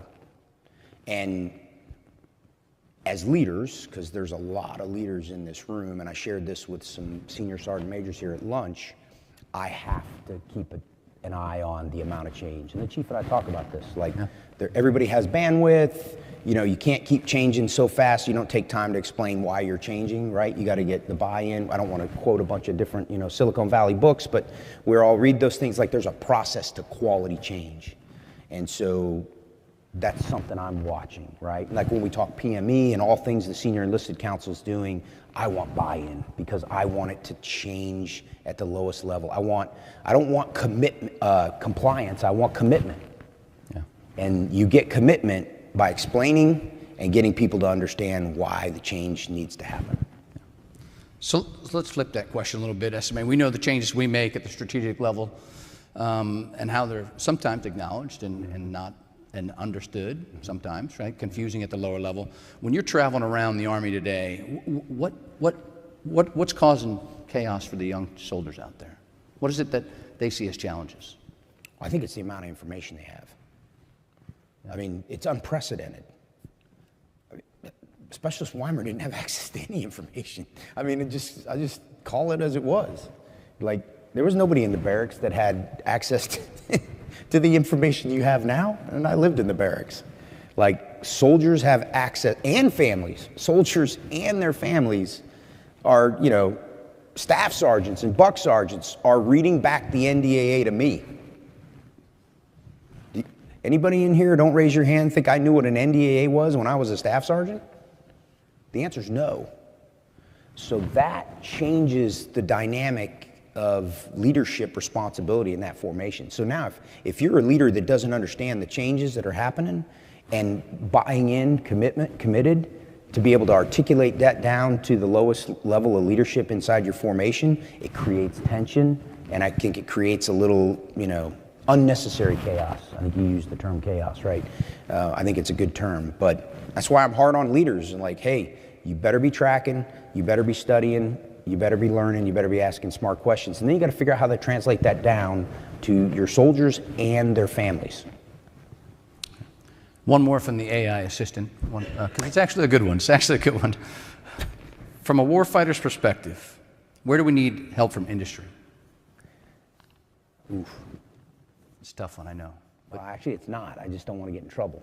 It's actually not a tough one. As a matter of fact, I think I dropped a question. I was at the TRADOC panel. General Mason, I think Lieutenant General Mason was narrating that one. But anyway, I dropped one, and then I had to leave. I was like, dang it, I wanted to hear the answer. But I asked, I said, if one of the military people could answer this question from their perspective and one of the industry people could answer this from their perspective, I'd love to hear, where can we go faster and assume risk? Because we have to transform faster. So if industry can help us see where we can mitigate risk, because again, we got to stay legal, moral, and ethical. We don't want to lose any of the authorities that we currently have. We're actually asking for unique authorities, right? I think everybody in this room is tracking the journey of flexible funding and all the things that we're working on to be able to transform at the speed of need, because the character of war is just changing like never seen before. Where can we assume, quality risk to go faster, learn faster, and actually transform our units faster? We don't have a choice. Absolutely. All right, out to our audience, SMA. First of all, he's a big fan of your SQT. He says, thanks, fully concur on our Back to the Future with SQT. So maybe you need to have him do the video for you. Was this the shout out? This somebody out there, right? Shout out. Oh, different person. We have two fans. Excellent. But he would like to ask, talk about your assessment of soldier readiness as part of our delivering ready combat formations. somebody knows. Like readiness, the term readiness gets me fired up, so I got to be careful here. So I'm passionate about truly evaluating soldier readiness, right? Soldier readiness, like I'm going to speak of myself. Like I'm still a soldier, even though some days I wonder because of this. This is a very unique job, but I'm still a soldier. So I still get up and I do PT. And I still make sure I'm fit, right? So there's individual responsibility as a soldier, which is why I'm passionate about the sooner you can get a soldier to understand and be committed versus being compliant. This gets so much easier inside your formation. It changes the leadership dynamic in your formation when you have 3/4 of a unit you're looking at first formation, by the way, because you never outgrow first formation, that are committed. Man, they're like ready to get after it. But then there's things like SQT testing where we have to have some accountability. Like we have to have accountability. You know, we have fitness tests. I'll just say fitness tests. We have fitness tests that are for accountability purposes, right? And then there's also accountability tests that help us evaluate where we sit with our peers, right? But in the end, all of those accountability things are to make sure we can actually fight as a unit. We don't fight as individual soldiers. What was it, the soldier of one? What was the old thing we had, the soldier of one back when the Army? Oh, yeah. That didn't go well, though. I know it didn't go well. It wasn't a great idea because we don't fight anywhere, anytime as individuals. We have individual responsibilities, but really, if a squad, platoon, company, battalion, brigade, division right now, corps can't fight together in a joint environment, then what are we doing? And so readiness to me, from can you not be late to formation? Can you be in the right uniform? Can you be the Blue Book standard? All the way to, can your company in 12-month training cycle successfully do a night company live fire? Readiness gets me fired up. You know that, though. That's why you like that question. So, and I have to meter myself in this space because my background's a little bit different, as most of you know, where, you know, selection was an ongoing process every day some days. Like, it wasn't a one and done. Like, you were getting evaluated and assessed every, sometimes 90 to 120 days. And if you didn't meet the standard, then you no longer worked in said organization. So now the Army's big, right? And you have to be careful with that kind of a mindset, but I want to get us back to real tangible readiness, not theoretical readiness. And I'll stop there before I get in any more trouble. Yeah. So before I read the next, I'll just let you know who this one's from, just because it might be on the cover of it when you respond, SMA. So it's from Todd, Army Times. Oh, hey, Todd. Good to see you. Could you share how leaders can effectively use the time saved by adding technology to the promotion process to better mentor or develop subordinates? Ooh, man, there's a lot there. So everything from, if I'm a platoon sergeant or a first sergeant and I'm responsible for, you know, developing all the enlisted soldiers inside my formation, I think that's an important statement. That's not TRADOC's job. That's every non-commissioned officer inside a formation's job. 22 years of service, you may see inside a TRADOC PME program 2 years or less. So whose responsibility is it to develop non-commissioned officers? Non-commissioned officers inside the formations. So leveraging technology to be able to counsel better. Well, first off, how do you evaluate your soldiers? So we're using that. We're using things like Power BI to truly measure readiness, everything from individual readiness to where are you preparing yourself to be promoted, right? Where are you on your journey for STEP? Because STEP's not a bad four-letter word. It's a real thing, but it's a journey, right? And then everything to training management, right? Every minute you save, when you sum those things up at the end of the week, the month, or the year, is time you can give back to developing soldiers. Everything. So whether it's a 6-week POI at BLC that I now maximized every hour inside that BLC, or it's in a company and that company commander and first sergeant are leveraging technology for better training management, which now automatically allows better time to coach, teach, mentor soldiers because I'm not a react to contact mode inside the formation all the time. And I know Todd was in the Marines, so he knows what I'm talking about, like the hurry up and wait, and the like, well, I thought next week we were doing X. Nope, that changed. You just didn't get the notice. We're doing this next week. It creates chaos.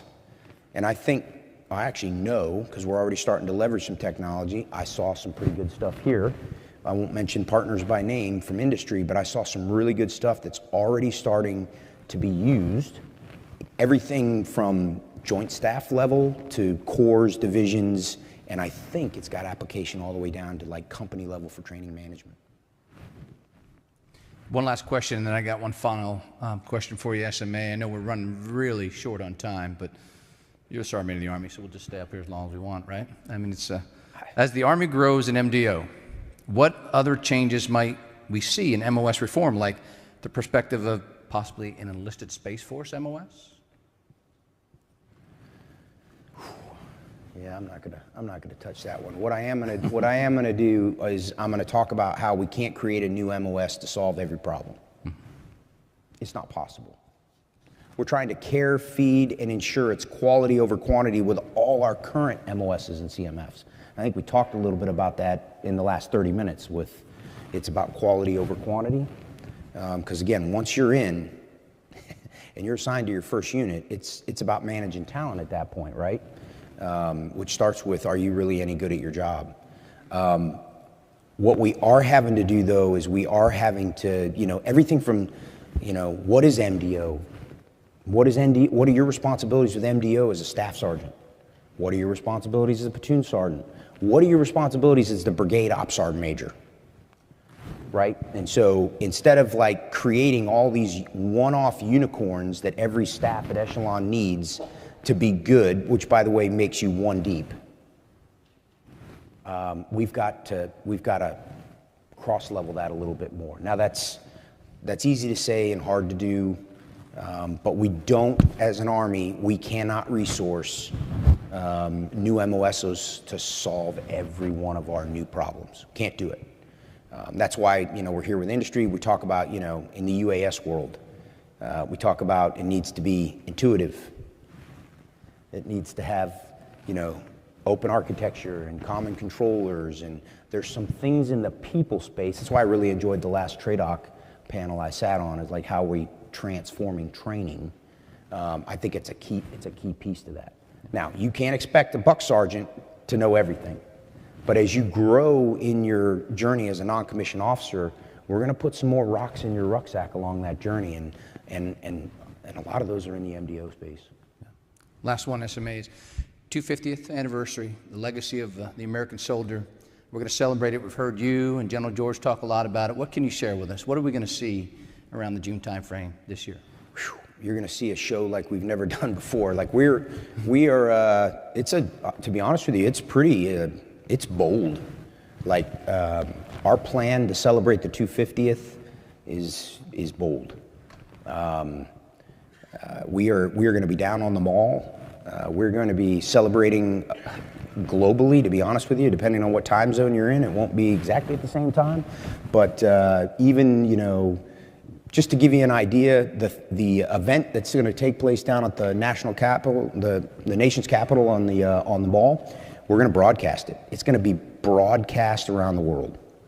Like we haven't celebrated the Army's birthday, and you've done a few of these, so has SMA Grinston. I've talked to him about those too. It has never been the scale of this. But I think it's time. I think it's a neat opportunity. And there's a lot of momentum and a lot of people excited because you can't pull something off like this by yourself.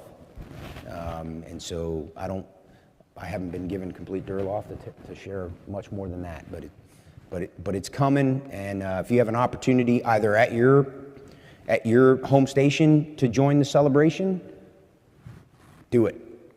And if you happen to be in the NCR at that time, you need to come on down to the mall area in front of the Capitol and White House.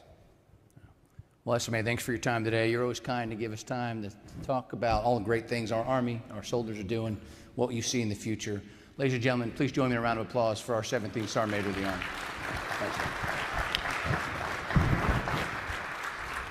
Thank you, SMA Weimer and SMA Retired Daily, for a great discussion this afternoon.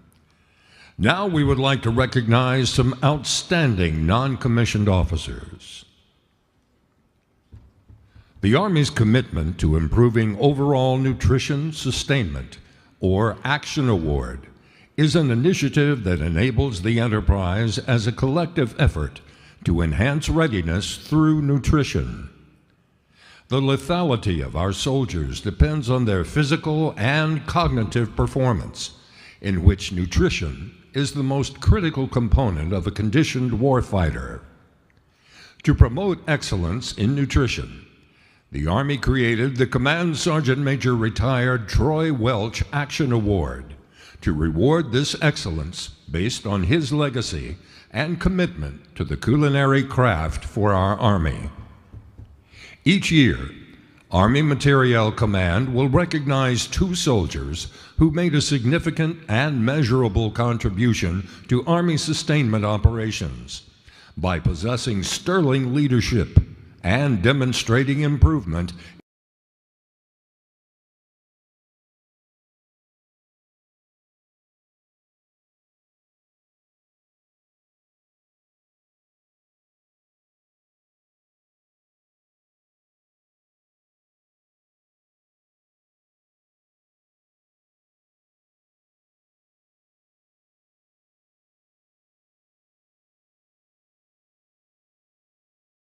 Army's commitment to improving overall nutrition sustainment, or Action Award, is an initiative that enables the enterprise as a collective effort to enhance readiness through nutrition.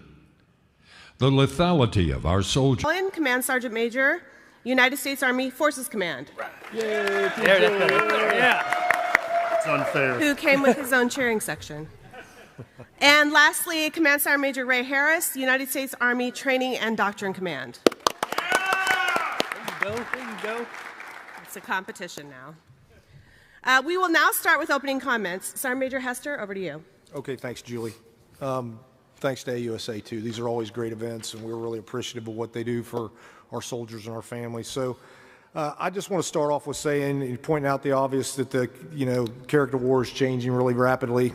Unprecedented acceleration continues out there. So the necessity to transform and with which we manage all these interrelated processes on 3 time horizons is really important to Army Futures Command. And this isn't something that folks haven't heard before, but the efforts for transformation and contact, deliberate transformation, and then concept-driven transformation are hugely important and are driving all the things that Army Futures Command is doing in this space. I think as the Army continues to innovate, one of the things that we announced just last year, or maybe it was the year before that, I don't know, my memory's not that great, the Contested Logistics CFT, which is, for the folks in the AMC enterprise here in Huntsville, is probably near and dear to their heart. It's really getting after those challenges with where we are with contested logistics. And then, how we streamline the acquisition process and how we invest in modernization really is important. And I think for the folks here, what's really demonstrated is how we interact with industry, how we innovate with industry, how we invest there, and how industry also does that investment in emerging technologies. And, the things that are always on everybody's mind, things like artificial intelligence and how that plays a part in the contested domains with which we're going to fight in the future. So we're really happy to be here, really happy to talk with everybody and answer their questions. And I want to pass it over to TJ on my right. Thank you, Brian. Hey, I'm going to talk about a couple things up here, and I'm really kind of interested in the Q&A portion of this. And I know, Julie, I'm waiting for some tough questions down there. But, I'm going to talk about the fierce urgency of now, FORSCOM's role in transformation, and really the NCO's role in driving change and in this transformation and contact. I'll talk about training for purpose, lethality at our CTCs, but most importantly, I think no better way to kind of open this conversation right where the coffee ended, and that's with the Army of 250 birthday. And I think about the Continental Army 250 years ago, although not quite 250 years to the little bit sooner than that was the Continental Army at Valley Forge. where this guy named Von Steuben wrote a blue book that Sergeant Major Harris took on as TRADOC CSM last year to get out to the force, an updated version. That blue book gave NCOs authorities and discipline to discipline soldiers in training and laying the foundation for professional NCO Corps we have today. I'm biased. I think our NCO Corps is better than anybody else's. Throughout our Army's history, we've had courageous NCOs, unwavering, undetermined, or fully determined in earning the title of the backbone of the Army through their service and sacrifice. And just like at Valley Forge, where the NCOs had a role in driving change in that Continental Army, our NCOs still have an important role in driving change in our Army now with transformation and contact, because we're the most lethal fighting force. Our Army has to be able to fight, win, prevail on any battlefield. So to all the non-commissioned officers, past, present, and those yet to come, thank you for all you do. Yeah, thanks, TJ, and really thanks again for the opportunity to be able to speak. You know, the three of us got to do it last year too, and I think this was hugely beneficial for us also just to get the questions that we got so we can go back and really refine the things that we're doing. In Training and Doctrine Command, you know, we're there to train, develop, shape, and guide, and as we go through continuous transformation, we really had to take a look within TRADOC of how do we do that. So we have kind of coined the institutional transformation as what we're getting after to stay pace with our transformation and contact and our deliberate transformation. Because as we drive that continuous transformation to deliver our ready combat forces, it's essential that we do transform our institutional processes to ensure that we deliver the combat leader that the unit needs in order to deploy, fight, win, and kill the enemy. So that's really near and dear to our hearts as we kind of guide how we look at our things. So, and this is more just about changing processes. It's also about creating a culture of innovation. And I know the team down here is really going to talk about it, especially with AFC and Sergeant Major Hester, with the things that AFC is doing.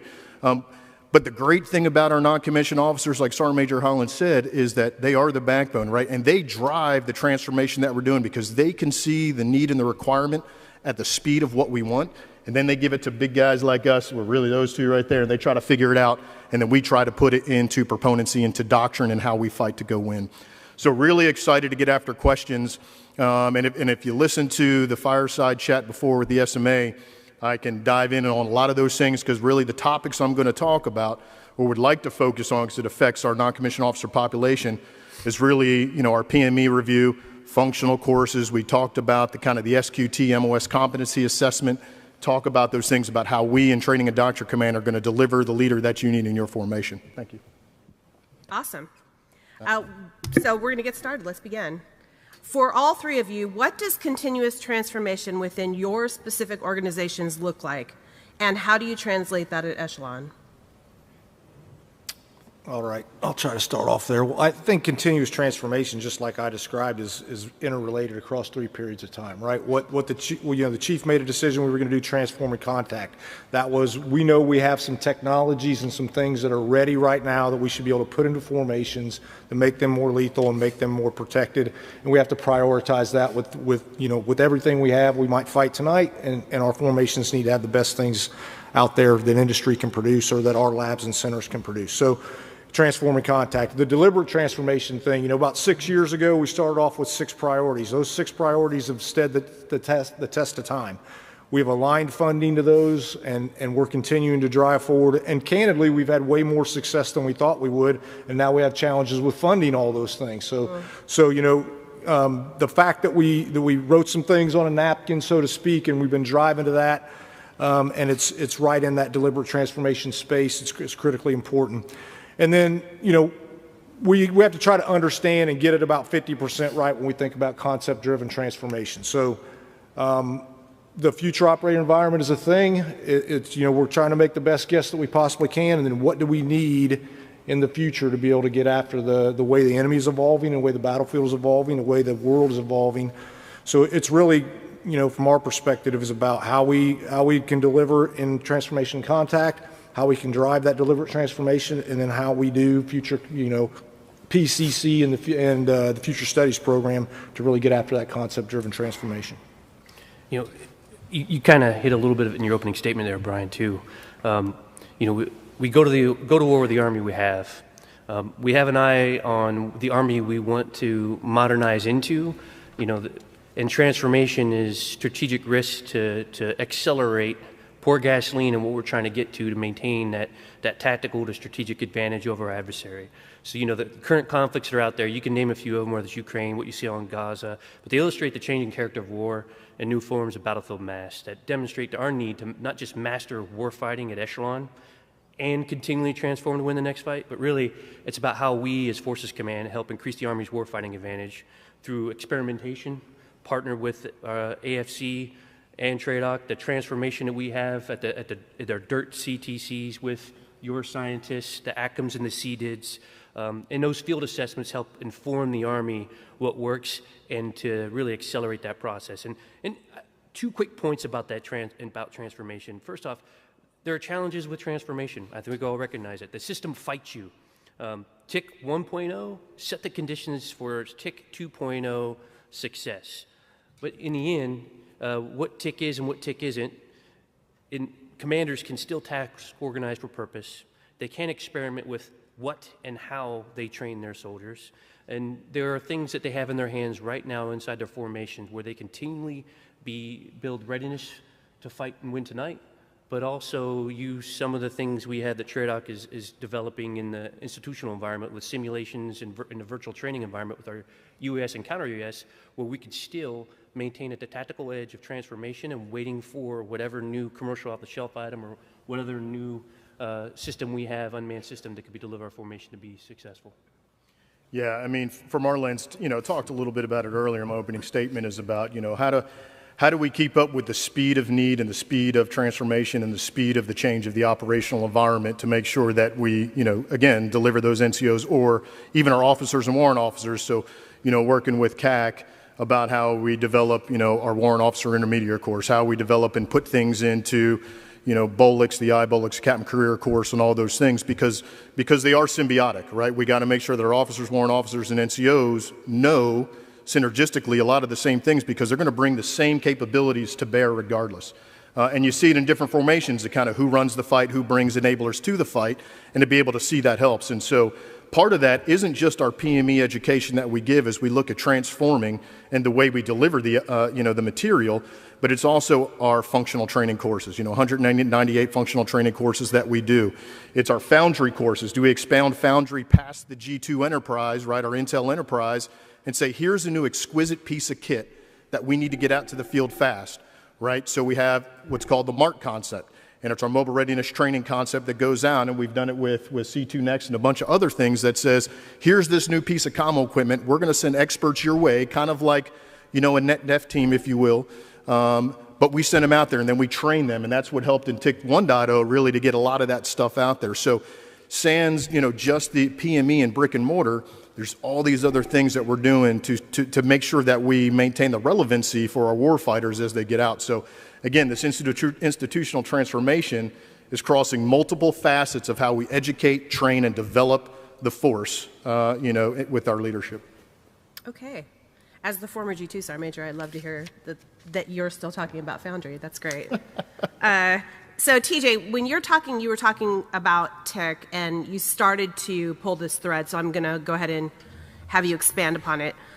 What is the NCO's role in this, in TIC, and how are you focusing in FORSCOM on training for purpose and LISCO fight tonight scenarios? No, thanks for that one, Julie. I think for all of us kind of probably have a pretty good perspective on the non-commissioned officer's role on that one. Really, it's the fighting leader on the ground, right? I think we've all experienced this. Everybody here has been in the Army a few decades, and everybody here was probably at a forward operating base where there was a 20-foot container in the back of it full of stuff we didn't ask for and probably ever seldomly used. That was what we called late to need, and General Brown's op-ed, we talked about, General MacArthur, too late, right? We cannot be too late in transformation.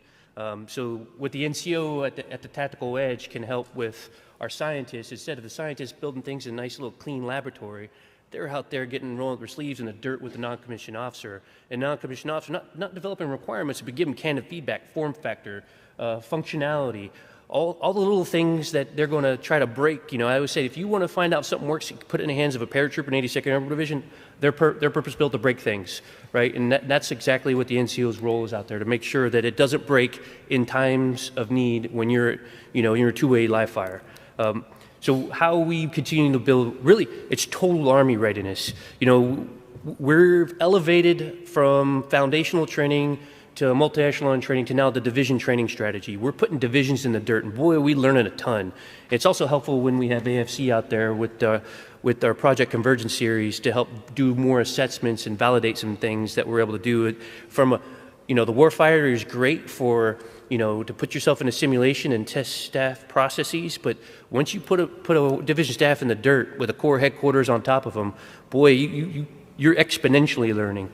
Now the next step is, hey, how do we make sure our total Army is ready to fight and win the next war? We did a large-scale mobilization tabletop exercise in Forces Command a few months back, and we walked out of there with a really, you know, synchronous idea of how we can come together as all three compos at large training events and really stress test mobilization and training as a total Army.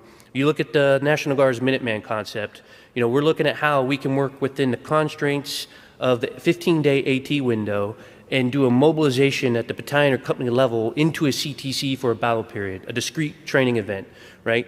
That is, you know, when we go to war and we're taking some attrition, you know, a new company shows up, a new battalion shows up in your formation, you got to quickly storm and form and get everything together. Well, guess what? We have new soldiers showing up, new, you know, fully functional, lethal squads, platoons, and companies and battalions showing up to those active component BCTs at our combat training centers.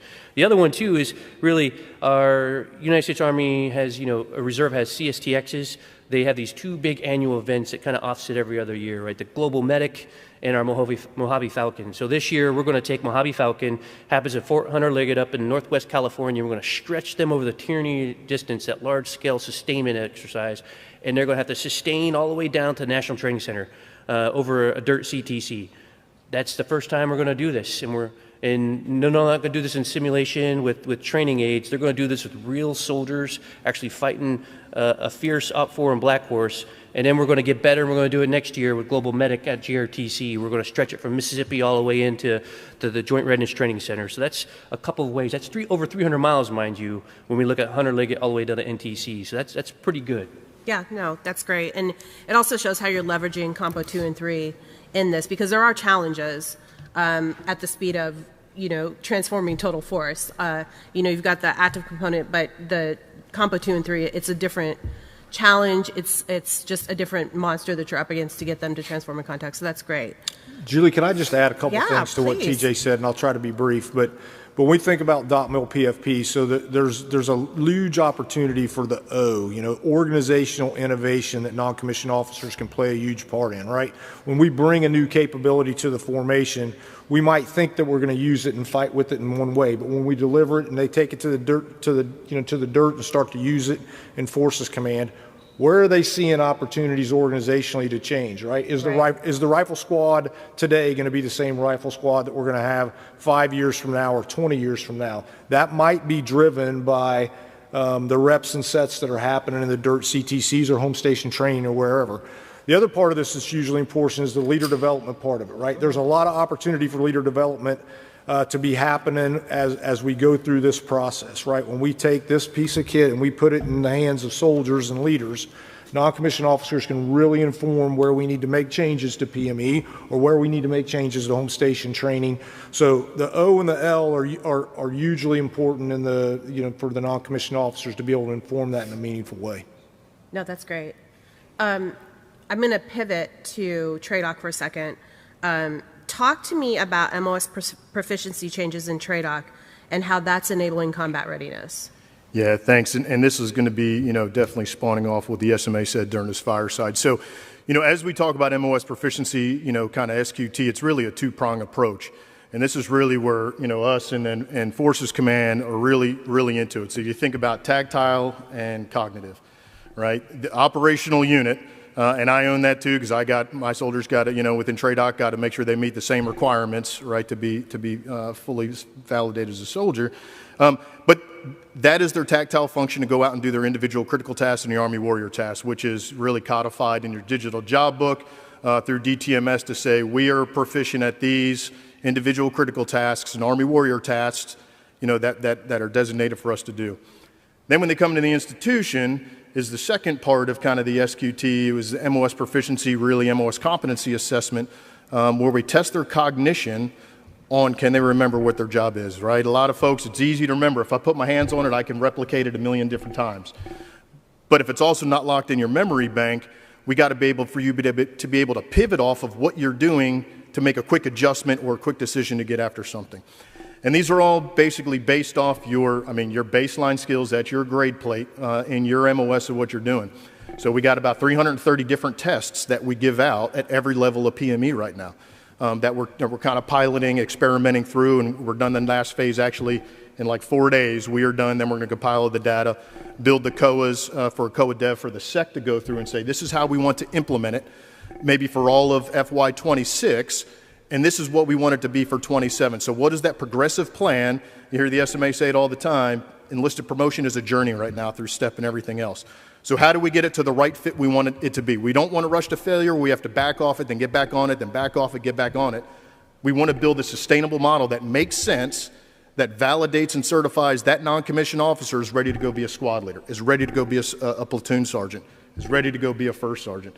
That's the responsibility that we put on us and what General Brito put on me specifically to make sure that we have the enlisted force ready to deliver the Forces Command and other organizations that need that unit, the operational tactical edge to go kill. Amazing. Did either of you want to? No? Okay. Brian, focusing on the basics, because I know Ray talked about that a little bit when we talked about, how we're going to get into this MOS proficiency, redundancy, sets and reps. So it means that the soldiers have to become more agile and adaptive to drive that transformation. So in AFC, how does deliberate transformation vary from a concept-driven transformation, and how is that enabled by NCOs within the force?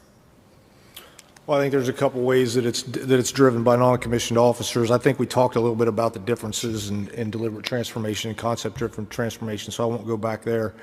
But I think when you look at things like soldier touch points, soldier-centered design, these are the opportunities for us to get bottom-up feedback from soldiers as we're doing experimentation, as we're doing development in the labs, development in the centers, development with industry, development with academia. The soldiers play a huge part. The biggest feedback that I get from industry all the time is how can we get more soldiers from the Pacific? How can we get more soldiers from Europe? How can we get more soldiers from our warfighting divisions to take place in these soldier touch points or these soldier-centered design events? So anytime we can, when we think about conceptually, what the next tank might look like, well, we want our master gunners, our tank master gunners involved in that. We want our scientists and our metallurgists and all these other kinds of folks involved in that too, but we want master gunners, we want tank crews involved in that developmental process and that developmental cycle. So we're partnered through the ASARC and through the Army Future Readiness Conference to make sure that we're bringing the right leaders, the right soldiers at echelon to these touch points so that we can get the right feedback from them, and then we can go on that rapid innovation cycle where our scientists and our engineers and our soldiers are working hand in hand, whether it's in the lab or whether it's in the dirt, to really get after that transformation process. And then, this is no news flash to anybody out there, but we've got a lot of innovation, upstart, spark facilities that are happening all across our formations. These are great places for that bottom-up innovation to start, for us to identify those problems that are in our formations that candidly our scientists might not be thinking about, or us old people might not be thinking about. There's a difference between a 22-year-old sergeant and what he's thinking about and a 55-year-old sergeant major, what they're thinking about. So these upstart facilities are driving that transformation from the bottom up. I was just at the Airborne Innovation Lab at Fort Bragg this past week. A lot of great things that are happening there. They are informing the process from the bottom. General Pappas and TJ are driving that process through FORCECOM, and we're making sure that the requirements that we're building are going to be able to deliver the things that our soldiers need to fight and win, both tonight as we look at TIC, but as importantly through deliberate transformation and concept-driven transformation. Okay. I don't want to stifle any comments, please. Back to your comments earlier about the O and just kind of like putting the soldier's hand and figuring out like what's the tactical utilization of whatever this widget or this capability has gave me. The most important thing to walk away, I think, from all the stuff we're doing is where everything kind of starts and ends, and that's in the soldier's hand, some way, shape, or form, right? Whether it's protection, whether it's a close new next-gen weapon system, or whatever we're doing, because war fighting is a human endeavor, right? It's carried out by soldiers whose field craft, their skills, their physical fitness, all the readiness that they come and they develop over time at home station training, it's essential to combat operations. So unless we create that environment's ripe for AFC to come in and have that experimentation event, it really turn that into a field assessment so we can actually inform the Army and TRADOC to kind of close the loop on a lot of this stuff. The transformation it's transactional instead of transformational as we kind of move forward on this topic. Yeah, and okay, I wasn't. What I'm going to do really quick, though, is before I let Ray do this, I mean, I think the example is sitting right here in front of you, right? You got Army Futures Command, you got Forces Command, you got Training Doctrine Command, and Army Material Command would be here. The 4 ACOMs all interlocked. And it's not just us up here, it's General Pappas, General Rainey, General Brito, General Mohan, et cetera, et cetera. It's the 4-star ASCCs and the 3-star ASCCs. This is a collaborative effort. This isn't one, it doesn't just fall on one set of shoulders, on one command to be able to accomplish this. We got to be able to do it all together. The chief and the secretary are driving the train from their perspective as Army senior leaders in the SMA, and our job is to be the action arms. Our job is to make this stuff happen, to drive it to success, and I think that the thing that's most important is we're linked at the hip here. This is not a disjointed sort of process or operation or activity. It's the 4 of us, the 5 of us, whatever it is. Talking to each other, working through this process, developing things.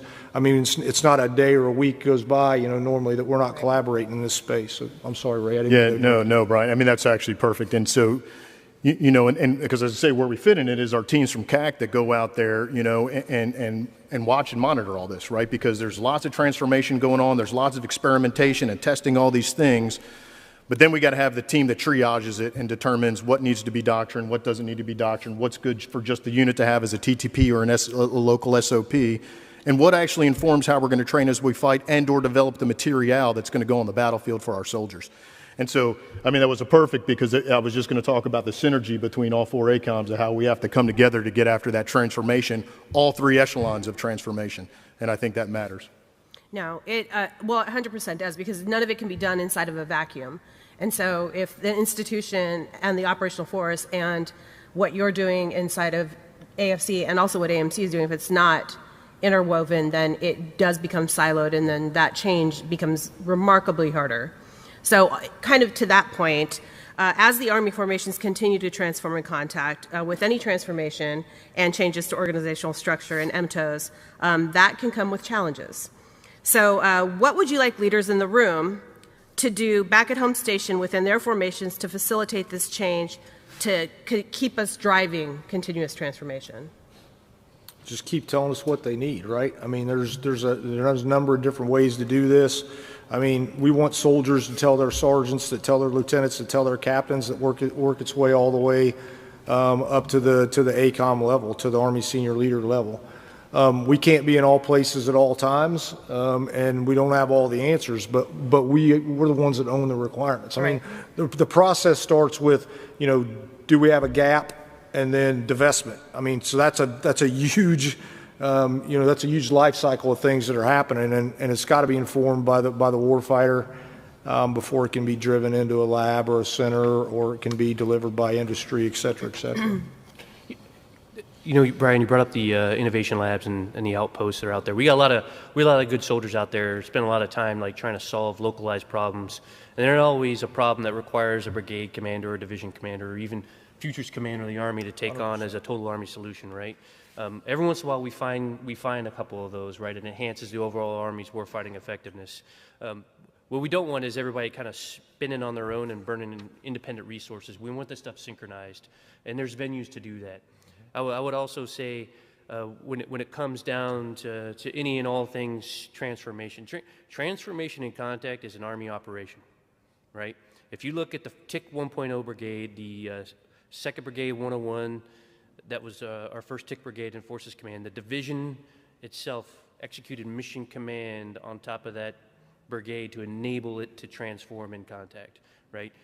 They had to be, because all the acronyms I threw at you in violent succession earlier, they were all coming to participate. And oh, by the way, much more, because we were doing C2 fix and next gen C2 and all the fielding that was going on in simultaneous succession to allow that unit to get some home station training, right, at Lethal Eagle to do a long-range, large-scale air assault down to JRTC and be successful and have an awesome assessment event. So TIC is not Christmas. You don't wake up and there's cool presents under your tree and you get to go out in the training area and say, look what I've got, Mom.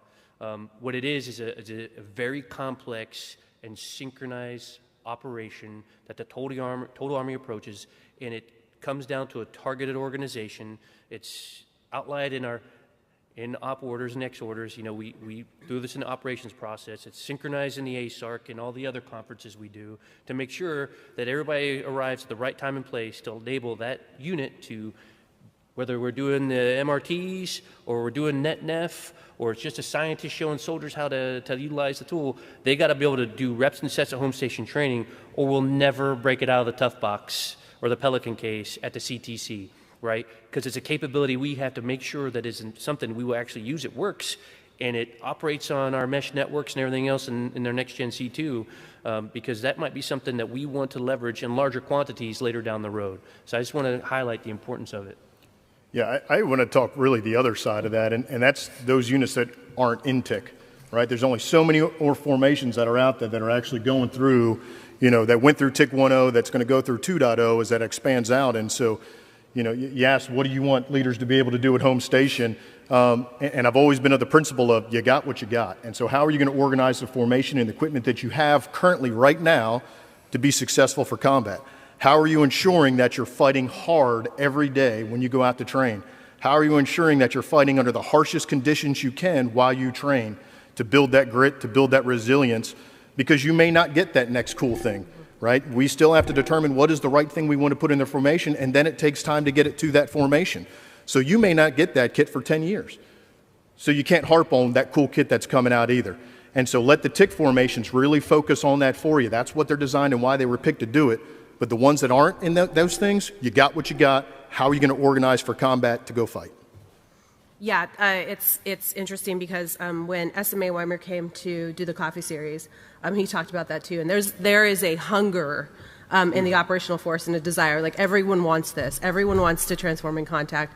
Everyone wants to be that brigade. There's only so many resources. And to all of your point, it's, you know, we're still testing it out. We've done 1.0, okay, refined, and now we're moving on. And so I think that part of that discussion is just because you don't have it doesn't mean that you're not transforming. That's right. It's exciting, Julie. 2101 almost doubled their retention because of the excitement of being a TIC brigade. That's amazing.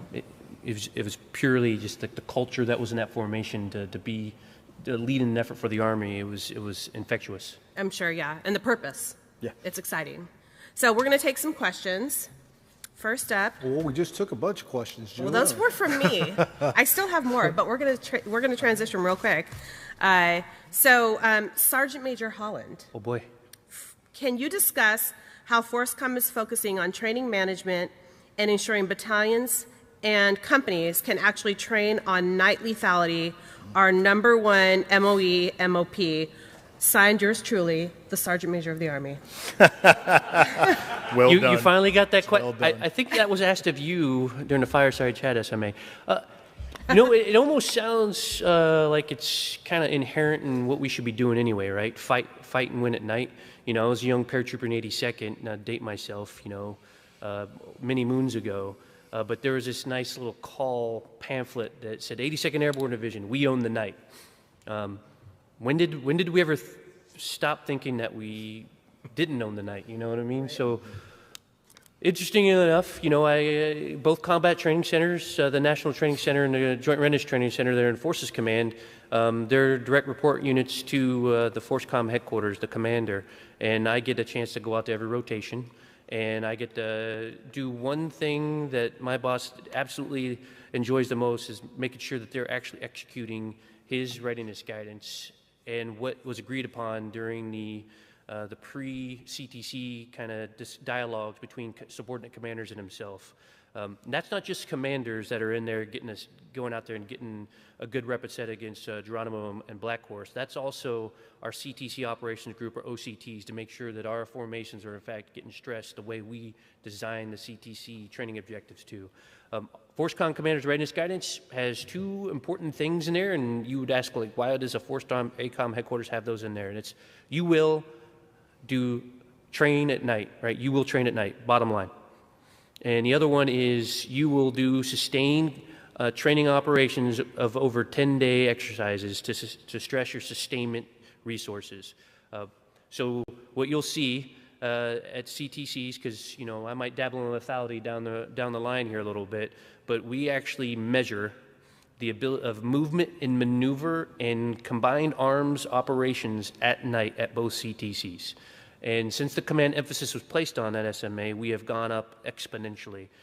Just recently, it's become, obviously the Commander's Readiness Guidance has been nested all the way down to subordinate, corps, divisions, and, all the DRUs. Third ID just did a home station training event, 45 days in the field.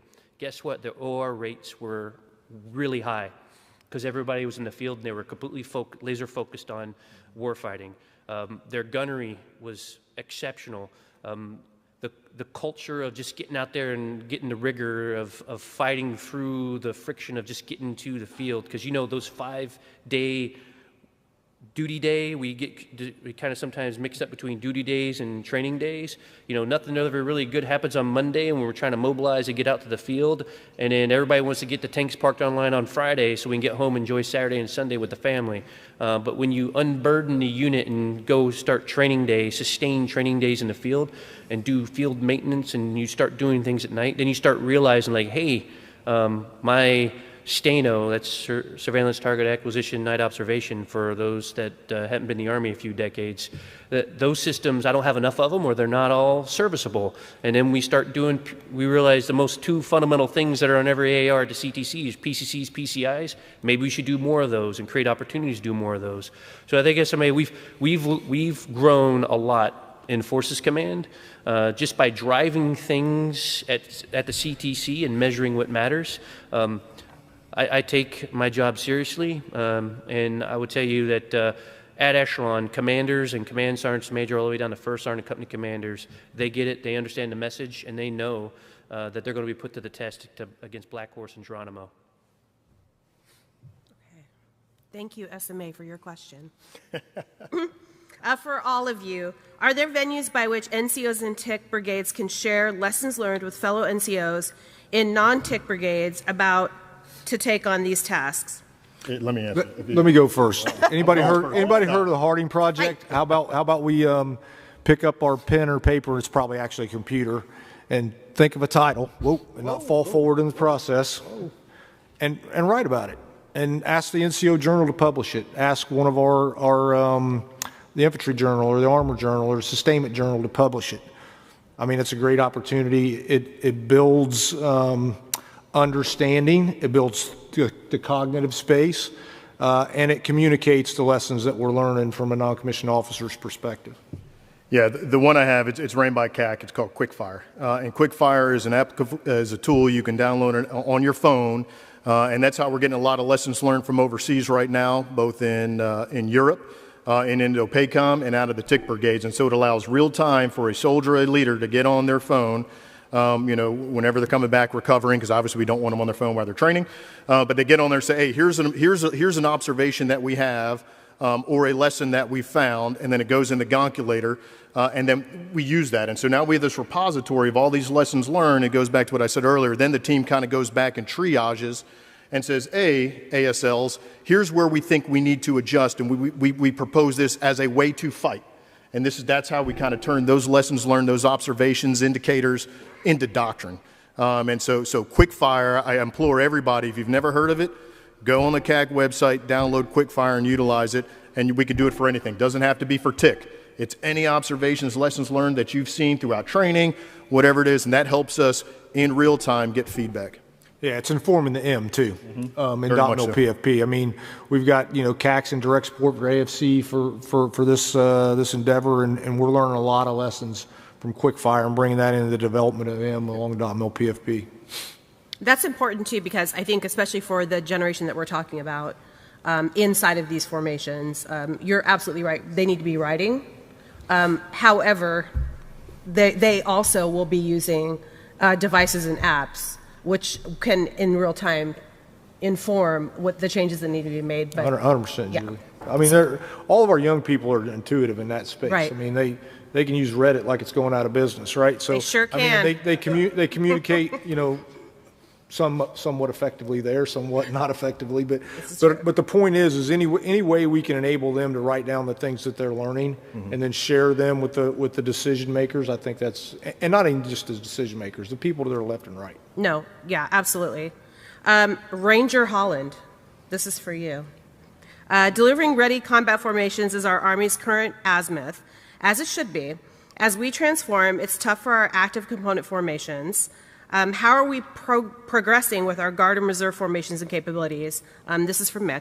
So I know you talked about this from a CTC rotation, JRTC standpoint, but I think you could probably, to his question, expand a little bit more on that for Compo 2 and 3. Yeah, I kind of touched on it earlier, readiness for purpose.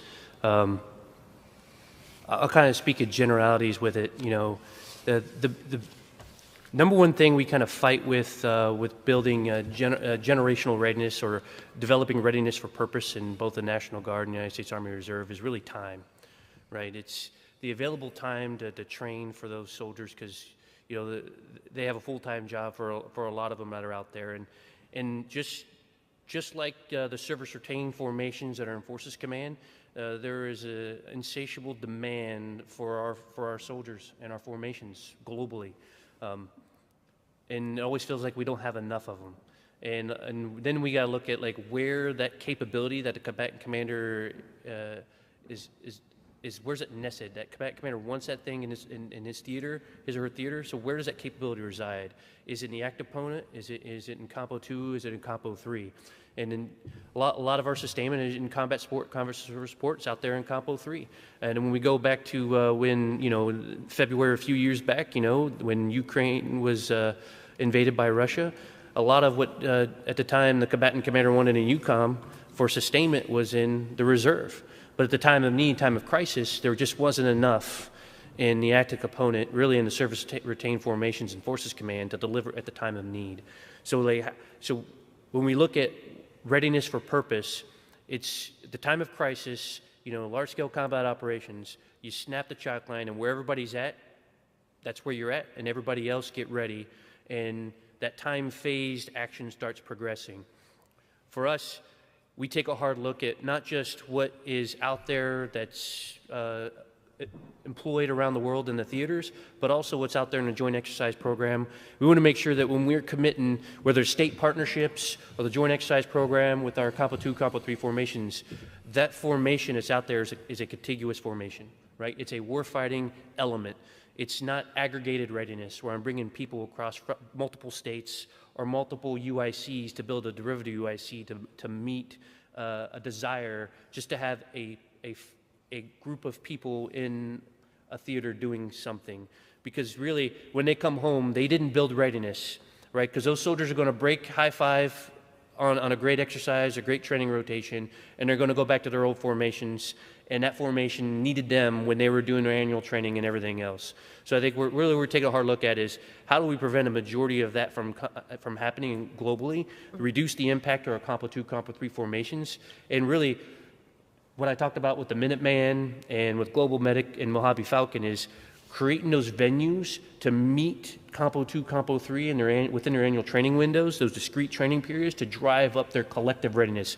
A real warfighting unit that can go there and get a rep and set that they probably wouldn't have except for maybe 5 or 8 years prior, and get them in that CTC with an active component brigade, because that's who they're going to fight with, and give them a great opportunity. No, concur. Okay. Sergeant Major, or actually I'm going to ask this one.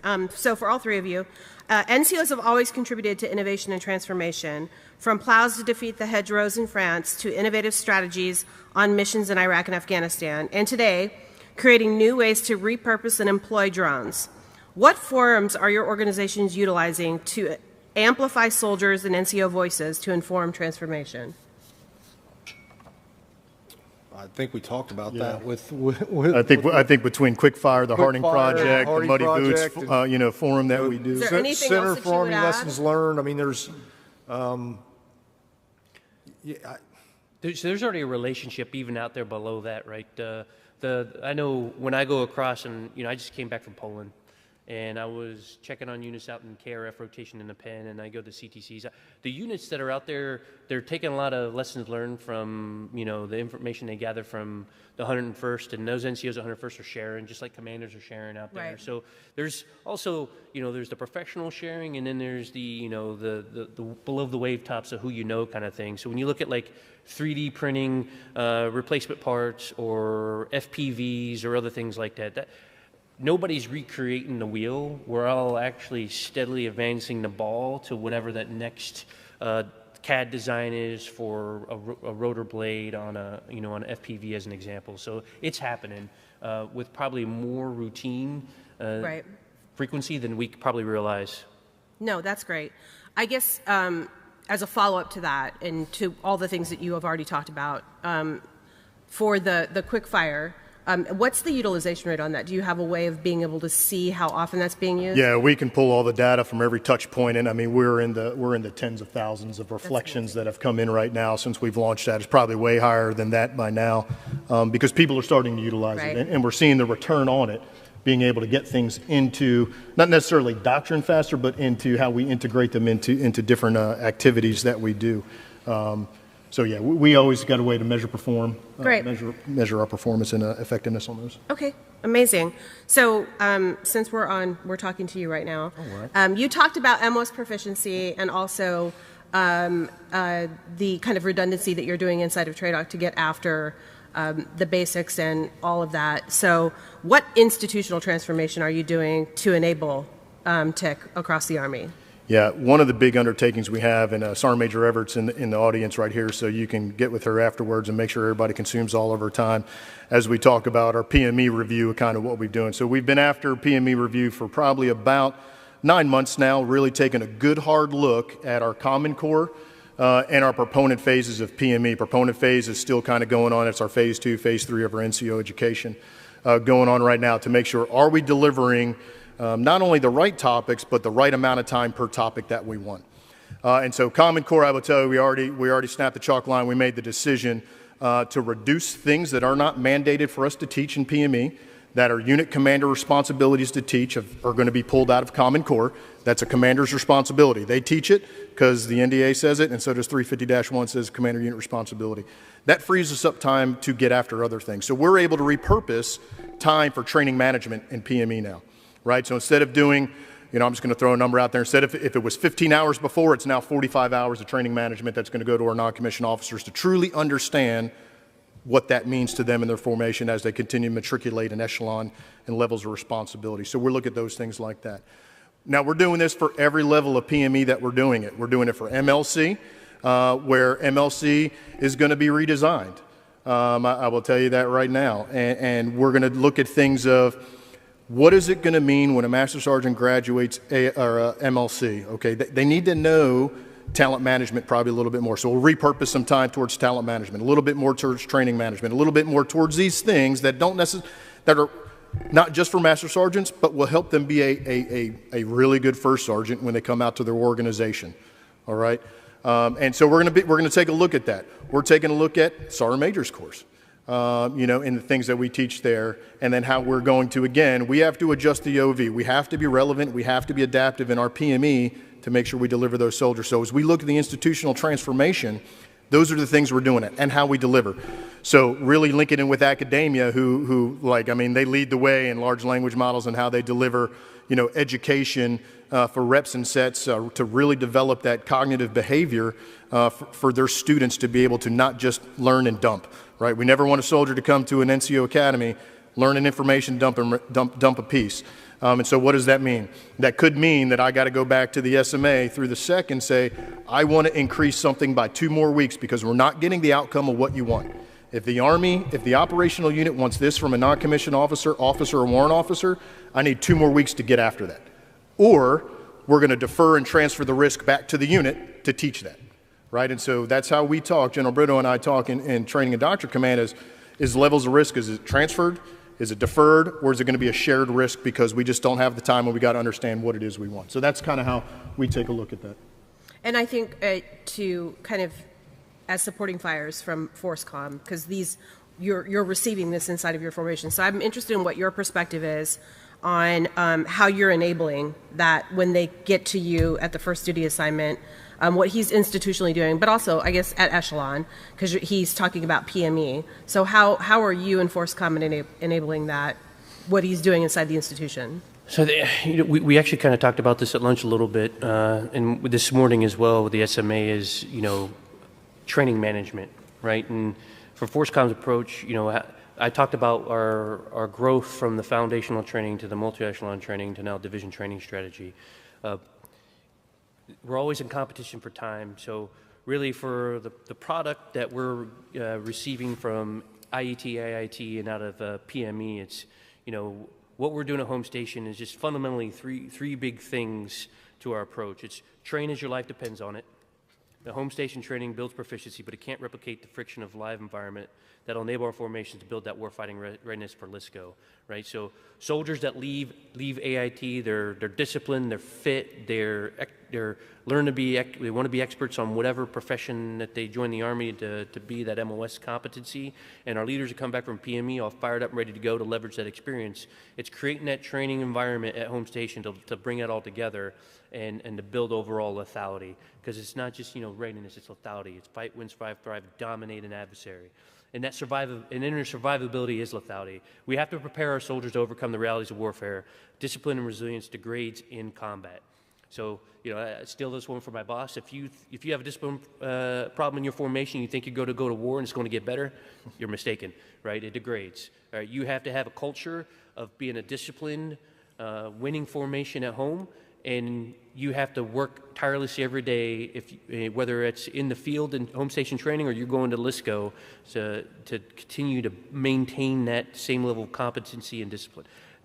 There's a preparation competition. I talked about the changing character of war, but it's a time factor, right? It's the urgent need we need to upskill our soldiers to technical proficiency in unmanned systems and the competition in EMS. And it's at tension with mastering the fundamentals need to fight, win, survive, and thrive during vicious and punishing environment of LISCO. And you hear the SMA and us talk about brilliance at the basics. So are you willing to trade brilliance at the basics for being tech savvy? Well, no. Well, we need to be both, but we really need to be as masters of our chosen profession. Whatever your MOS you sign up for, I need an expert in that. But I also need you to be a little bit more broadly experienced, because the first thing about consolidation reorganization is reman key weapon systems and reman key leadership positions. So you have to know everything that's in your formation. So that's all what we're doing in Forces Command, to create that environment at home station training to allow multi-echelon training, to really enable multi-echelon training, so we could touch all those things to build experts. And so, kind of going down the line, for you, Brian, we talked about, continuous transformation overall, institutional, organizational, and so inside of AFC, how are you getting after that with human-machine integrated formations and data centricity? Well, I think everybody acknowledges the fact that we don't want to trade blood for first contact, right? So we don't want to send a soldier into a building, into a breach, when we can send a robot or we can send a machine, right? So we got to figure out how we enable the machine and the soldier to be able to do that in an optimized way, right? Assault and support and security still holds fast, whether we're using a machine or we're using a human. So we got to continue to make sure that we're focused on that. But it's the right combination of those two things to be able to gain the tactical advantage that really is the key. So, you know, machines don't need to sleep. Machines don't need to eat. Machines, well, I guess they do need fuel occasionally. They have operating systems that have to be maintained. But they offer us a different capability than we have with humans, right?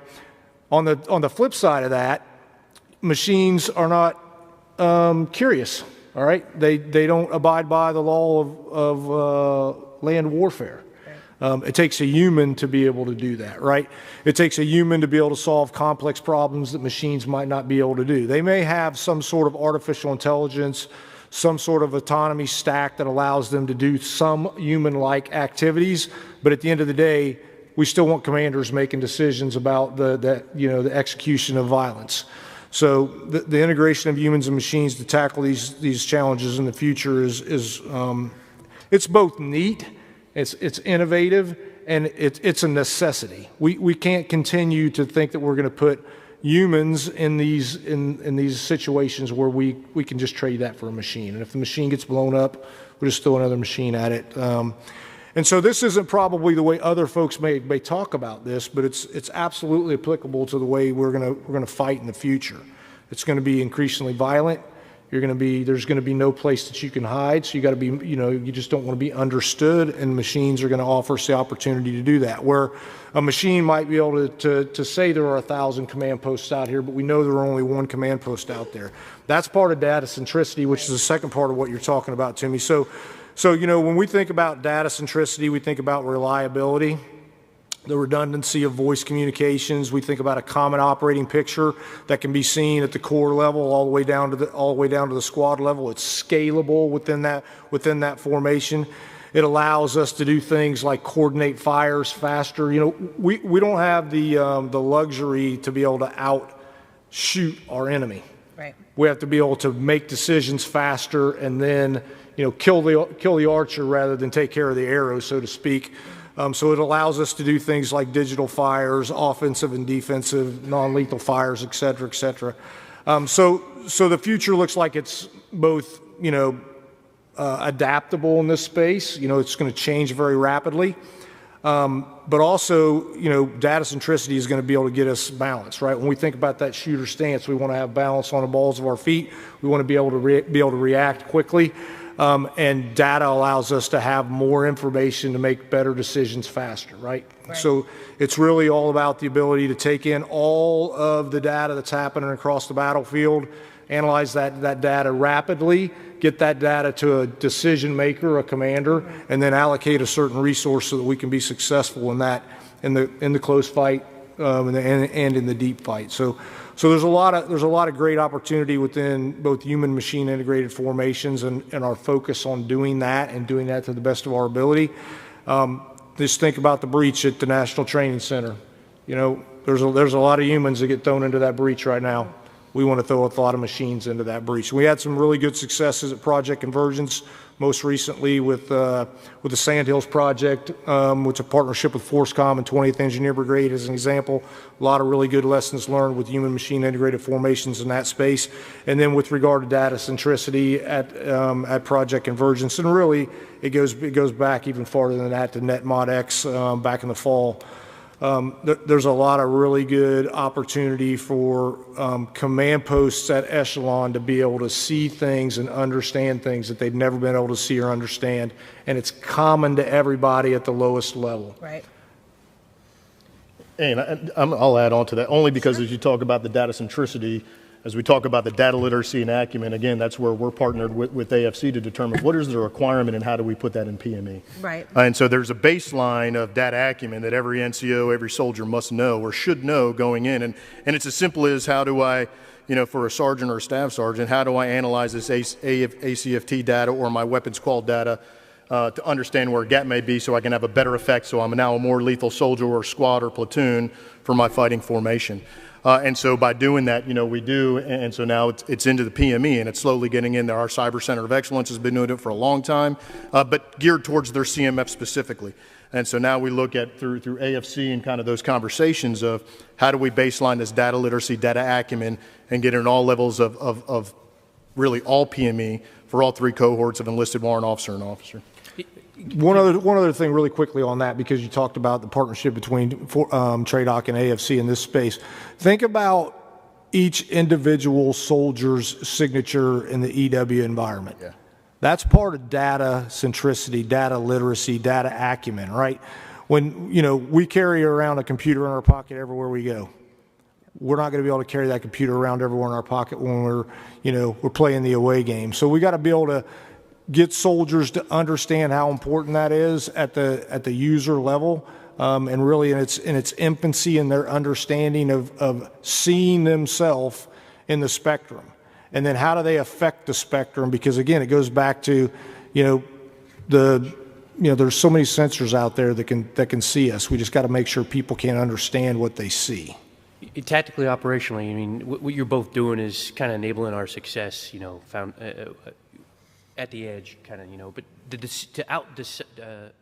the speed of relevance, to make decisions faster, that comes with experience, right? And we're looking at how both in warfighter academics and our leader training programs at the CTC is really get with commanders and other staff officers and NCOs, like the prompt engineering aspect of it, how to ask better questions to get the information, the data you need to make an informed decision faster than your adversary. So that's a whole academic aspect in of itself. And that's kind of like how we're participating as Forces Command, really through the operational experience, the art and science of warfare. Right. And do you see, generationally, where there's a breakdown? I mean, I kind of already know the answer to this, but can you kind of expand on that? Like, generationally, where do you see that there's more challenges with understanding the officers and the NCO's role in that space versus where the soldiers already kind of have this understanding of data centricity? The data centricity aspect. I mean, we got soldiers that are kind of like, I'm going to say they're digital natives, but they're savvy in itself is because of the proliferation of smart devices and everything else, right? We have soldiers that learn how to code through YouTube in their rooms to already joining the Army with degrees. They're just interested in it, right? I think to the point where I just made previously is it's your exposure to it, to be honest with you, and the more that we operate in this space and the more we get into our formations and the more we train on it, because AI is just another unmanned system. Like all the other unmanned systems we're fielding across the Army, and like all things that we get fielded in our formation, we have to train with and on it. Right. And that's just another thing we have to continuously do and get better at. No, and I think it's great, Brian, that you brought up the electronic footprint, because I think a lot of times people don't think about that. The cell phones, the smartwatches, I remember when I was at the cyber school, when we brought EW, electronic warfare, into the cyber branch as part of our branch. At that time, we were sending to the CTCs electronic warfare soldiers, and they would pull up on maps and show all of the leaders, this is what, and it was, as you can all imagine, it was like a Christmas tree, the entire thing. They were in the box, and the entire box was lit up. And so teaching that discipline, not only at home station but at CTC before we go into the fight, is critical, and it's something that I think people don't really think about until they're in that scenario. Yeah, and what Ray's doing in PME is also highlighting that and making sure that they get the principles first, right? Right. We're doing that in basic combat training, and we're doing it in our professional military education. The thing that's really interesting about this whole space is, and the SMA sort of hit on it a little bit a few minutes ago in the fireside chat, and TJ really sparked my thought on this.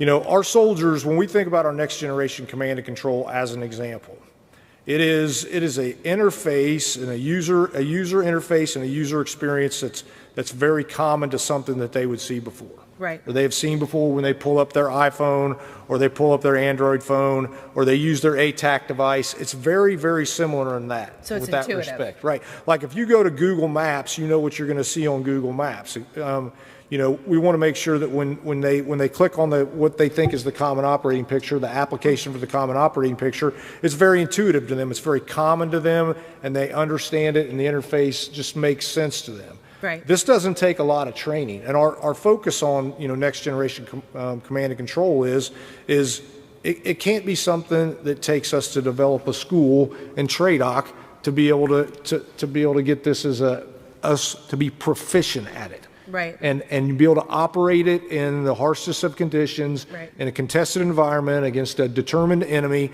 and we can use it to make more decisions better and faster.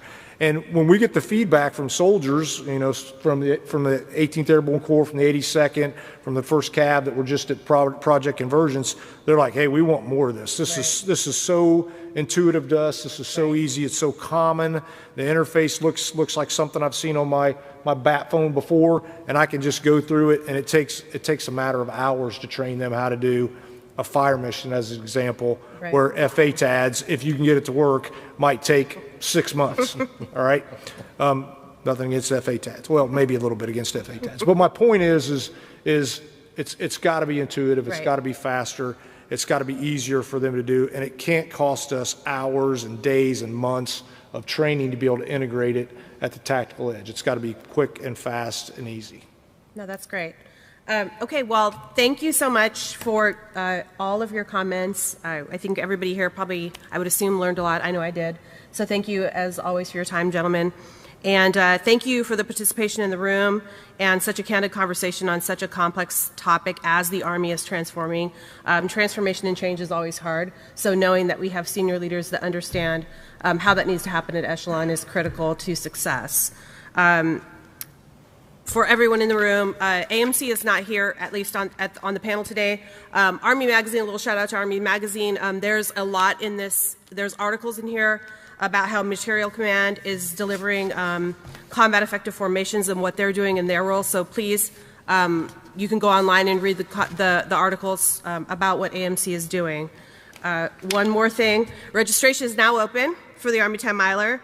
And there are SMA quote books, Army of the Army quote books in the lobby area on a table. So please feel free to grab one or two or 5 on your way out, because I don't want to take a box of books home.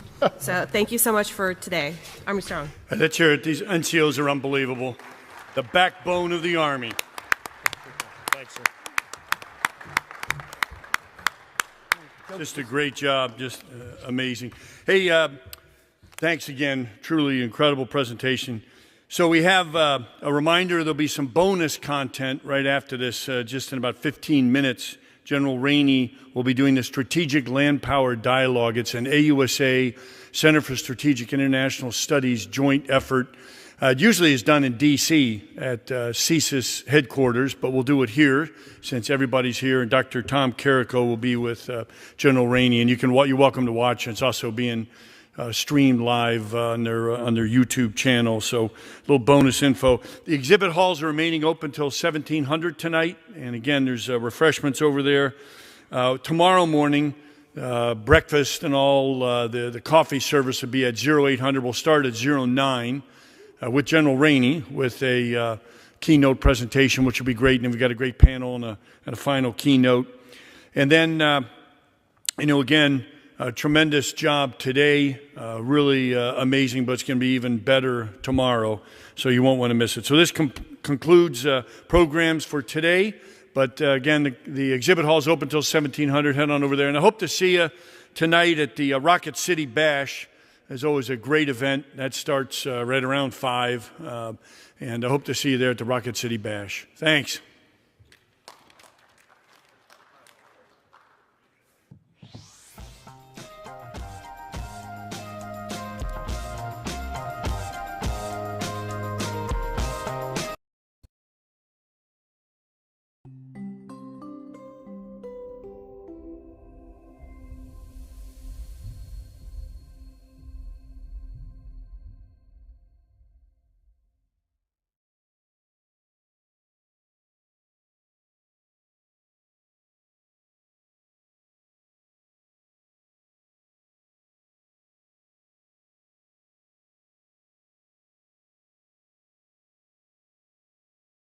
There's nothing left to want.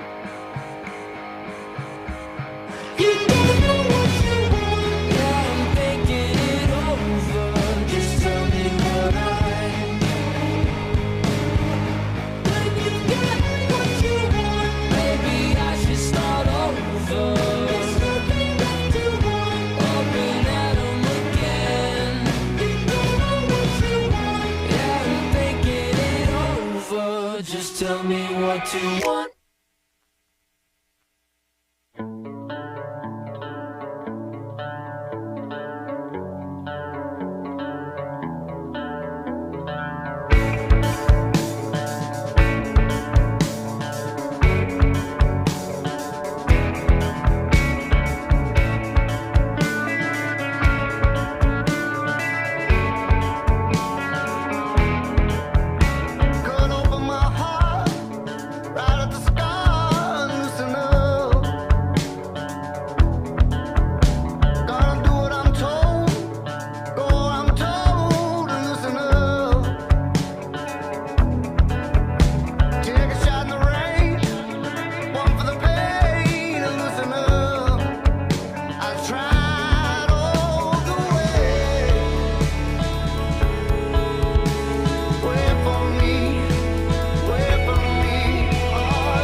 My cues. Where am I? Somebody tell me when I can start. Yeah. Hello, everybody. Thanks for joining us. Trying to figure out. Is somebody going to tell me when I can start for the recording, for streaming this? Oh, there we go. Back there. I got a thumbs up way in the back. Okay. Can I start any time? You want to give me a countdown? Start any time. Okay. All right. Well, good afternoon, all, and welcome to those in person and online to our Strategic Land Power Dialogue discussion. I'm General Bob Brown, President and CEO of the Association of the United States Army, and it's great to be here for another edition of the AUSA CSIS Strategic Land Power Dialogue. To those online, you may notice that we're in a different location than usual. We're not at the Center for Strategic and International Studies. We're actually here for the first time in conjunction with Global Force in Huntsville, Alabama, to bring you the Strategic Land Power Dialogue. Huntsville is a home to Redstone Arsenal, the U.S. Army Materiel Command, the U.S. Army Aviation and Missile Command, the U.S. Army Space and Missile Defense Command. You can see how we say it's an Army town, and all kinds of other Department of Defense organizations. So great to be here. Huntsville is a great city at the heart of innovation and driving lethality for our Army and the Joint Force. So we're really excited to be here, and I want to thank the Center for Strategic and International Studies for this great partnership with AUSA. They do a fantastic job. And then certainly thank General Dynamics. We couldn't bring this to you without General Dynamics and their tremendous support and sponsorship of this event. And we couldn't be more excited to have a real superstar with us today, General Jim Rainey, the commander of the U.S. Army Futures Command. Back for his second Strategic Land Power Dialogue, and his first one was extremely popular. We'll hear from him on U.S. Army transformation efforts, key Army Futures Command acquisition priorities, and his vision for the Army of 2040, among other topics. During his first Strategic Land Power Dialogue discussion back in June of 2024, General Rainey observed that the change to the character of warfare is happening faster than at any time since World War II. Changing character faster than any time. And looking at ongoing conflicts over the past 10 months since General Rainey made those comments, we see how true his statement really was. Adaptation and innovation are key to the success in today's environment. But at the same time, we must remember that the human being on the ground, their resilience, their grit, their intuition, and determination is still the core of warfighting. Fortunately, Army Futures Command has a great leader to navigate this complex environment and ensure our Army is and remains the most lethal land force in the world. I'll only briefly summarize General Rainey's bio. We don't want to take up too much time. You can find it online at the AUSA or CSIS events page. General Rainey was commissioned as an infantry officer in the Army from Eastern Kentucky University in 1987, and he holds a master's degree in advanced military arts and science from the School of Advanced Military Studies and a master's in public administration from Troy University. He has served a variety of command and leadership positions from platoon leader all the way up to division commander, and then including a key job, Deputy Chief of Staff G357 for the United States Army, and then the U.S. Army Combined Arms Center at Leavenworth Commander. He now serves, as I mentioned earlier, as the commander of Army Futures Command, which was established in 2018, and he took command of AFC in October of 2022. General Rainey has led over 17,000 soldiers and civilians to ensure the Army and its soldiers remain at the forefront of technological innovation and warfighting ability. So without further ado, I'll now hand it over to Center for Strategic and International Studies, Dr. Tom Carrico, who will moderate our discussion. Well, thank you, General Brown, and thanks to the whole AUSA team for helping to pull this together. It's always a great day for an Army conference in Huntsville, Alabama. As General Brown mentioned, this is our sixth Strategic Land Power Dialogue series, and I know we hear a lot this week at the Global Force Conference about multi-domain operations and such, but I always like to begin this by repeating the obvious, that you can't spell homeland without land, and our speaker today has emphasized that quite a bit.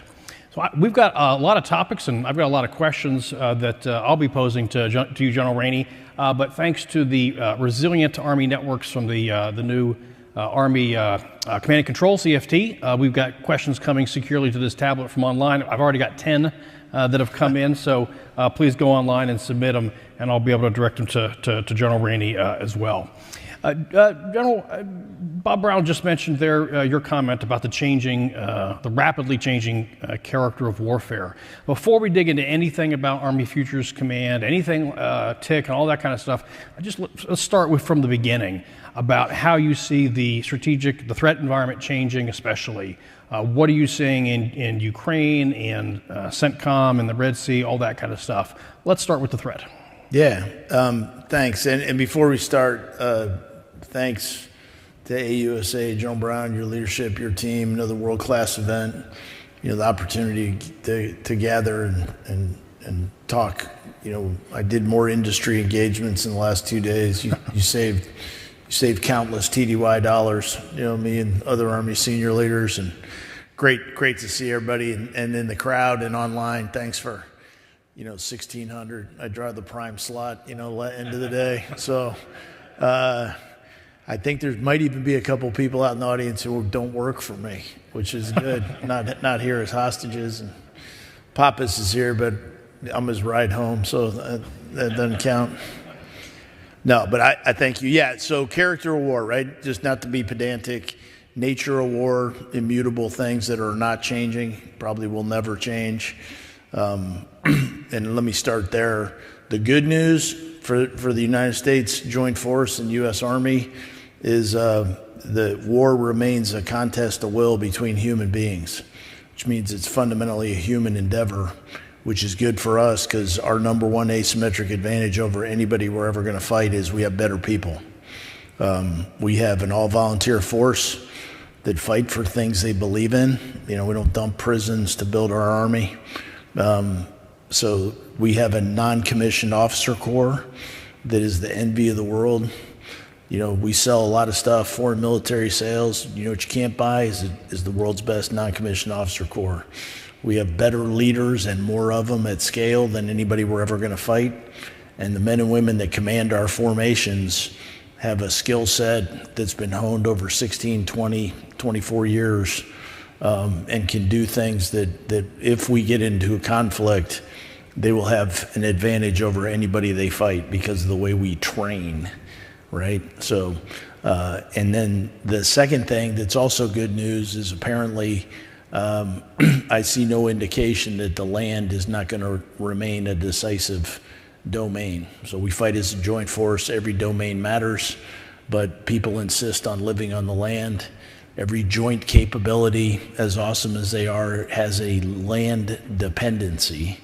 Starts or stops on land, you need sustainment on land. So people and land are not changing, which means that close combat, dominant land forces, the ability to take things away from the enemy and hold on to things is going to remain decisive wherever, we need to fight. And more importantly, I would offer the largest deterrent value, because we don't want to fight people. We wanted to convince them they don't want to fight us. Nothing deters like men and women on the ground partnering, training with, and positioning assets. So that's the good news. Now, we're at the most disruptive point in time in the history of warfare, indisputably. The speed and scale of it is unprecedented. You go back to pre-World War II, people were inventing airplanes, combustion engines, radios, crazy, unprecedented disruption, but you only had to figure it out one time, right? The contest was to figure out what those big three things mean. Germans figured it out at first, went this way. We figured it out better, went that way. That's the history of World War II in 10 seconds right there.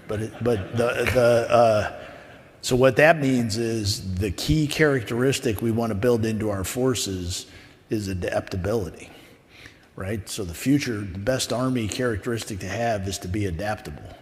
Who can see things happening that you're not going to predict, right? The UAV contest in the Ukraine war right now is one of adaptation.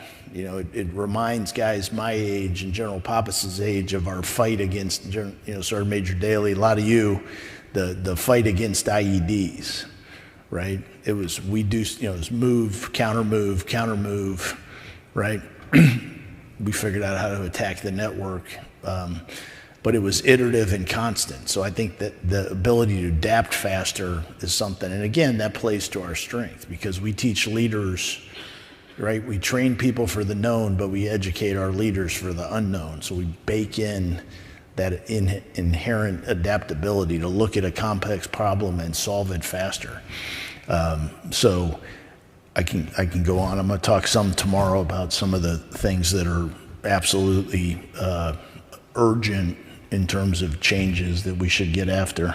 Yeah. But the other big thing I would say about the characteristic thing is the challenge for the U.S. Joint Force is to look at what's happening in places like Gaza and the Ukraine and say, okay, of that, which is fundamentally changing and disruptive that we absolutely need to do something about, right? We have the best tanks in the world. The next time they go to war, we need to have an answer to fiber optic guided FPV right now, right?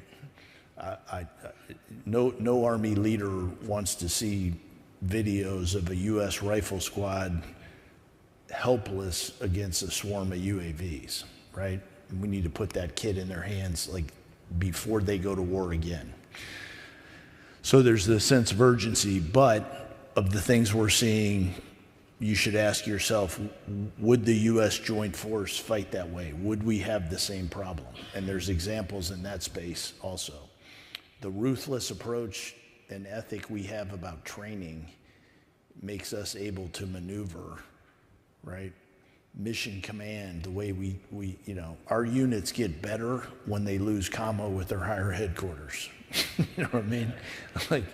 You send a brigade. My favorite day as a division commander, you go out to NTC, they got the awesome brigade. The day they do the Dr. Doom thing and they chemical attack the brigade, one, it's hilarious, but two, unless you're, once you're not in Miles anymore, it's a lot better to watch. But what happens is about 2 hours later, company troop battery commanders who don't have commo with anybody say, well, we should probably do something. And they start taking ground and attacking the enemy and conducting reconnaissance. So that kind of advantage that you get with a well-trained maneuver force, I would like to think would be different than some of the static, so are you learning something by watching two armies fight, defense on defense And what would that look like with the sum of the U.S. Joint Force and the U.S. Army's ethic and competency in maneuver warfare? Because we got to prioritize what we fix. So long answer, but Tom's tough. You know, I got to take most of the time, so he can't ask me hard questions. Well, let me pull the thread on that threat piece in your 10-second history of World War II, which I'm going to remember. You said there's these disruptors. So let me, what are the top, let's just say 3, however many disruptors that you see on the battlefield in recent years, Ukraine, Israel, et cetera, like that? I think you mentioned the FPVs, right? That clearly jumps out. But what are the other disruptors? I'm not future casting in terms of the recent developments and demonstrations of the threat. What stands out to you? Precision and mass. So, me and people my age, maneuver warfare, combined arms officers, usually looked at a firing problem through the context of, okay, I can either shoot mass at it, battalion 3, that's a lot of $5,000 155 rounds. They solve a lot of problems. Or I found the enemy's S-400 or his command post, so I want to hit a 10-digit grid with precision. But it was a choice. I think what's most interesting about what I'm observing with UAVs, pick a category, FPV now, it'll be something else next month, is it looks like that those two things are merging, which is a huge opportunity. Imagine precision mass and the potential of that, where commanders can fly 100 things that'll hit a 10-digit grid. That's pretty interesting to me. Clear indications of a merger of offense and defensive fires, which will be really disruptive for the Army. We can't have thank God somebody 20 years ago decided to put them both at Fort Sill, because it looks to me like, we're not going to have the luxury of having a protection enterprise built around air defense and an offensive fires enterprise. I think those two things are heading towards and we've done that before. Our best counterfire artillery brigades have SOPs and doctrine and radars that if you shoot at them, it triggers a response. But I think that's got to scale across a truck company somewhere in the core sustainment area. If somebody shoots at it, something else needs to trigger it. Data-centric warfare would make my top 3.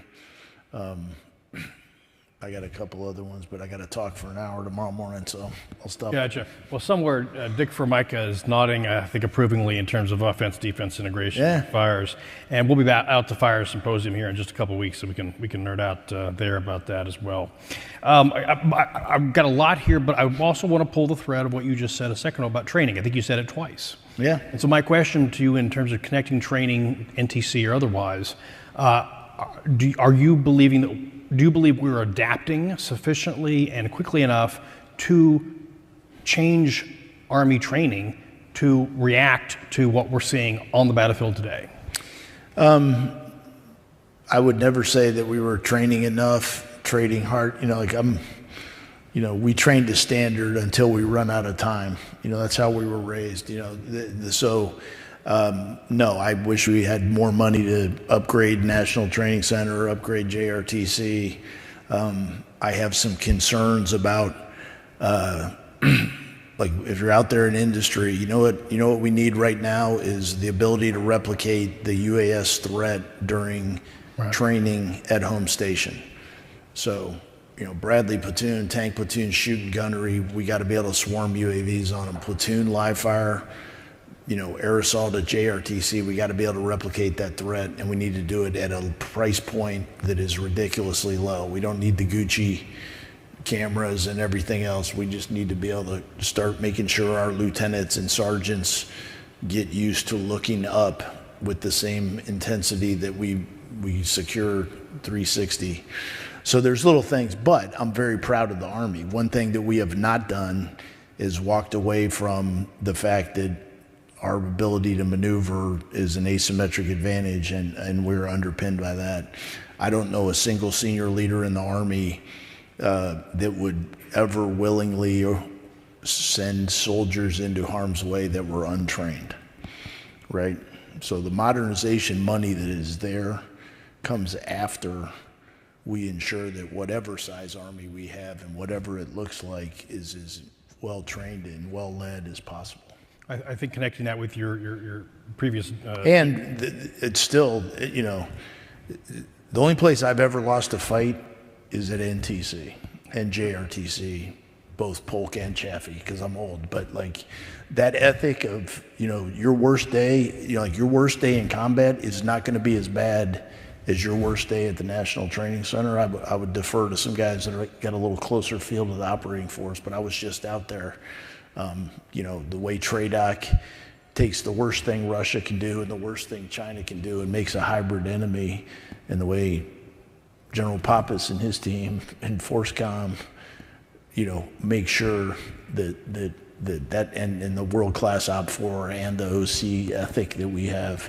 So I don't think there's anybody that we're going to fight that is anywhere near as good at training as us, but we got to continuously update it. No, but I just want to highlight the one thing you highlighted there in terms of nobody wants to see a U.S. unit being attacked by giant swarms of drones trying to fend off, but that's exactly the kind of thing to be training. They're going to get attacked, but that's a fact. I don't want them to be.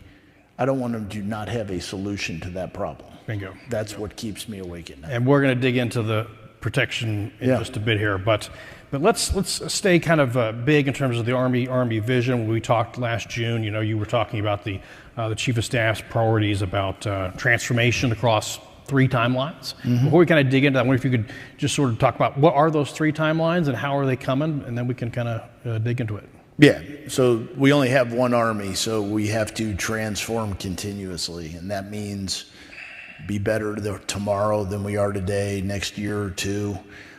We also have to fundamentally change some things about the Army that take time, the TAA process, the FIDEP, program of record, and then we also need to be outthinking the enemy in the 30 to 40 time frame, that decade, you know, 2nd and 3rd FIDEP, and it's not either or. We got to be great at all 3.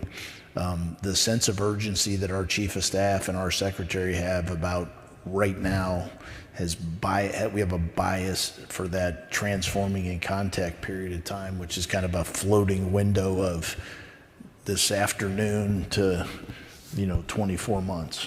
We got to get better. And rightly so.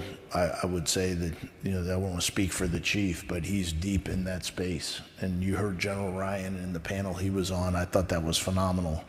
So we have a sense of urgency. The only limitation to it is how much money can we get and how fast can we move it. AFC doesn't have a big role to play in TIC. I mostly flag technology we have that is ready to go. The beginning of AFC, we were real successful with what we called soldier touch points, getting the operator on the kit and feedback to industry. What the chief challenged us on and we responded to is, why not give it to a brigade that's actually doing something for 9 months? And I'm like, yeah, that's even better, But bigger than TIC, and Joe mentioned it, and I'm not just saying this because General Pappas is here, but the material's the material. It's good. We'll get it better. We don't have enough. The organizational innovation, that's what's fascinating to me, because that can't happen. I have people that can innovate on technology. I'm glad that we have young soldiers innovating with technology. General Brito and I don't have formations to go out and figure out what the next DeVard Eagle is going to look like, or how to turn an IBCT into an MBCT. So the organizational innovation that's happening at TIC. And then the next step that we got to get better at is we need the operating force to come back and say, hey, here's how we have to train different. And then the most important thing is somebody needs to tell TRADOC, hey, these are new leader skills that we don't have resident in these formations, and we got to start training our leaders. I've not seen any ability to say, hey, the thing we used to have to do, we don't need to do anymore. You know what I mean? So nothing came off the job jar, but a whole bunch of stuff just got added at echelon, starting with corporal up through, division corps commander. So that's TIC. Deliberate transformation is the execution of things that are in our signature modernization efforts. We need the next infantry fighting vehicle. We need to update our tank.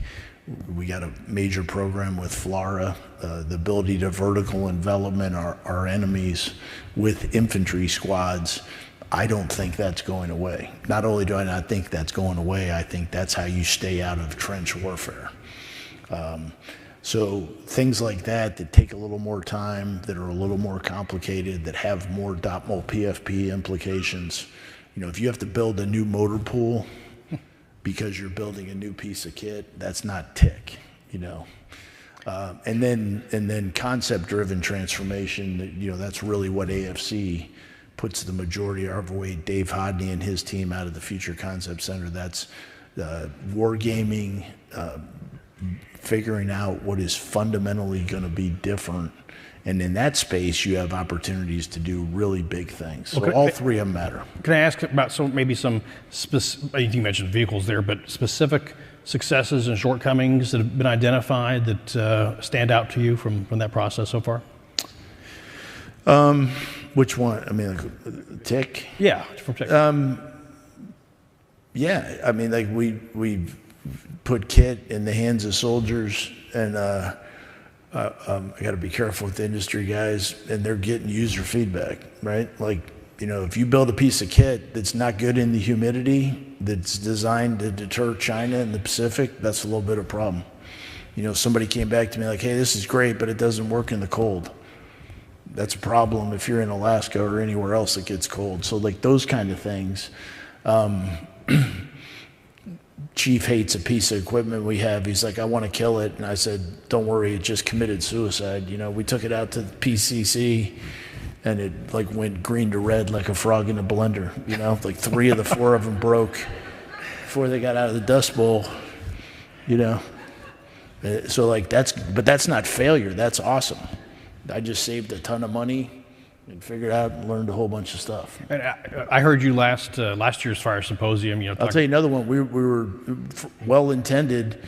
We were taking a platform-based approach to a lot of things, and we figured out that innovating at the round, you know, like companies are so good, the advances in energetics, we were going after a big platform and figured out that we can probably we're building a platform to take a bigger gun. You need a bigger breech, you need a bigger vehicle, more weight, more gas, more power.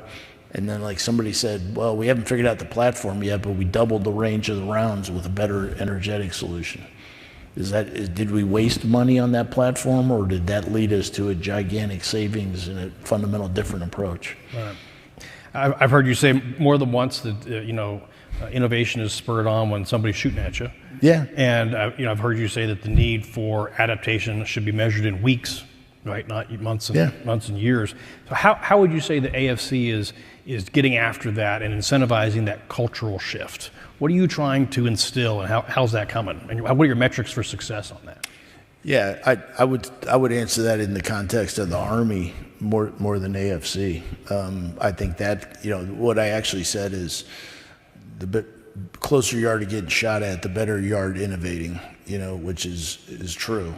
You know, the famous Hedge Road story where, you know, a dude from Kentucky knew how to weld and a dude from New Jersey who knew how to drive a bulldozer figured out, you know.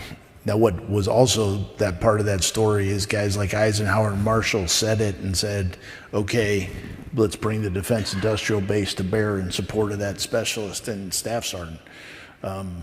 So that is happening across the Army. I think young people, you know, I'm not a 60-year-old, like, you know, I remember my grandpa like, oh, your generation's going to ruin America. You know, I'm not one of those dudes. The young people are way more upside than problems, you know. You know, some of them should have played contact sports. You know, they'll fix that down at Fort Benning in basic training. You taste your own blood in your mouth, you know, when you're, you know, basic training or whatever, you know, but they're phenomenally adaptive. It's a core, you know, it's almost like inherent, the ability to hand them a piece of technology.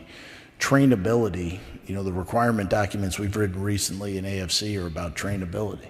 You know, if you bring a piece of tech and you can't give it to a soldier and it takes them more than 8 hours to figure it out, you probably got some garbage product there, you know. So I don't know if I answered the question, but it's happening all over the force. It's happening naturally.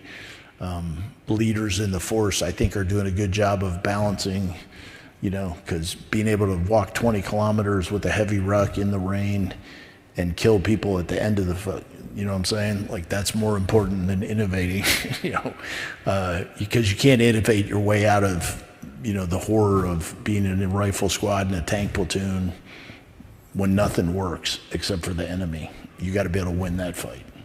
So I'm pretty optimistic about it. Good. So I think you've already mentioned Project Convergence. Now, if the Army stood up an organization to innovate, that's when you'll know we've lost our mind. Down in units, it's just the operating force is managing it real well. Gotcha. Which means it's cultural, right? You got to get it down to its lowest level. Okay. I think so. So you mentioned Project Convergence, I think a couple times. How would you characterize the recent activities of PC and the feedback and what's coming next there, especially in terms of adapting to large-scale combat operations? Yeah. So bias acknowledged. General Murray and the original AFC crew, starting the idea of Project Convergence and watching it grow for 5 repetitions now. And I mean grow by getting better, not getting more expensive and bigger. I'm very, very proud of the AFC team that's behind that. It really takes the whole Army. It takes ASOL teammates. It takes industry.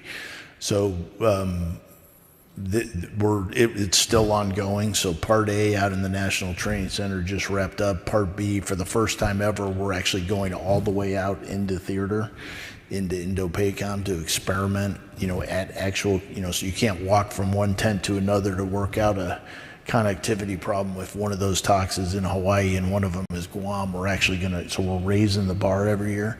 But I'll talk about NTC. So hundreds of good technology from great companies, the 18th Airborne Corps, 82nd Airborne, 1st Brigade, a 1st Armored Division. So, of the scope and scale of a regular NTC rotation, of which I think we have about 8 a year. So you're talking about a gigantic investment from the Army to trade a brigade training opportunity to an experiment for the Army. So I feel like we owe the Army back a lot. I was really happy. We had some things that didn't work. That's good. We validated Next Gen C2. So a year ago, we did a prototyping. This time, we absolutely validated that we can do that. The human-machine integration thing, I think we're on a path, and there's a clear acknowledgement that figuring out who's going to pair unmanned systems with humans in a way that optimizes both of them. Now that'll be like probably the focus of PC6 over the next 12 to 15 months. So couldn't be. Here's the other thing: the Army's ability to host a joint and partner experiment in the dirt is a gigantic contribution of the Army to the Joint Force. You find things out in the Central Corridor of the National Training Center that you don't find out walking around the Pentagon, whipping slides at people. I've had both those jobs. One's a lot funner than the other one, but it's good to have cool concepts, cool videos, cool booths. Go out to the National Training Center. Can your UAV fly when the winds are 40 knots? Put a Starlink terminal out. You find out that rodents eat through, rodents like fiber optic cable. The rabbit's going to chew through your stuff overnight. You know what I'm saying? It's awesome. It's awesome. Yeah. PC is awesome. Come out. If you haven't been there, you're missing out. Good stuff. Well, let me shift to what you've laid out as AFC's 4 big priorities. Command and control, expand and maneuver, cross-domain fires, and formation-based layered protection. Let me just start with the first one. And you threatened in our advanced meeting to spend the whole hour on command and control, and I'm gonna let's nerd out a little bit on that, which is to say. And let me start with the most simplistic and I think fundamental question, which is everybody converts it to an acronym, and usually when you convert things to an acronym, you lose something. What is the difference between command and control, and what does that difference tell us, and what do we need to be reminded about that difference? Yeah, so command and control is a warfighting function in our current doctrine. I think it's moving to a warfighting system. If you want to, if you're a system theory student, it's getting more complex than just a function. It is the most important thing. If you cannot command and control your formation, nothing else matters. And if you can command and control your formation, and it's a U.S. formation with the quality of leaders and the training that we have, you're going to be okay. You'll solve any problem. So it's that important. Command, you've all read, it's the art and science of command. What I tell Pat Ellis, the great director of the Command and Control CFT, is, hey, let's put the commander back into command and control. What do you mean by that? Well, just Rainey's observation, not official Army policy. Over the last decade or so, we've turned the commander's warfighting function / system into a signal, cyber, data enterprise. I grew up, you went to the field, the first 24 hours sucked, everybody had to figure stuff out, then all the commo worked, and the 3 got to be the 3, and the 4 got to do great sustainment, and the 2 got to do intel. You go out to some of these systems we have now, the whole staff spends the whole field problem trying to move 0s and 1s around, which are important, but they don't hurt. They don't kill people. You got to be able to train. So, and it's nobody's fault except for the commander, because we let it happen.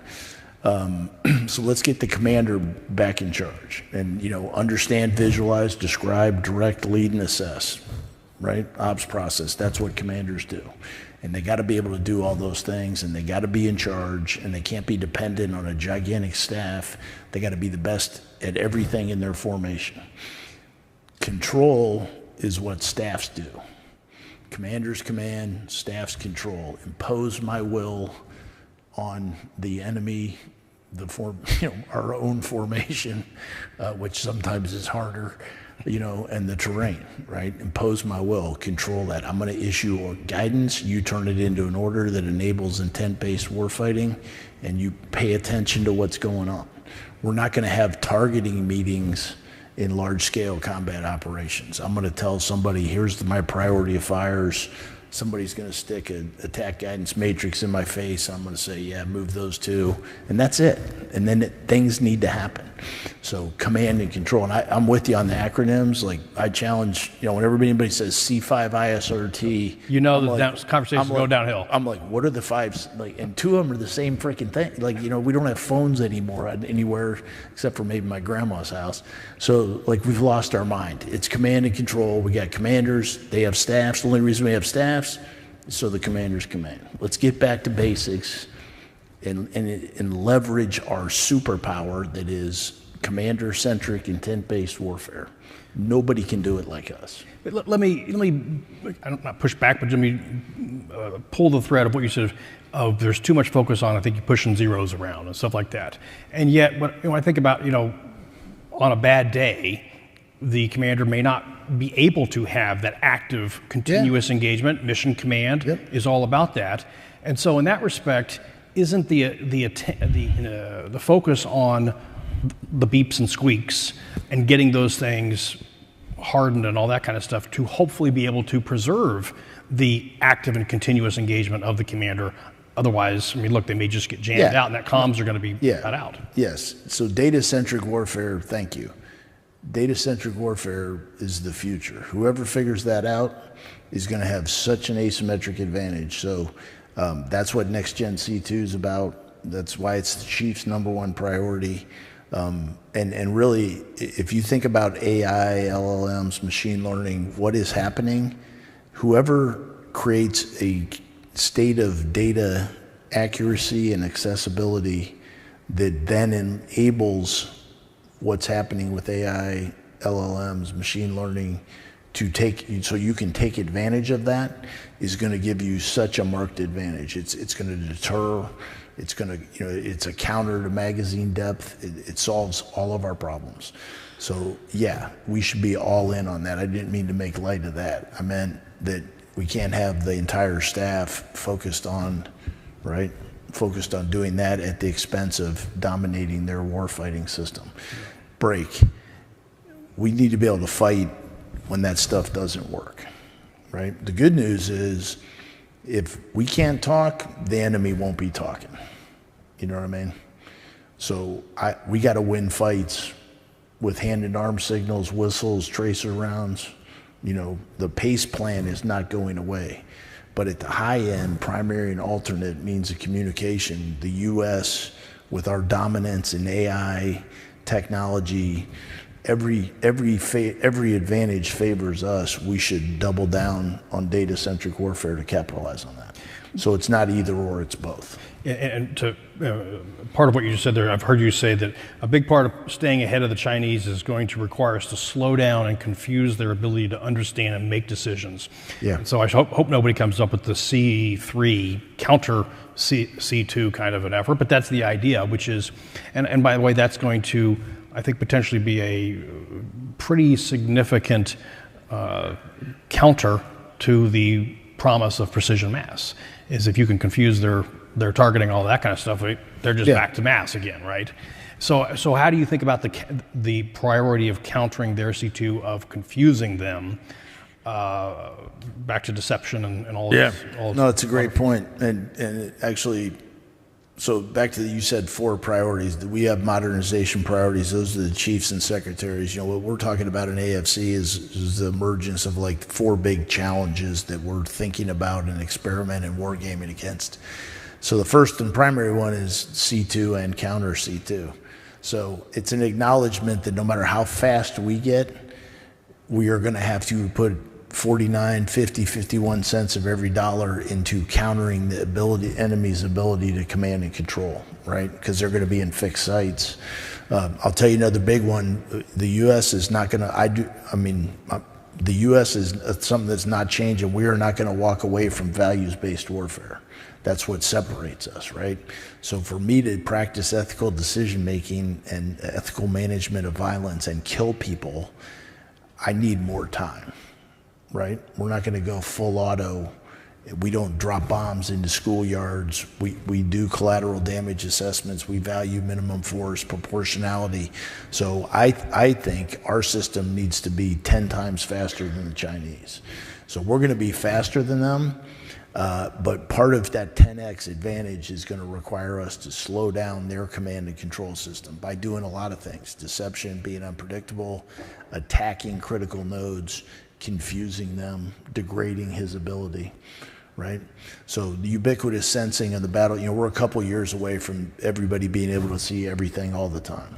So that means you can't maneuver to hide. You have to contest the enemy's ability to understand what he is seeing, not contest his ability to see you, right? Again, plays to our tremendous advantage, because if one of our commanders loses comms, they will make a decision, right? If an enemy goes with fully, top down, we're going to tell our people what to do with the computer screen. As soon as you disrupt that guy's that's weakness. That guy's going to stop at that same fork in the road and wait to be told what to do. Well, let's hope they don't change that culture. Well, they can't change it, because you can't do that unless you got 3 NCOs in a rifle squad. We got more leaders in the lead squad of an infantry rifle platoon than our enemies have in a platoon, and that's before you talk about how much better ours are. Well, let me shift to the second one, which is cross-domain fires. A lot of attention in Indo-PACOM on various maritime and aerial platforms and such. Mm-hmm. But as you said, humans have a bad habit of mostly living on land most of the time. Mm-hmm. What is it about fires from land? What are the characteristics of fires from land that is useful and interesting, and that provide the joint commander different advantages? Yeah, so if you don't mind, so cross-domain fires, there's currently 5 domains. The ability to shoot from the land into the other 4. So across a domain is why we use that terminology. Back to your point about words matter. And not everything can be multi-domain, so that's good. Well, you got a multi-domain, I think there's a IPA called multi-domain IPA at the bar I was at last night. I mean, we kind of the Army kind of, we like the branding thing sometimes to the point where it's not useful. So Army forces shooting from the land into all four of the other domains. And some we're better at. I would not want to be on the user end of offensive cyber operations from the U.S. Joint Force, for example. And some of them we're not as good as we need to be.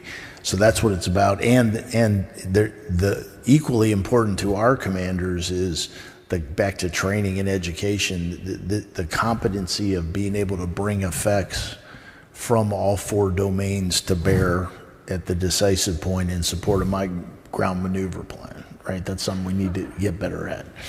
But to answer your question, and it's not, listen, we fight as a joint force, right? I'm not making a case for land-based fires at the expense of air, maritime, right? This is about providing combatant commanders optionality and creating dilemmas for the enemy. So what are the advantages of land-based fires is they're harder to find, they're mobile, they're persistent, they don't fly over. There's not an ATO, you know what I mean?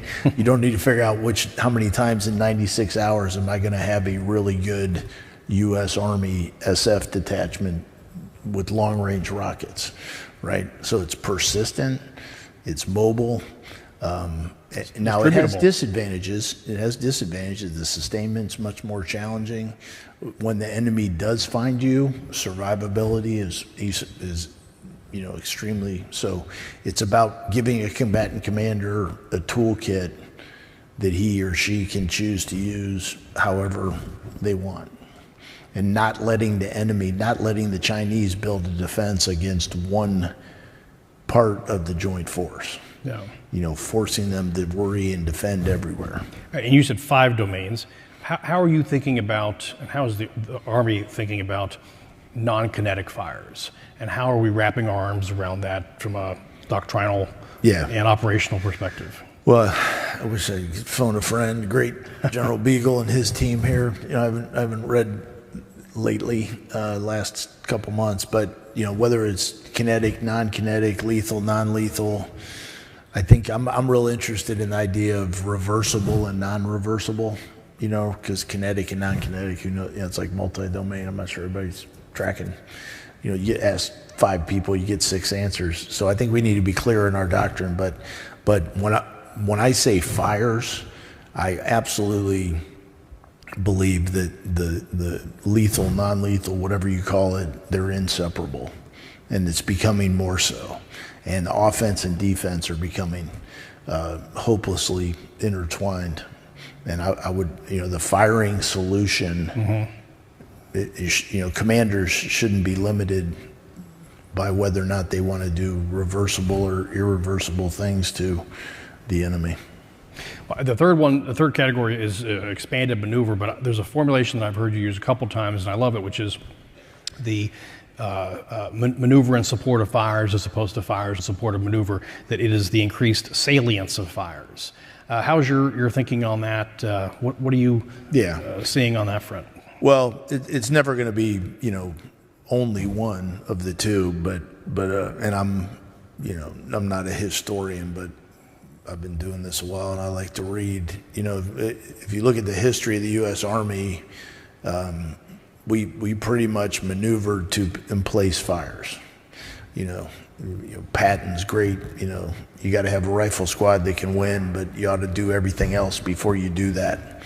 Then we got into the GWAT for all the right reasons. For almost 2 decades, we've been training. My division command, I was talking about intel drives fires, drives maneuver. All my peers had different versions of that. We talk about shaping things with fires to enable maneuver. I believe large-scale combat ops, especially in the Pacific, we're heading back to that more traditional, especially at the operational level. The U.S. Army is going to grab pieces of ground in order to emplace and enable fires.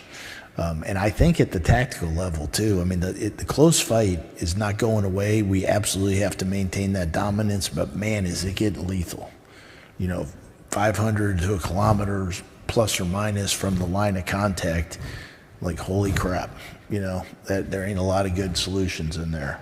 So before we commit our most precious and best weapon system, our soldiers, our squads, we better have done everything we can to not make that necessary. He'll help in the joint force. We were working with our sister services. It's a big part of what we're going to do out in Project Convergence out in the Pacific. The Air Force is going to need to position assets in austere locations and generate combat power. They're great at that. They are going to need somebody to go grab that ground, hold that ground, sustain them on that ground, maintain them on that ground. The Navy, world class, they have to touch the land. They have to go to port to upload. Their fuel and their fuel enterprise is Army provided, tied to the land. So we're going to have to control ports, not the whole thing. We're going to have to go grab enough of a port and control that to facilitate the Navy's, actually the maritime component. We're not going to build iron mountains, but we're going to need some iron hills in some places. Lots of iron molehills. That means somebody's got to take it away from the enemy, hold it, secure it against 360-degree threat. So that kind of maneuver to enable firing, I think, is more likely, especially in the Indo-PACOM theater. Gotcha. And the other priority is basically not counter fire, but it's protection against fires. Yeah. Formation-based layer protection. Yep. When I hear that is how much of your thinking on this is about new and different formations, and how much of this is about just no kidding the need to, as you said, look up and make sure every formation can itself be protected with different layers. Yeah. So this is another big one. I think this is the last one, right? Okay. So I'm the AFC commander. I talk to a lot of industry. I get talked to by people about counter UAS solutions. I get talked to people about electronic warfare. I get talked to by people about active protection systems on tanks and Bradleys. I have people that talk to me about tactical cannons, high power microwave, lasers, right? So all this stuff is, and it's nobody's fault. The Army buys things, we buy stuff, but we fight formations. So I'm trying to flip that. What we're looking for is somebody to come in and say, pick a formation, a current one or an emerging one. My favorite example is an M1 tank, a U.S. Army tank company, 14 tanks, badass. Don't want to fight one, right? We expect every one of those tanks to kill 10. Platoons kill battalions. 32 kills per tank, 18 of them at the ready. That is an awesome formation. That same formation has no ability to protect itself. From the air, you're thinking. Well, pick it. They can't counter jam right now. Long run, they can. The only way they can protect themselves from another tank is to be better trained and faster. So we got a long rod penetrator problem. We can be jammed easily. We don't have an organic counter UAS capability in there, right? So the worst thing we could do is spend $1 million per tank, plus add a ton or two and a bunch of swap to try and protect each tank from everything at every location. So what I'm interested in is, how about if a group of companies came together, said, I'm the best at APS, I'm the best at EW. Maybe we only need to put it on 4 vehicles and we can throw a counter UAS bubble. Or better yet, if we put 4 robots in that formation, right, that could pick up 4 corners of that, not world class. Yeah, not world class autonomy. I mean, that's coming, but not yet. But just simple things like the ability to remote a good counter UAS capability that would stop most things. So that's what we need. We need companies to come together, look at a formation, and say, against the following threats, which are pretty knowable, using all available kinetic and non-kinetic capabilities, we can protect this formation while it's sitting still and while it's attacking. So that is my, and I am an optimist. I believe that as we clearly articulate that problem statement and think about it in the context of formations, I believe industry will self-organize in a way that is going to be super powerful. You know, it's repeatability of what we were able to do with Next Gen C2 with industry. I want to try and do that with cross-domain fires, with formation-based layer protection. Well, let me just highlight that you said robots. You know, I think about the new pack mules, right? But with maybe it's robot dogs with COAS systems on them or something like that. Yeah. How are you, and what are you doing to try to encourage innovative thinking on this? Mm-hmm. And you know, what are the challenges, but what are the opportunities, and what is the vision for that very different looking formation or set of formations where you got robot dogs running around those tanks? Yeah, so I'm a big fan of what I call characteristic and need statements. You know, a couple page document, very clearly defined problem statement, couple paragraphs of characteristics we're interested in. That should be first contact with industry.